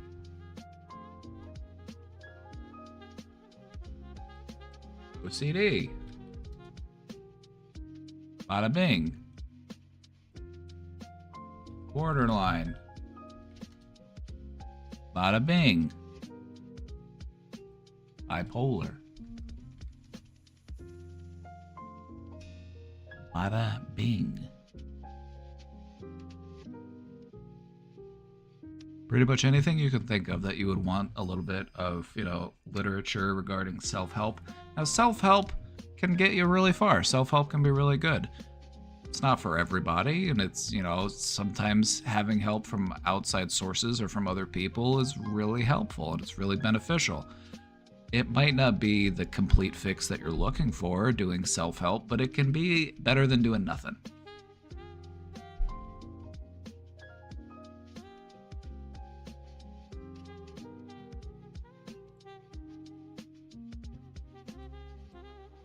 So yeah, that's your pro tip of the day. You can access all sorts of self-help literature for free just by knowing how to search for it on the internet.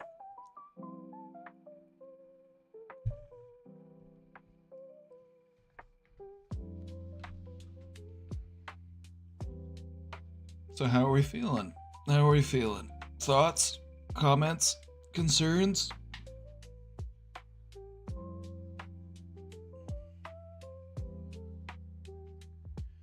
Do we understand anger as a tool?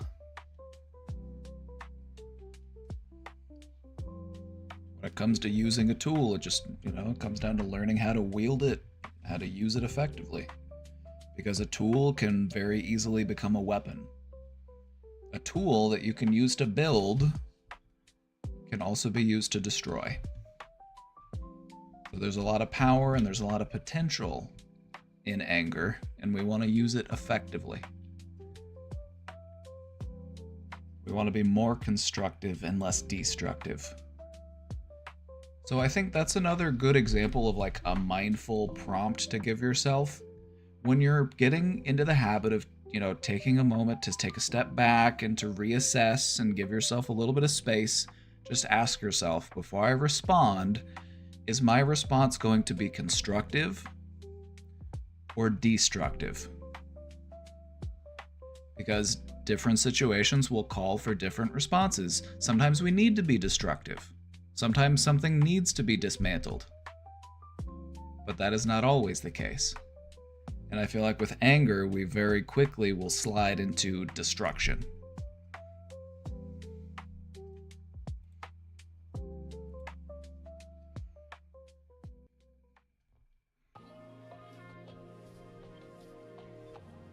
You enjoyed the presentation. Good.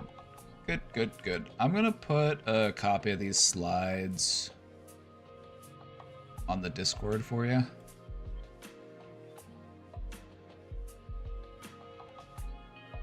Download these. I'm gonna put them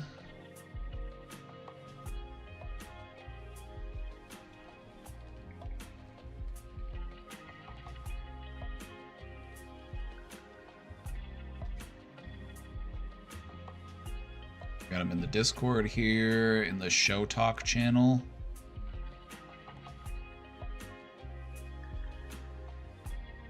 Anger.pdf. So if you want a copy of those slides, there you go. What would be an example to use anger for a constructive outlet? Workout, art, those are both good examples. Those are two good examples. Another good example would be organizing. If you're angry about something that's going on in your local government, organizing, finding other people who are passionate about that thing, finding people who are also upset about that thing, and then turning that feeling into action.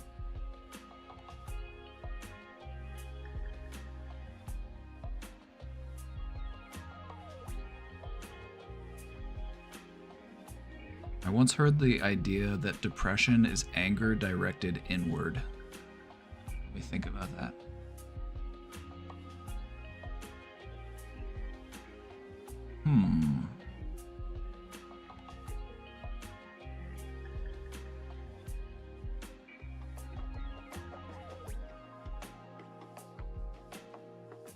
I think, in my opinion, depression is more of like an apathy. It's not necessarily, it's like, it's a lack of caring. You know? It's like, it's an apathy of the self. It's like, I don't really care what happens to me. I don't really care to try.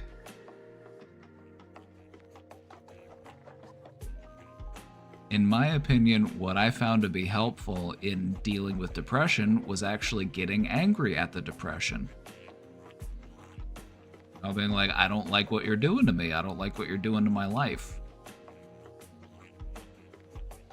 So I did find that anger was a helpful tool to help climb out of that pit.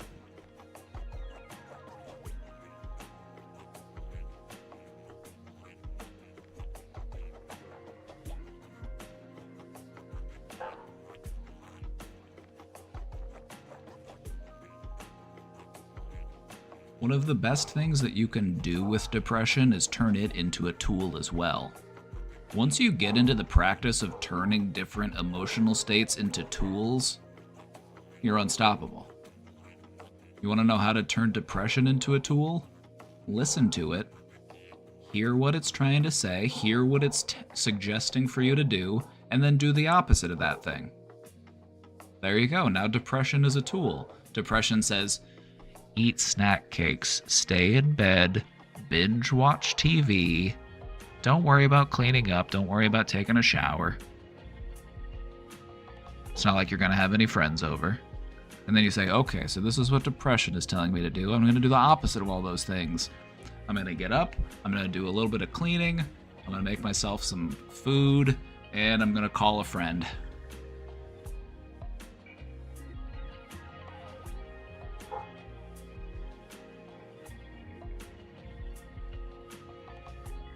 You can turn depression into a tool by learning how to listen to it and by doing the opposite of what it tells you to do. Because knowing the opposite of what to do is just as important as knowing what to do, as long as you can identify its source and you can identify whether or not it's, you know.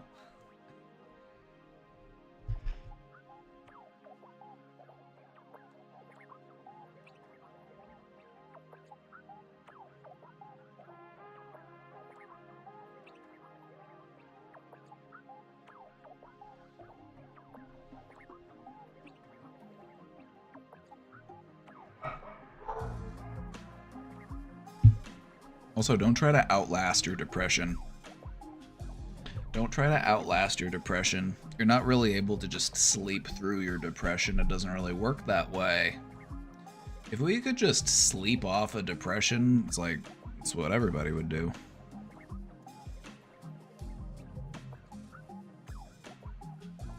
It's the inaction of depression that further feeds into the depression. It becomes this self-destructive cycle where we're just continuing to slide downwards as we forget how important it is to actually take good care of ourselves.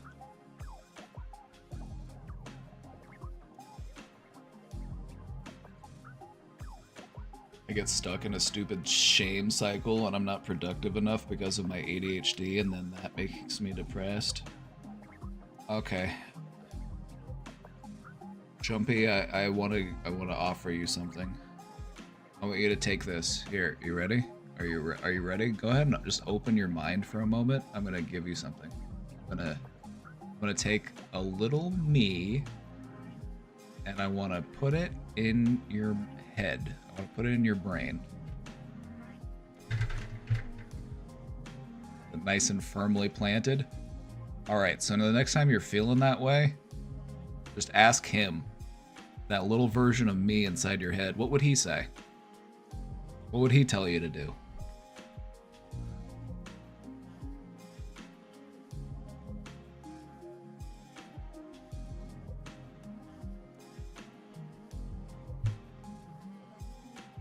Anybody else want one? I've got extras. I got plenty. I got some to spare. You want one? Anybody? Mini me?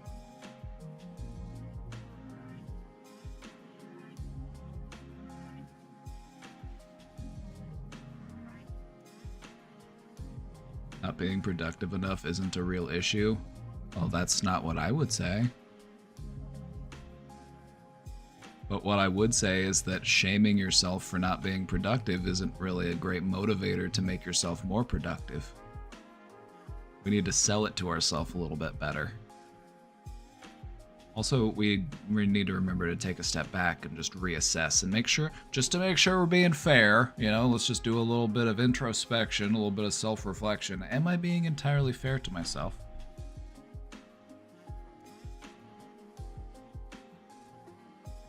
Am I actually not being productive enough? Or do I just feel not productive enough? Those are two different problems. They're both solvable, they're both fixable. I just need to make sure I know which one I'm trying to solve.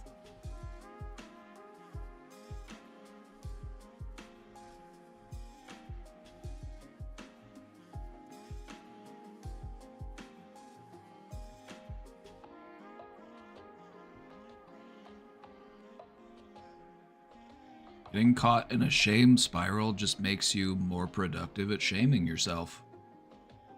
Doesn't really do much to help you to be productive in other areas of your life.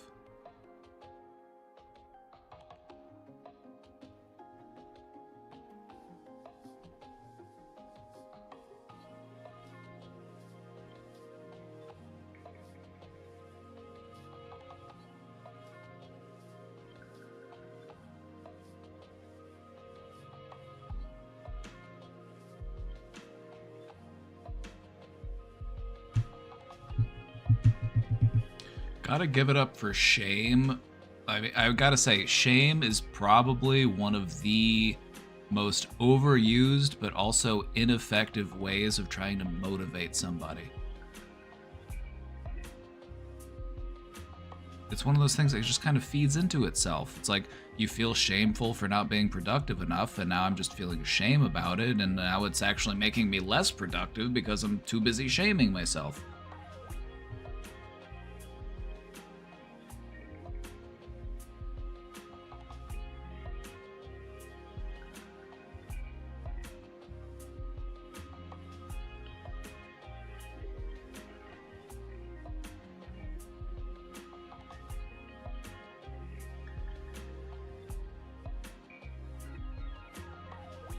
So what would little me inside your head say to do? I don't know. It would probably say to be nicer to yourself. Like, oh, you're shaming yourself. That doesn't really work. Didn't know little me, he... stinker.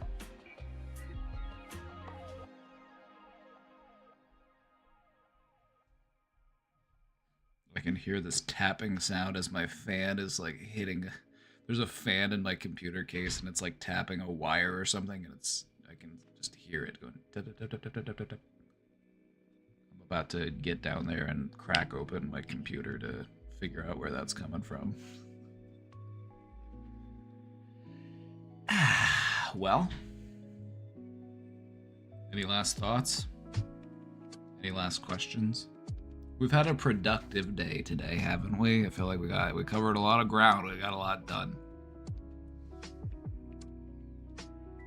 A lot of good questions. We did a presentation. What else did we do?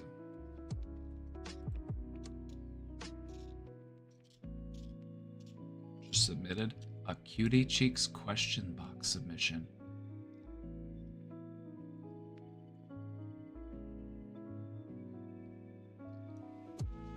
Let's do it. Let's get to it. Hello, it's QTC. Who? I had a really nice weekend. On Friday, I worked so hard all day and finished so much work. Then I went home and laid down a bit so that I could meet my grandma and her friend for dinner that night. They came to see my apartment and gave me some really nice gifts: a titanium cooking pan, Our Place brand, a new sweater, some of my deceased grandfather's old collectible Star Wars mouse pads, and a handmade box of all my Nana's recipes. Aw. Cherished items.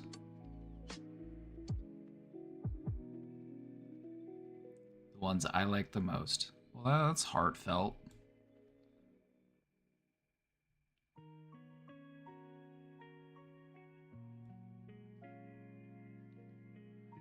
I'm most excited about the recipes. It was so thoughtful.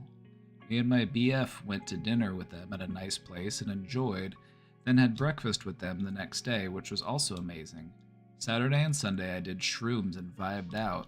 Also, my BF helped me clean the apartment before my grandma came, so the apartment is more clean than ours has been in so long. Isn't it awesome what two people can do?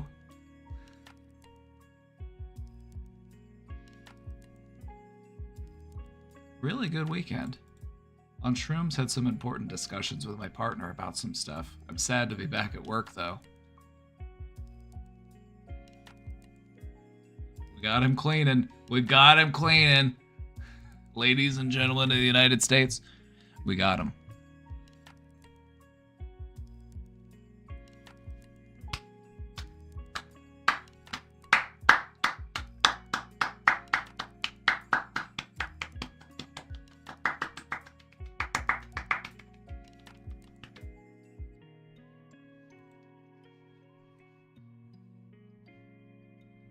I have a saying, and it goes like this. If you like having clean stuff, you've gotta like cleaning stuff.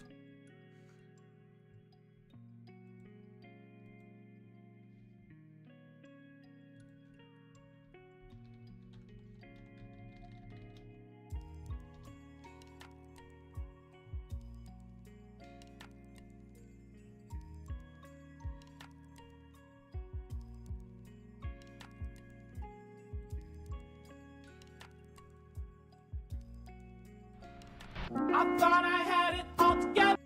I don't want this one. I want...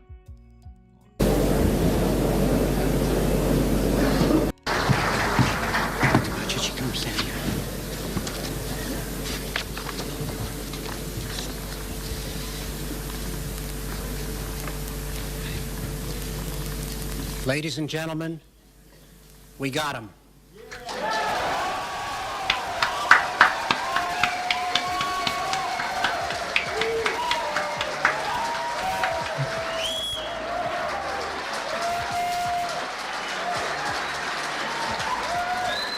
Looking back on isn't this so fucking weird? This is when they caught Saddam Hussein. You know, after 9/11 and we instigated a war in the Middle East under the false pretense of weapons of mass destruction, and then we, you know, after a few years of conflict, we killed Saddam Hussein, and then this guy came out here and he's like, ladies and gentlemen, we got him. And then everyone's like, woo! Looking back, it's just like, wow, this is...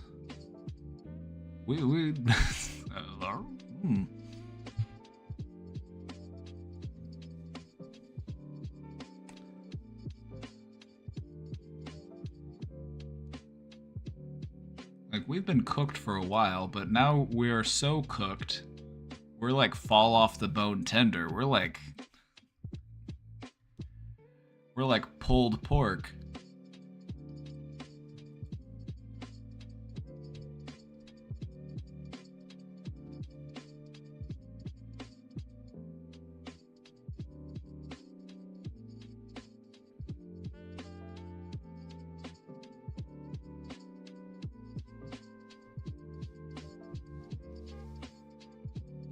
Well,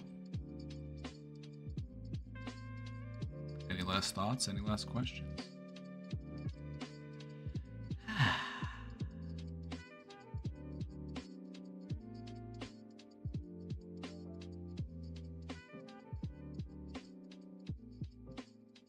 What's for dinner? It's Tuesday, which means it's tacos. I got a rotisserie chicken from Costco, and we're gonna use some of that meat to make maybe quesadillas, maybe tacos. We'll have to see.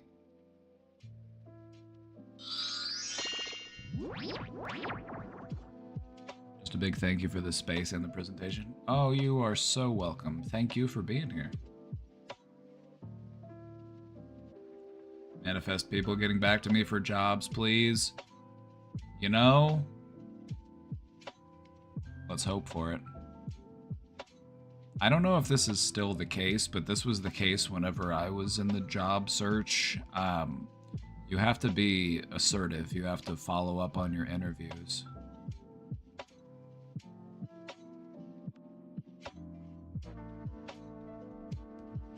I missed my question. We clapped for you. That's what we did. You missed that part. We clapped for you. GNG, thank you for the 18 months. Woo. You know what that means? You have unlocked a new badge. You have unlocked the Cosmic Brain.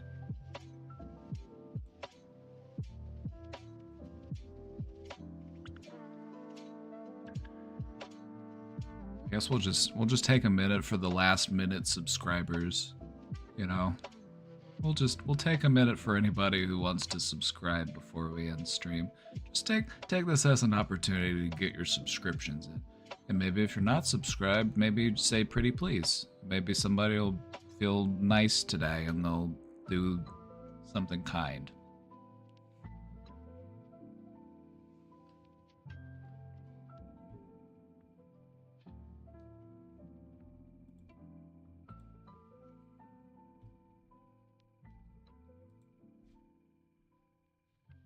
I cannot wait to open up my computer and figure out where that tapping sound is coming from. Everybody say hi to the one person watching us on YouTube right now. Hi, YouTube.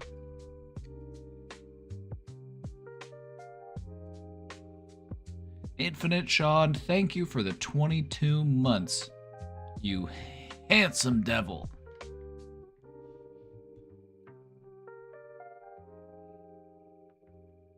Oh, we're on a hype train? Oh, perfect. Oh, perfect.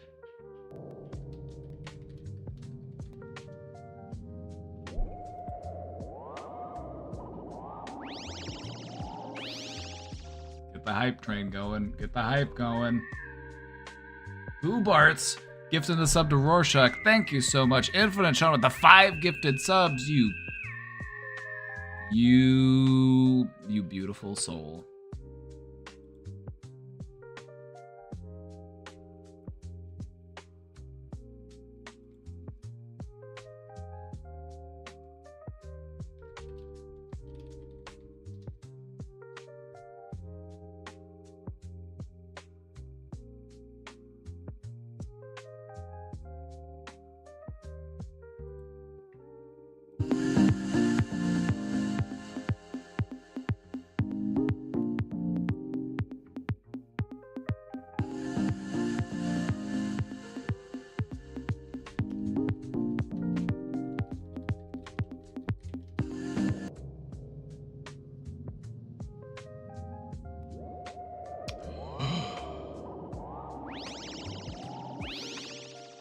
Only positive vibe. Thank you for gifting that sub.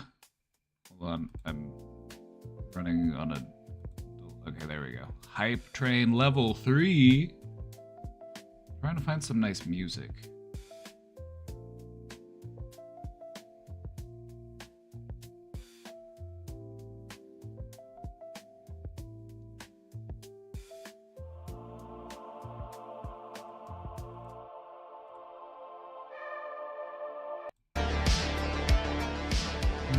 Not really the vibe.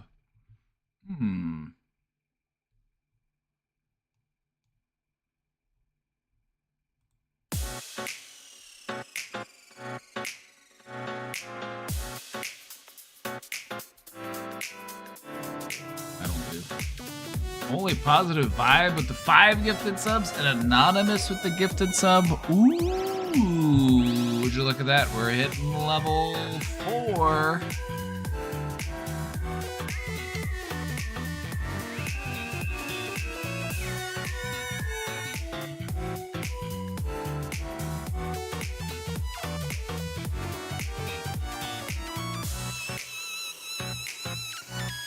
This was me as a kid, you can tell by the sunglasses.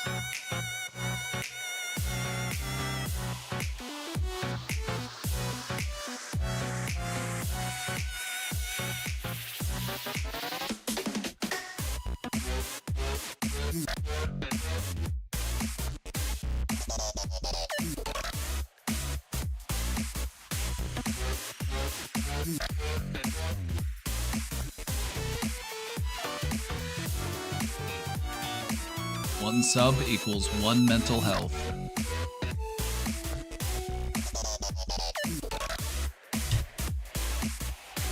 Studies have shown that subscribing to this stream positively improves your mental health.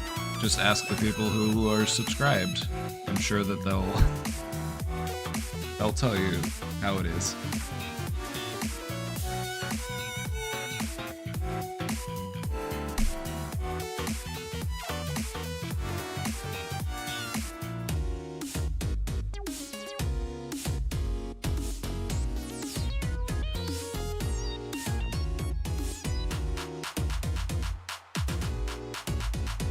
Party mode initiated.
Alright, we got a little bit of time left out on Hype Train. Can we make it to level 5? We're at level 4. We've got 1 minute and 20 seconds left. So close. So close. Chumpy! Chumpy paying forward the gift they got from Anonymous. And that'll be enough to carry us through to level 5. You're huge. You're tremendous. You're fantastic.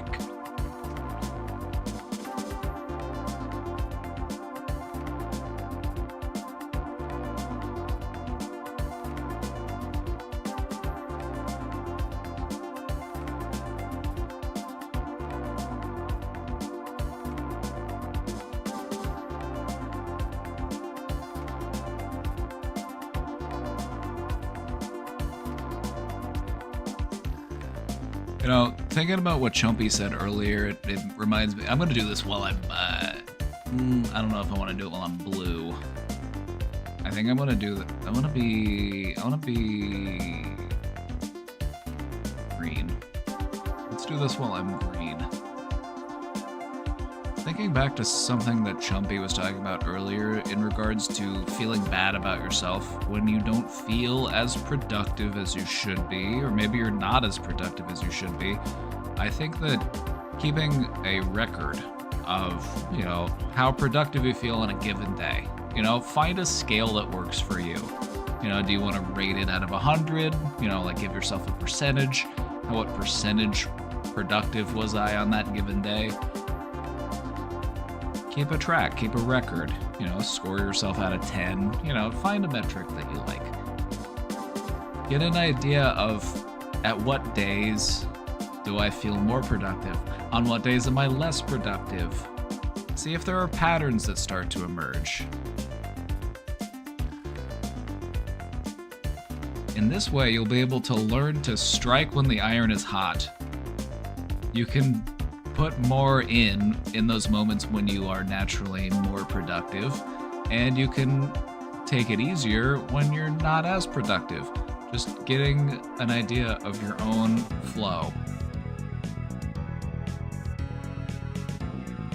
Because let's be real, Nobody's showing up at 100% every day. I don't care if you're the star of the football team or whatever, you're not showing up at 100% every single day. It's impossible. It ain't happening. It's about showing up anyway. It's about giving what you got that day. And then the next day, you give what you got that day. Might be a little more, might be a little less.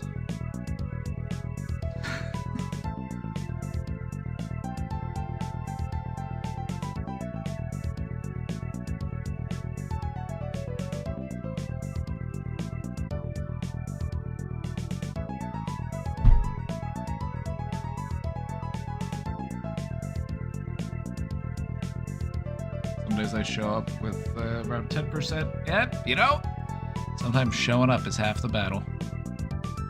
Sometimes you're just on autopilot.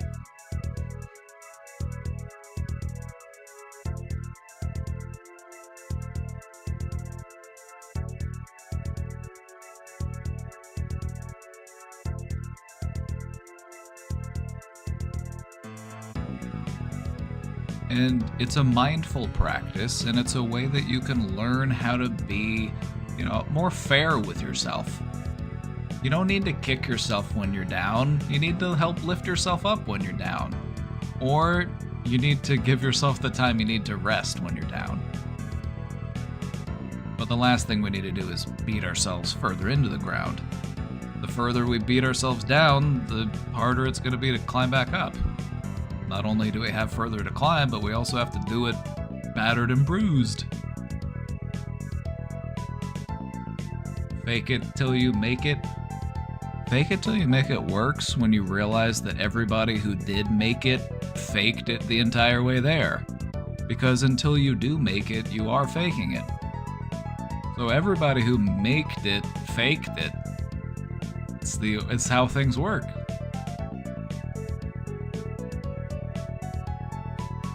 Because I understand why people would think, fake it till you make it is a load of bullshit. And I feel like a lot of people do use it as a way of making excuses. I feel like it's not, it's not anything perfect. But what I would say is that you gotta remember that anybody who made it, they faked it up until the point where they were making it. It's a part of the process. Failure is an essential part of success.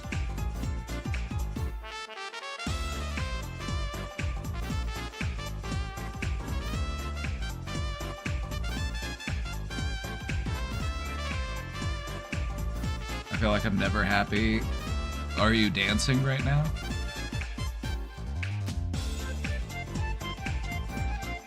Would it make you feel happy to know that we're happy to have you here?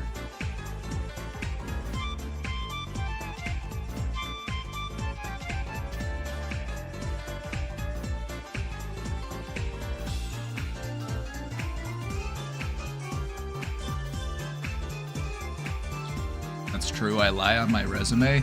Let me just say that as long as job descriptions are going to be inherently unfair, I'm not even going to use the word lie, I'm going to use the word embellish. It's a way to cushion a lie, is to say embellish. Remember that in your next business meeting.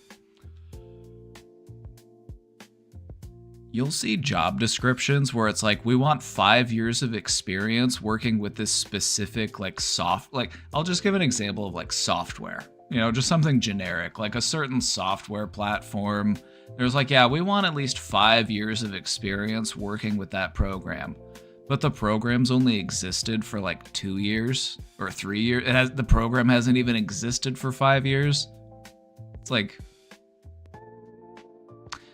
I'm not even joking. You will literally see stuff like that. Or it'll be entry-level position.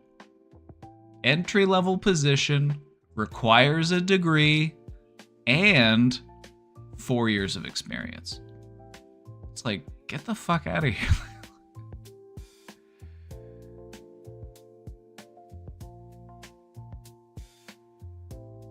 Yes, I did in fact complete my bachelor's degree. Now I'm okay. No, I'm going to say this very carefully.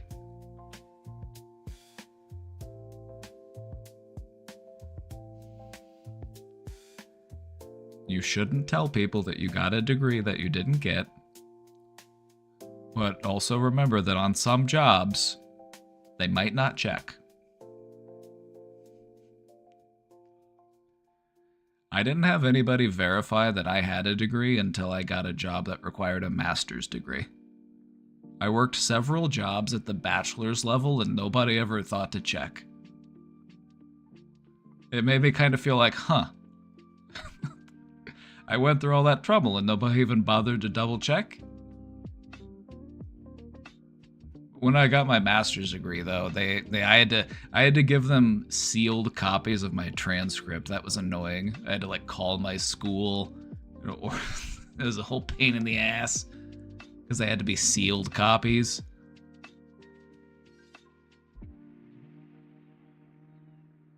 I mean, can't they look it up? They can, but they just might not be bothered to.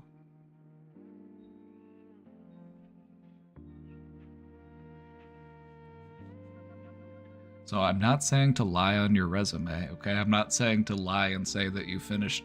But what I will say is that it is okay to say that you studied there. You don't have to say that you graduated. You can say that you studied there. I studied at this university for this degree.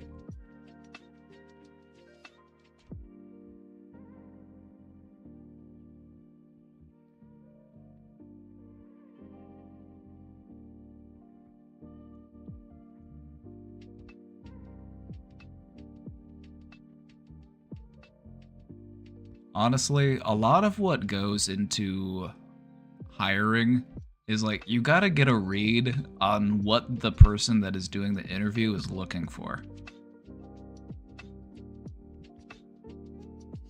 A lot of times you can get farther in like getting a job by just being like friendly. By being friendly and funny and just showing them that you'd be a great fit. They'd really get along with you. You know, sometimes just showing up to the interview and just having good vibes can get you far. You also need to be able to answer their questions. Like, you can't just ride through that on vibes, but vibes can get you far. Because I can guarantee, now I can't say that this would be the same way everywhere because everywhere is different, but I can definitely guarantee that there are places out there that would choose an employee that they find more pleasant and agreeable, somebody that they'd actually want to work with, over somebody that may have more experience but is an asshole.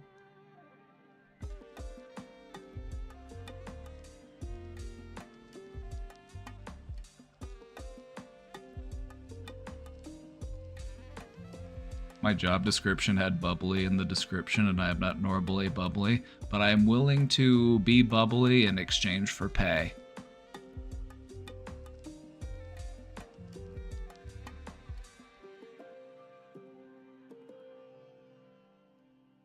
I studied at Harvard. Yeah, if you studied at Harvard, you're allowed to say that you studied at Harvard. Doesn't mean you didn't have to necessarily be enrolled there.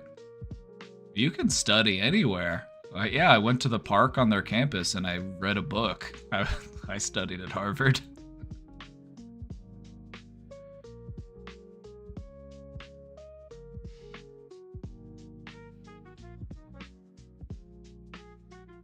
Some of the most successful people in the world take advantage of every loophole that they can.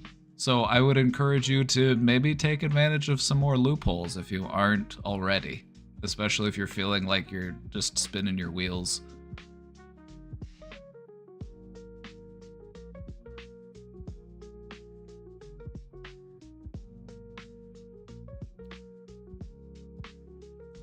Oh yeah, if they ask you why you left your previous job, they don't want to hear you just talking shit on your previous job. They don't want to hear that, because then they're gonna just think, oh yeah, this person's just drama. You gotta remember that, like, high school politics are still the norm in many adult settings, and that's kind of goofy when you think about it.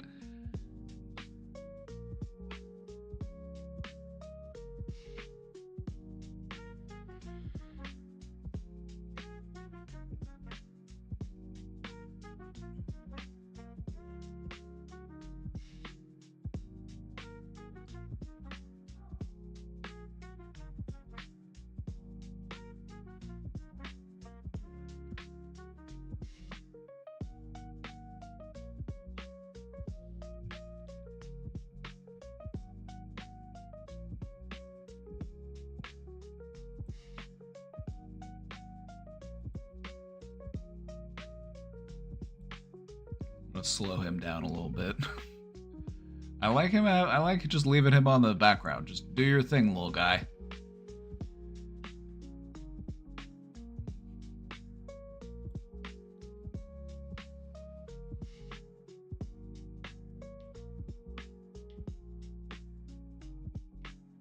My boyfriend trying to walk the line in interviews about my work had a cybersecurity incident and they decided to sacrifice me. You know, depending on how you phrase it, if you can really sell the joke, if you can really make it land, if you can make your interviewer laugh, it's a... I always try to at least get a chuckle out of them.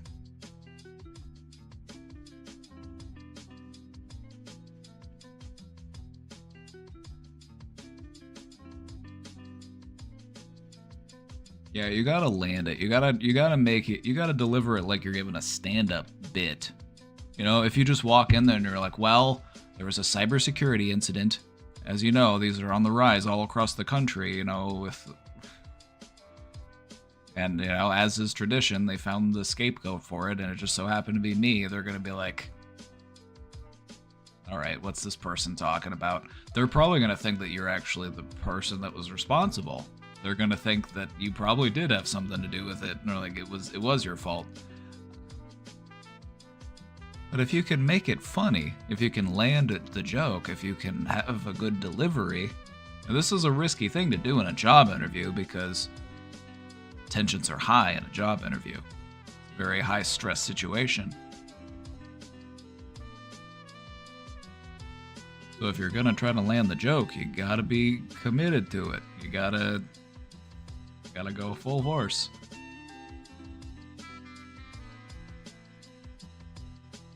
Like, well, my last job actually had a cybersecurity incident, and as is tradition, they found a sacrificial lamb to blame it on.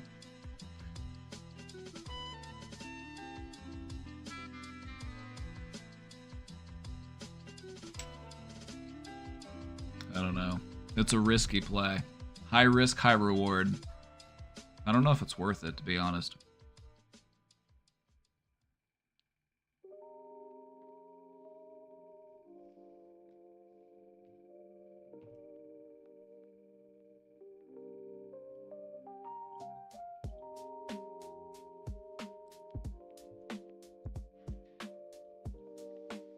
No, you don't need to use any of those excuses. The best excuse to give in a job right now, if you need to explain why you left your last job, is just say this. Are you ready? You write this down. Make a note of this. Well, you know, things just weren't really the same after COVID. And, you know, they've been downsizing ever since. And unfortunately, I was just the one up on the chopping block. Just blame it on COVID. Just say that things never quite bounced back after COVID.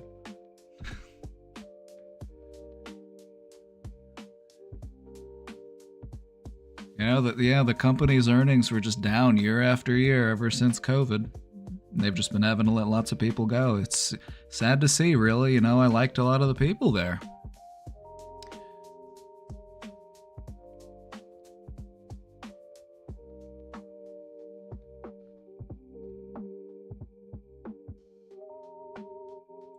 That's what I said to get my current job in 2021.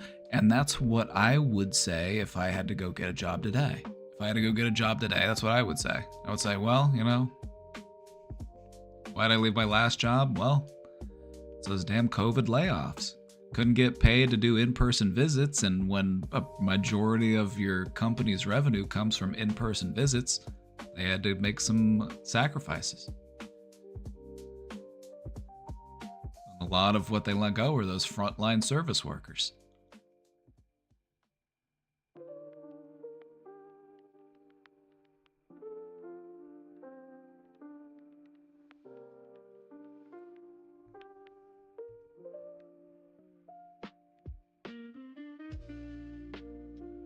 Wow, it's 6:30 already? Okay.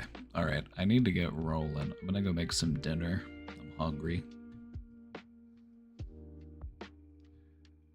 We'll be back tomorrow, though. We'll be back tomorrow.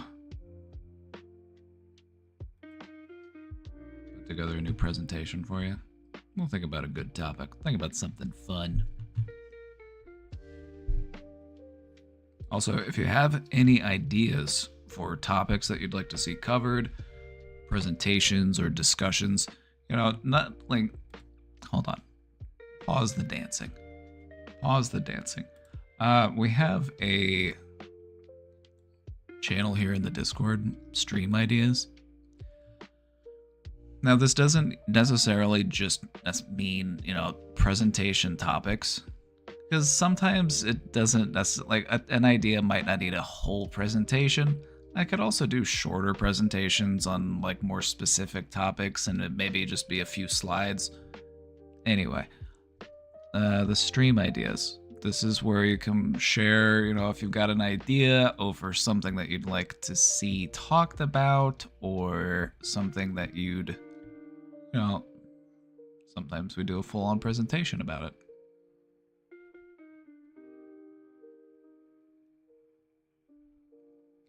Hey, Hexavir, nice to see you. Oh yeah, while you're here, don't forget to like, comment, and subscribe. I appreciate all of the support, by the way. Thank you for all those gifted subs earlier. Thank you all so much for the support. It's what allows me to do what I do. So we couldn't have this stream if it weren't for all of you, so thank you. Give yourself a hand.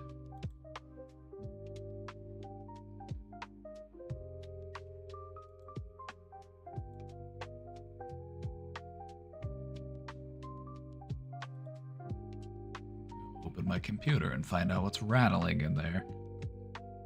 It sounds like a fan slapping a wire, and it's because it's not enough to stop the fan. It's just enough to make a persistent tapping noise. If it was something more rigid, it would stop the fan just wouldn't spin. It sounds like it's slapping a wire. It's not like a hard, like, click. It's more like a old fan, like tap tap tap tap tap tap tap tap tap. I just hear it, driving me insane, like that Edgar Allan Poe story. Yeah, I'm gonna bust open my computer case and figure that out right away, because I can hear it through my headphones, and that's no good. All right, everybody, we will be back tomorrow. Let me figure out where to send you. Like, I've just been raiding Casey for the past 2 months. It's like, oh yeah, I have to actually go and see who's streaming now. Let's look.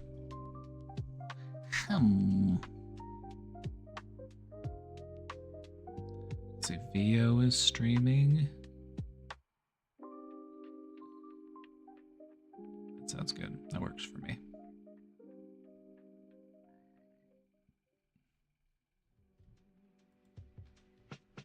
All right, everybody, have a great night. We'll be back tomorrow. Show yourself some kindness. Take good care of yourself. You deserve it. We'll see y'all next time. Have a great night, everybody. I'll see y'all later. Bye-bye. Bye-bye. Bye-bye. Goodbye.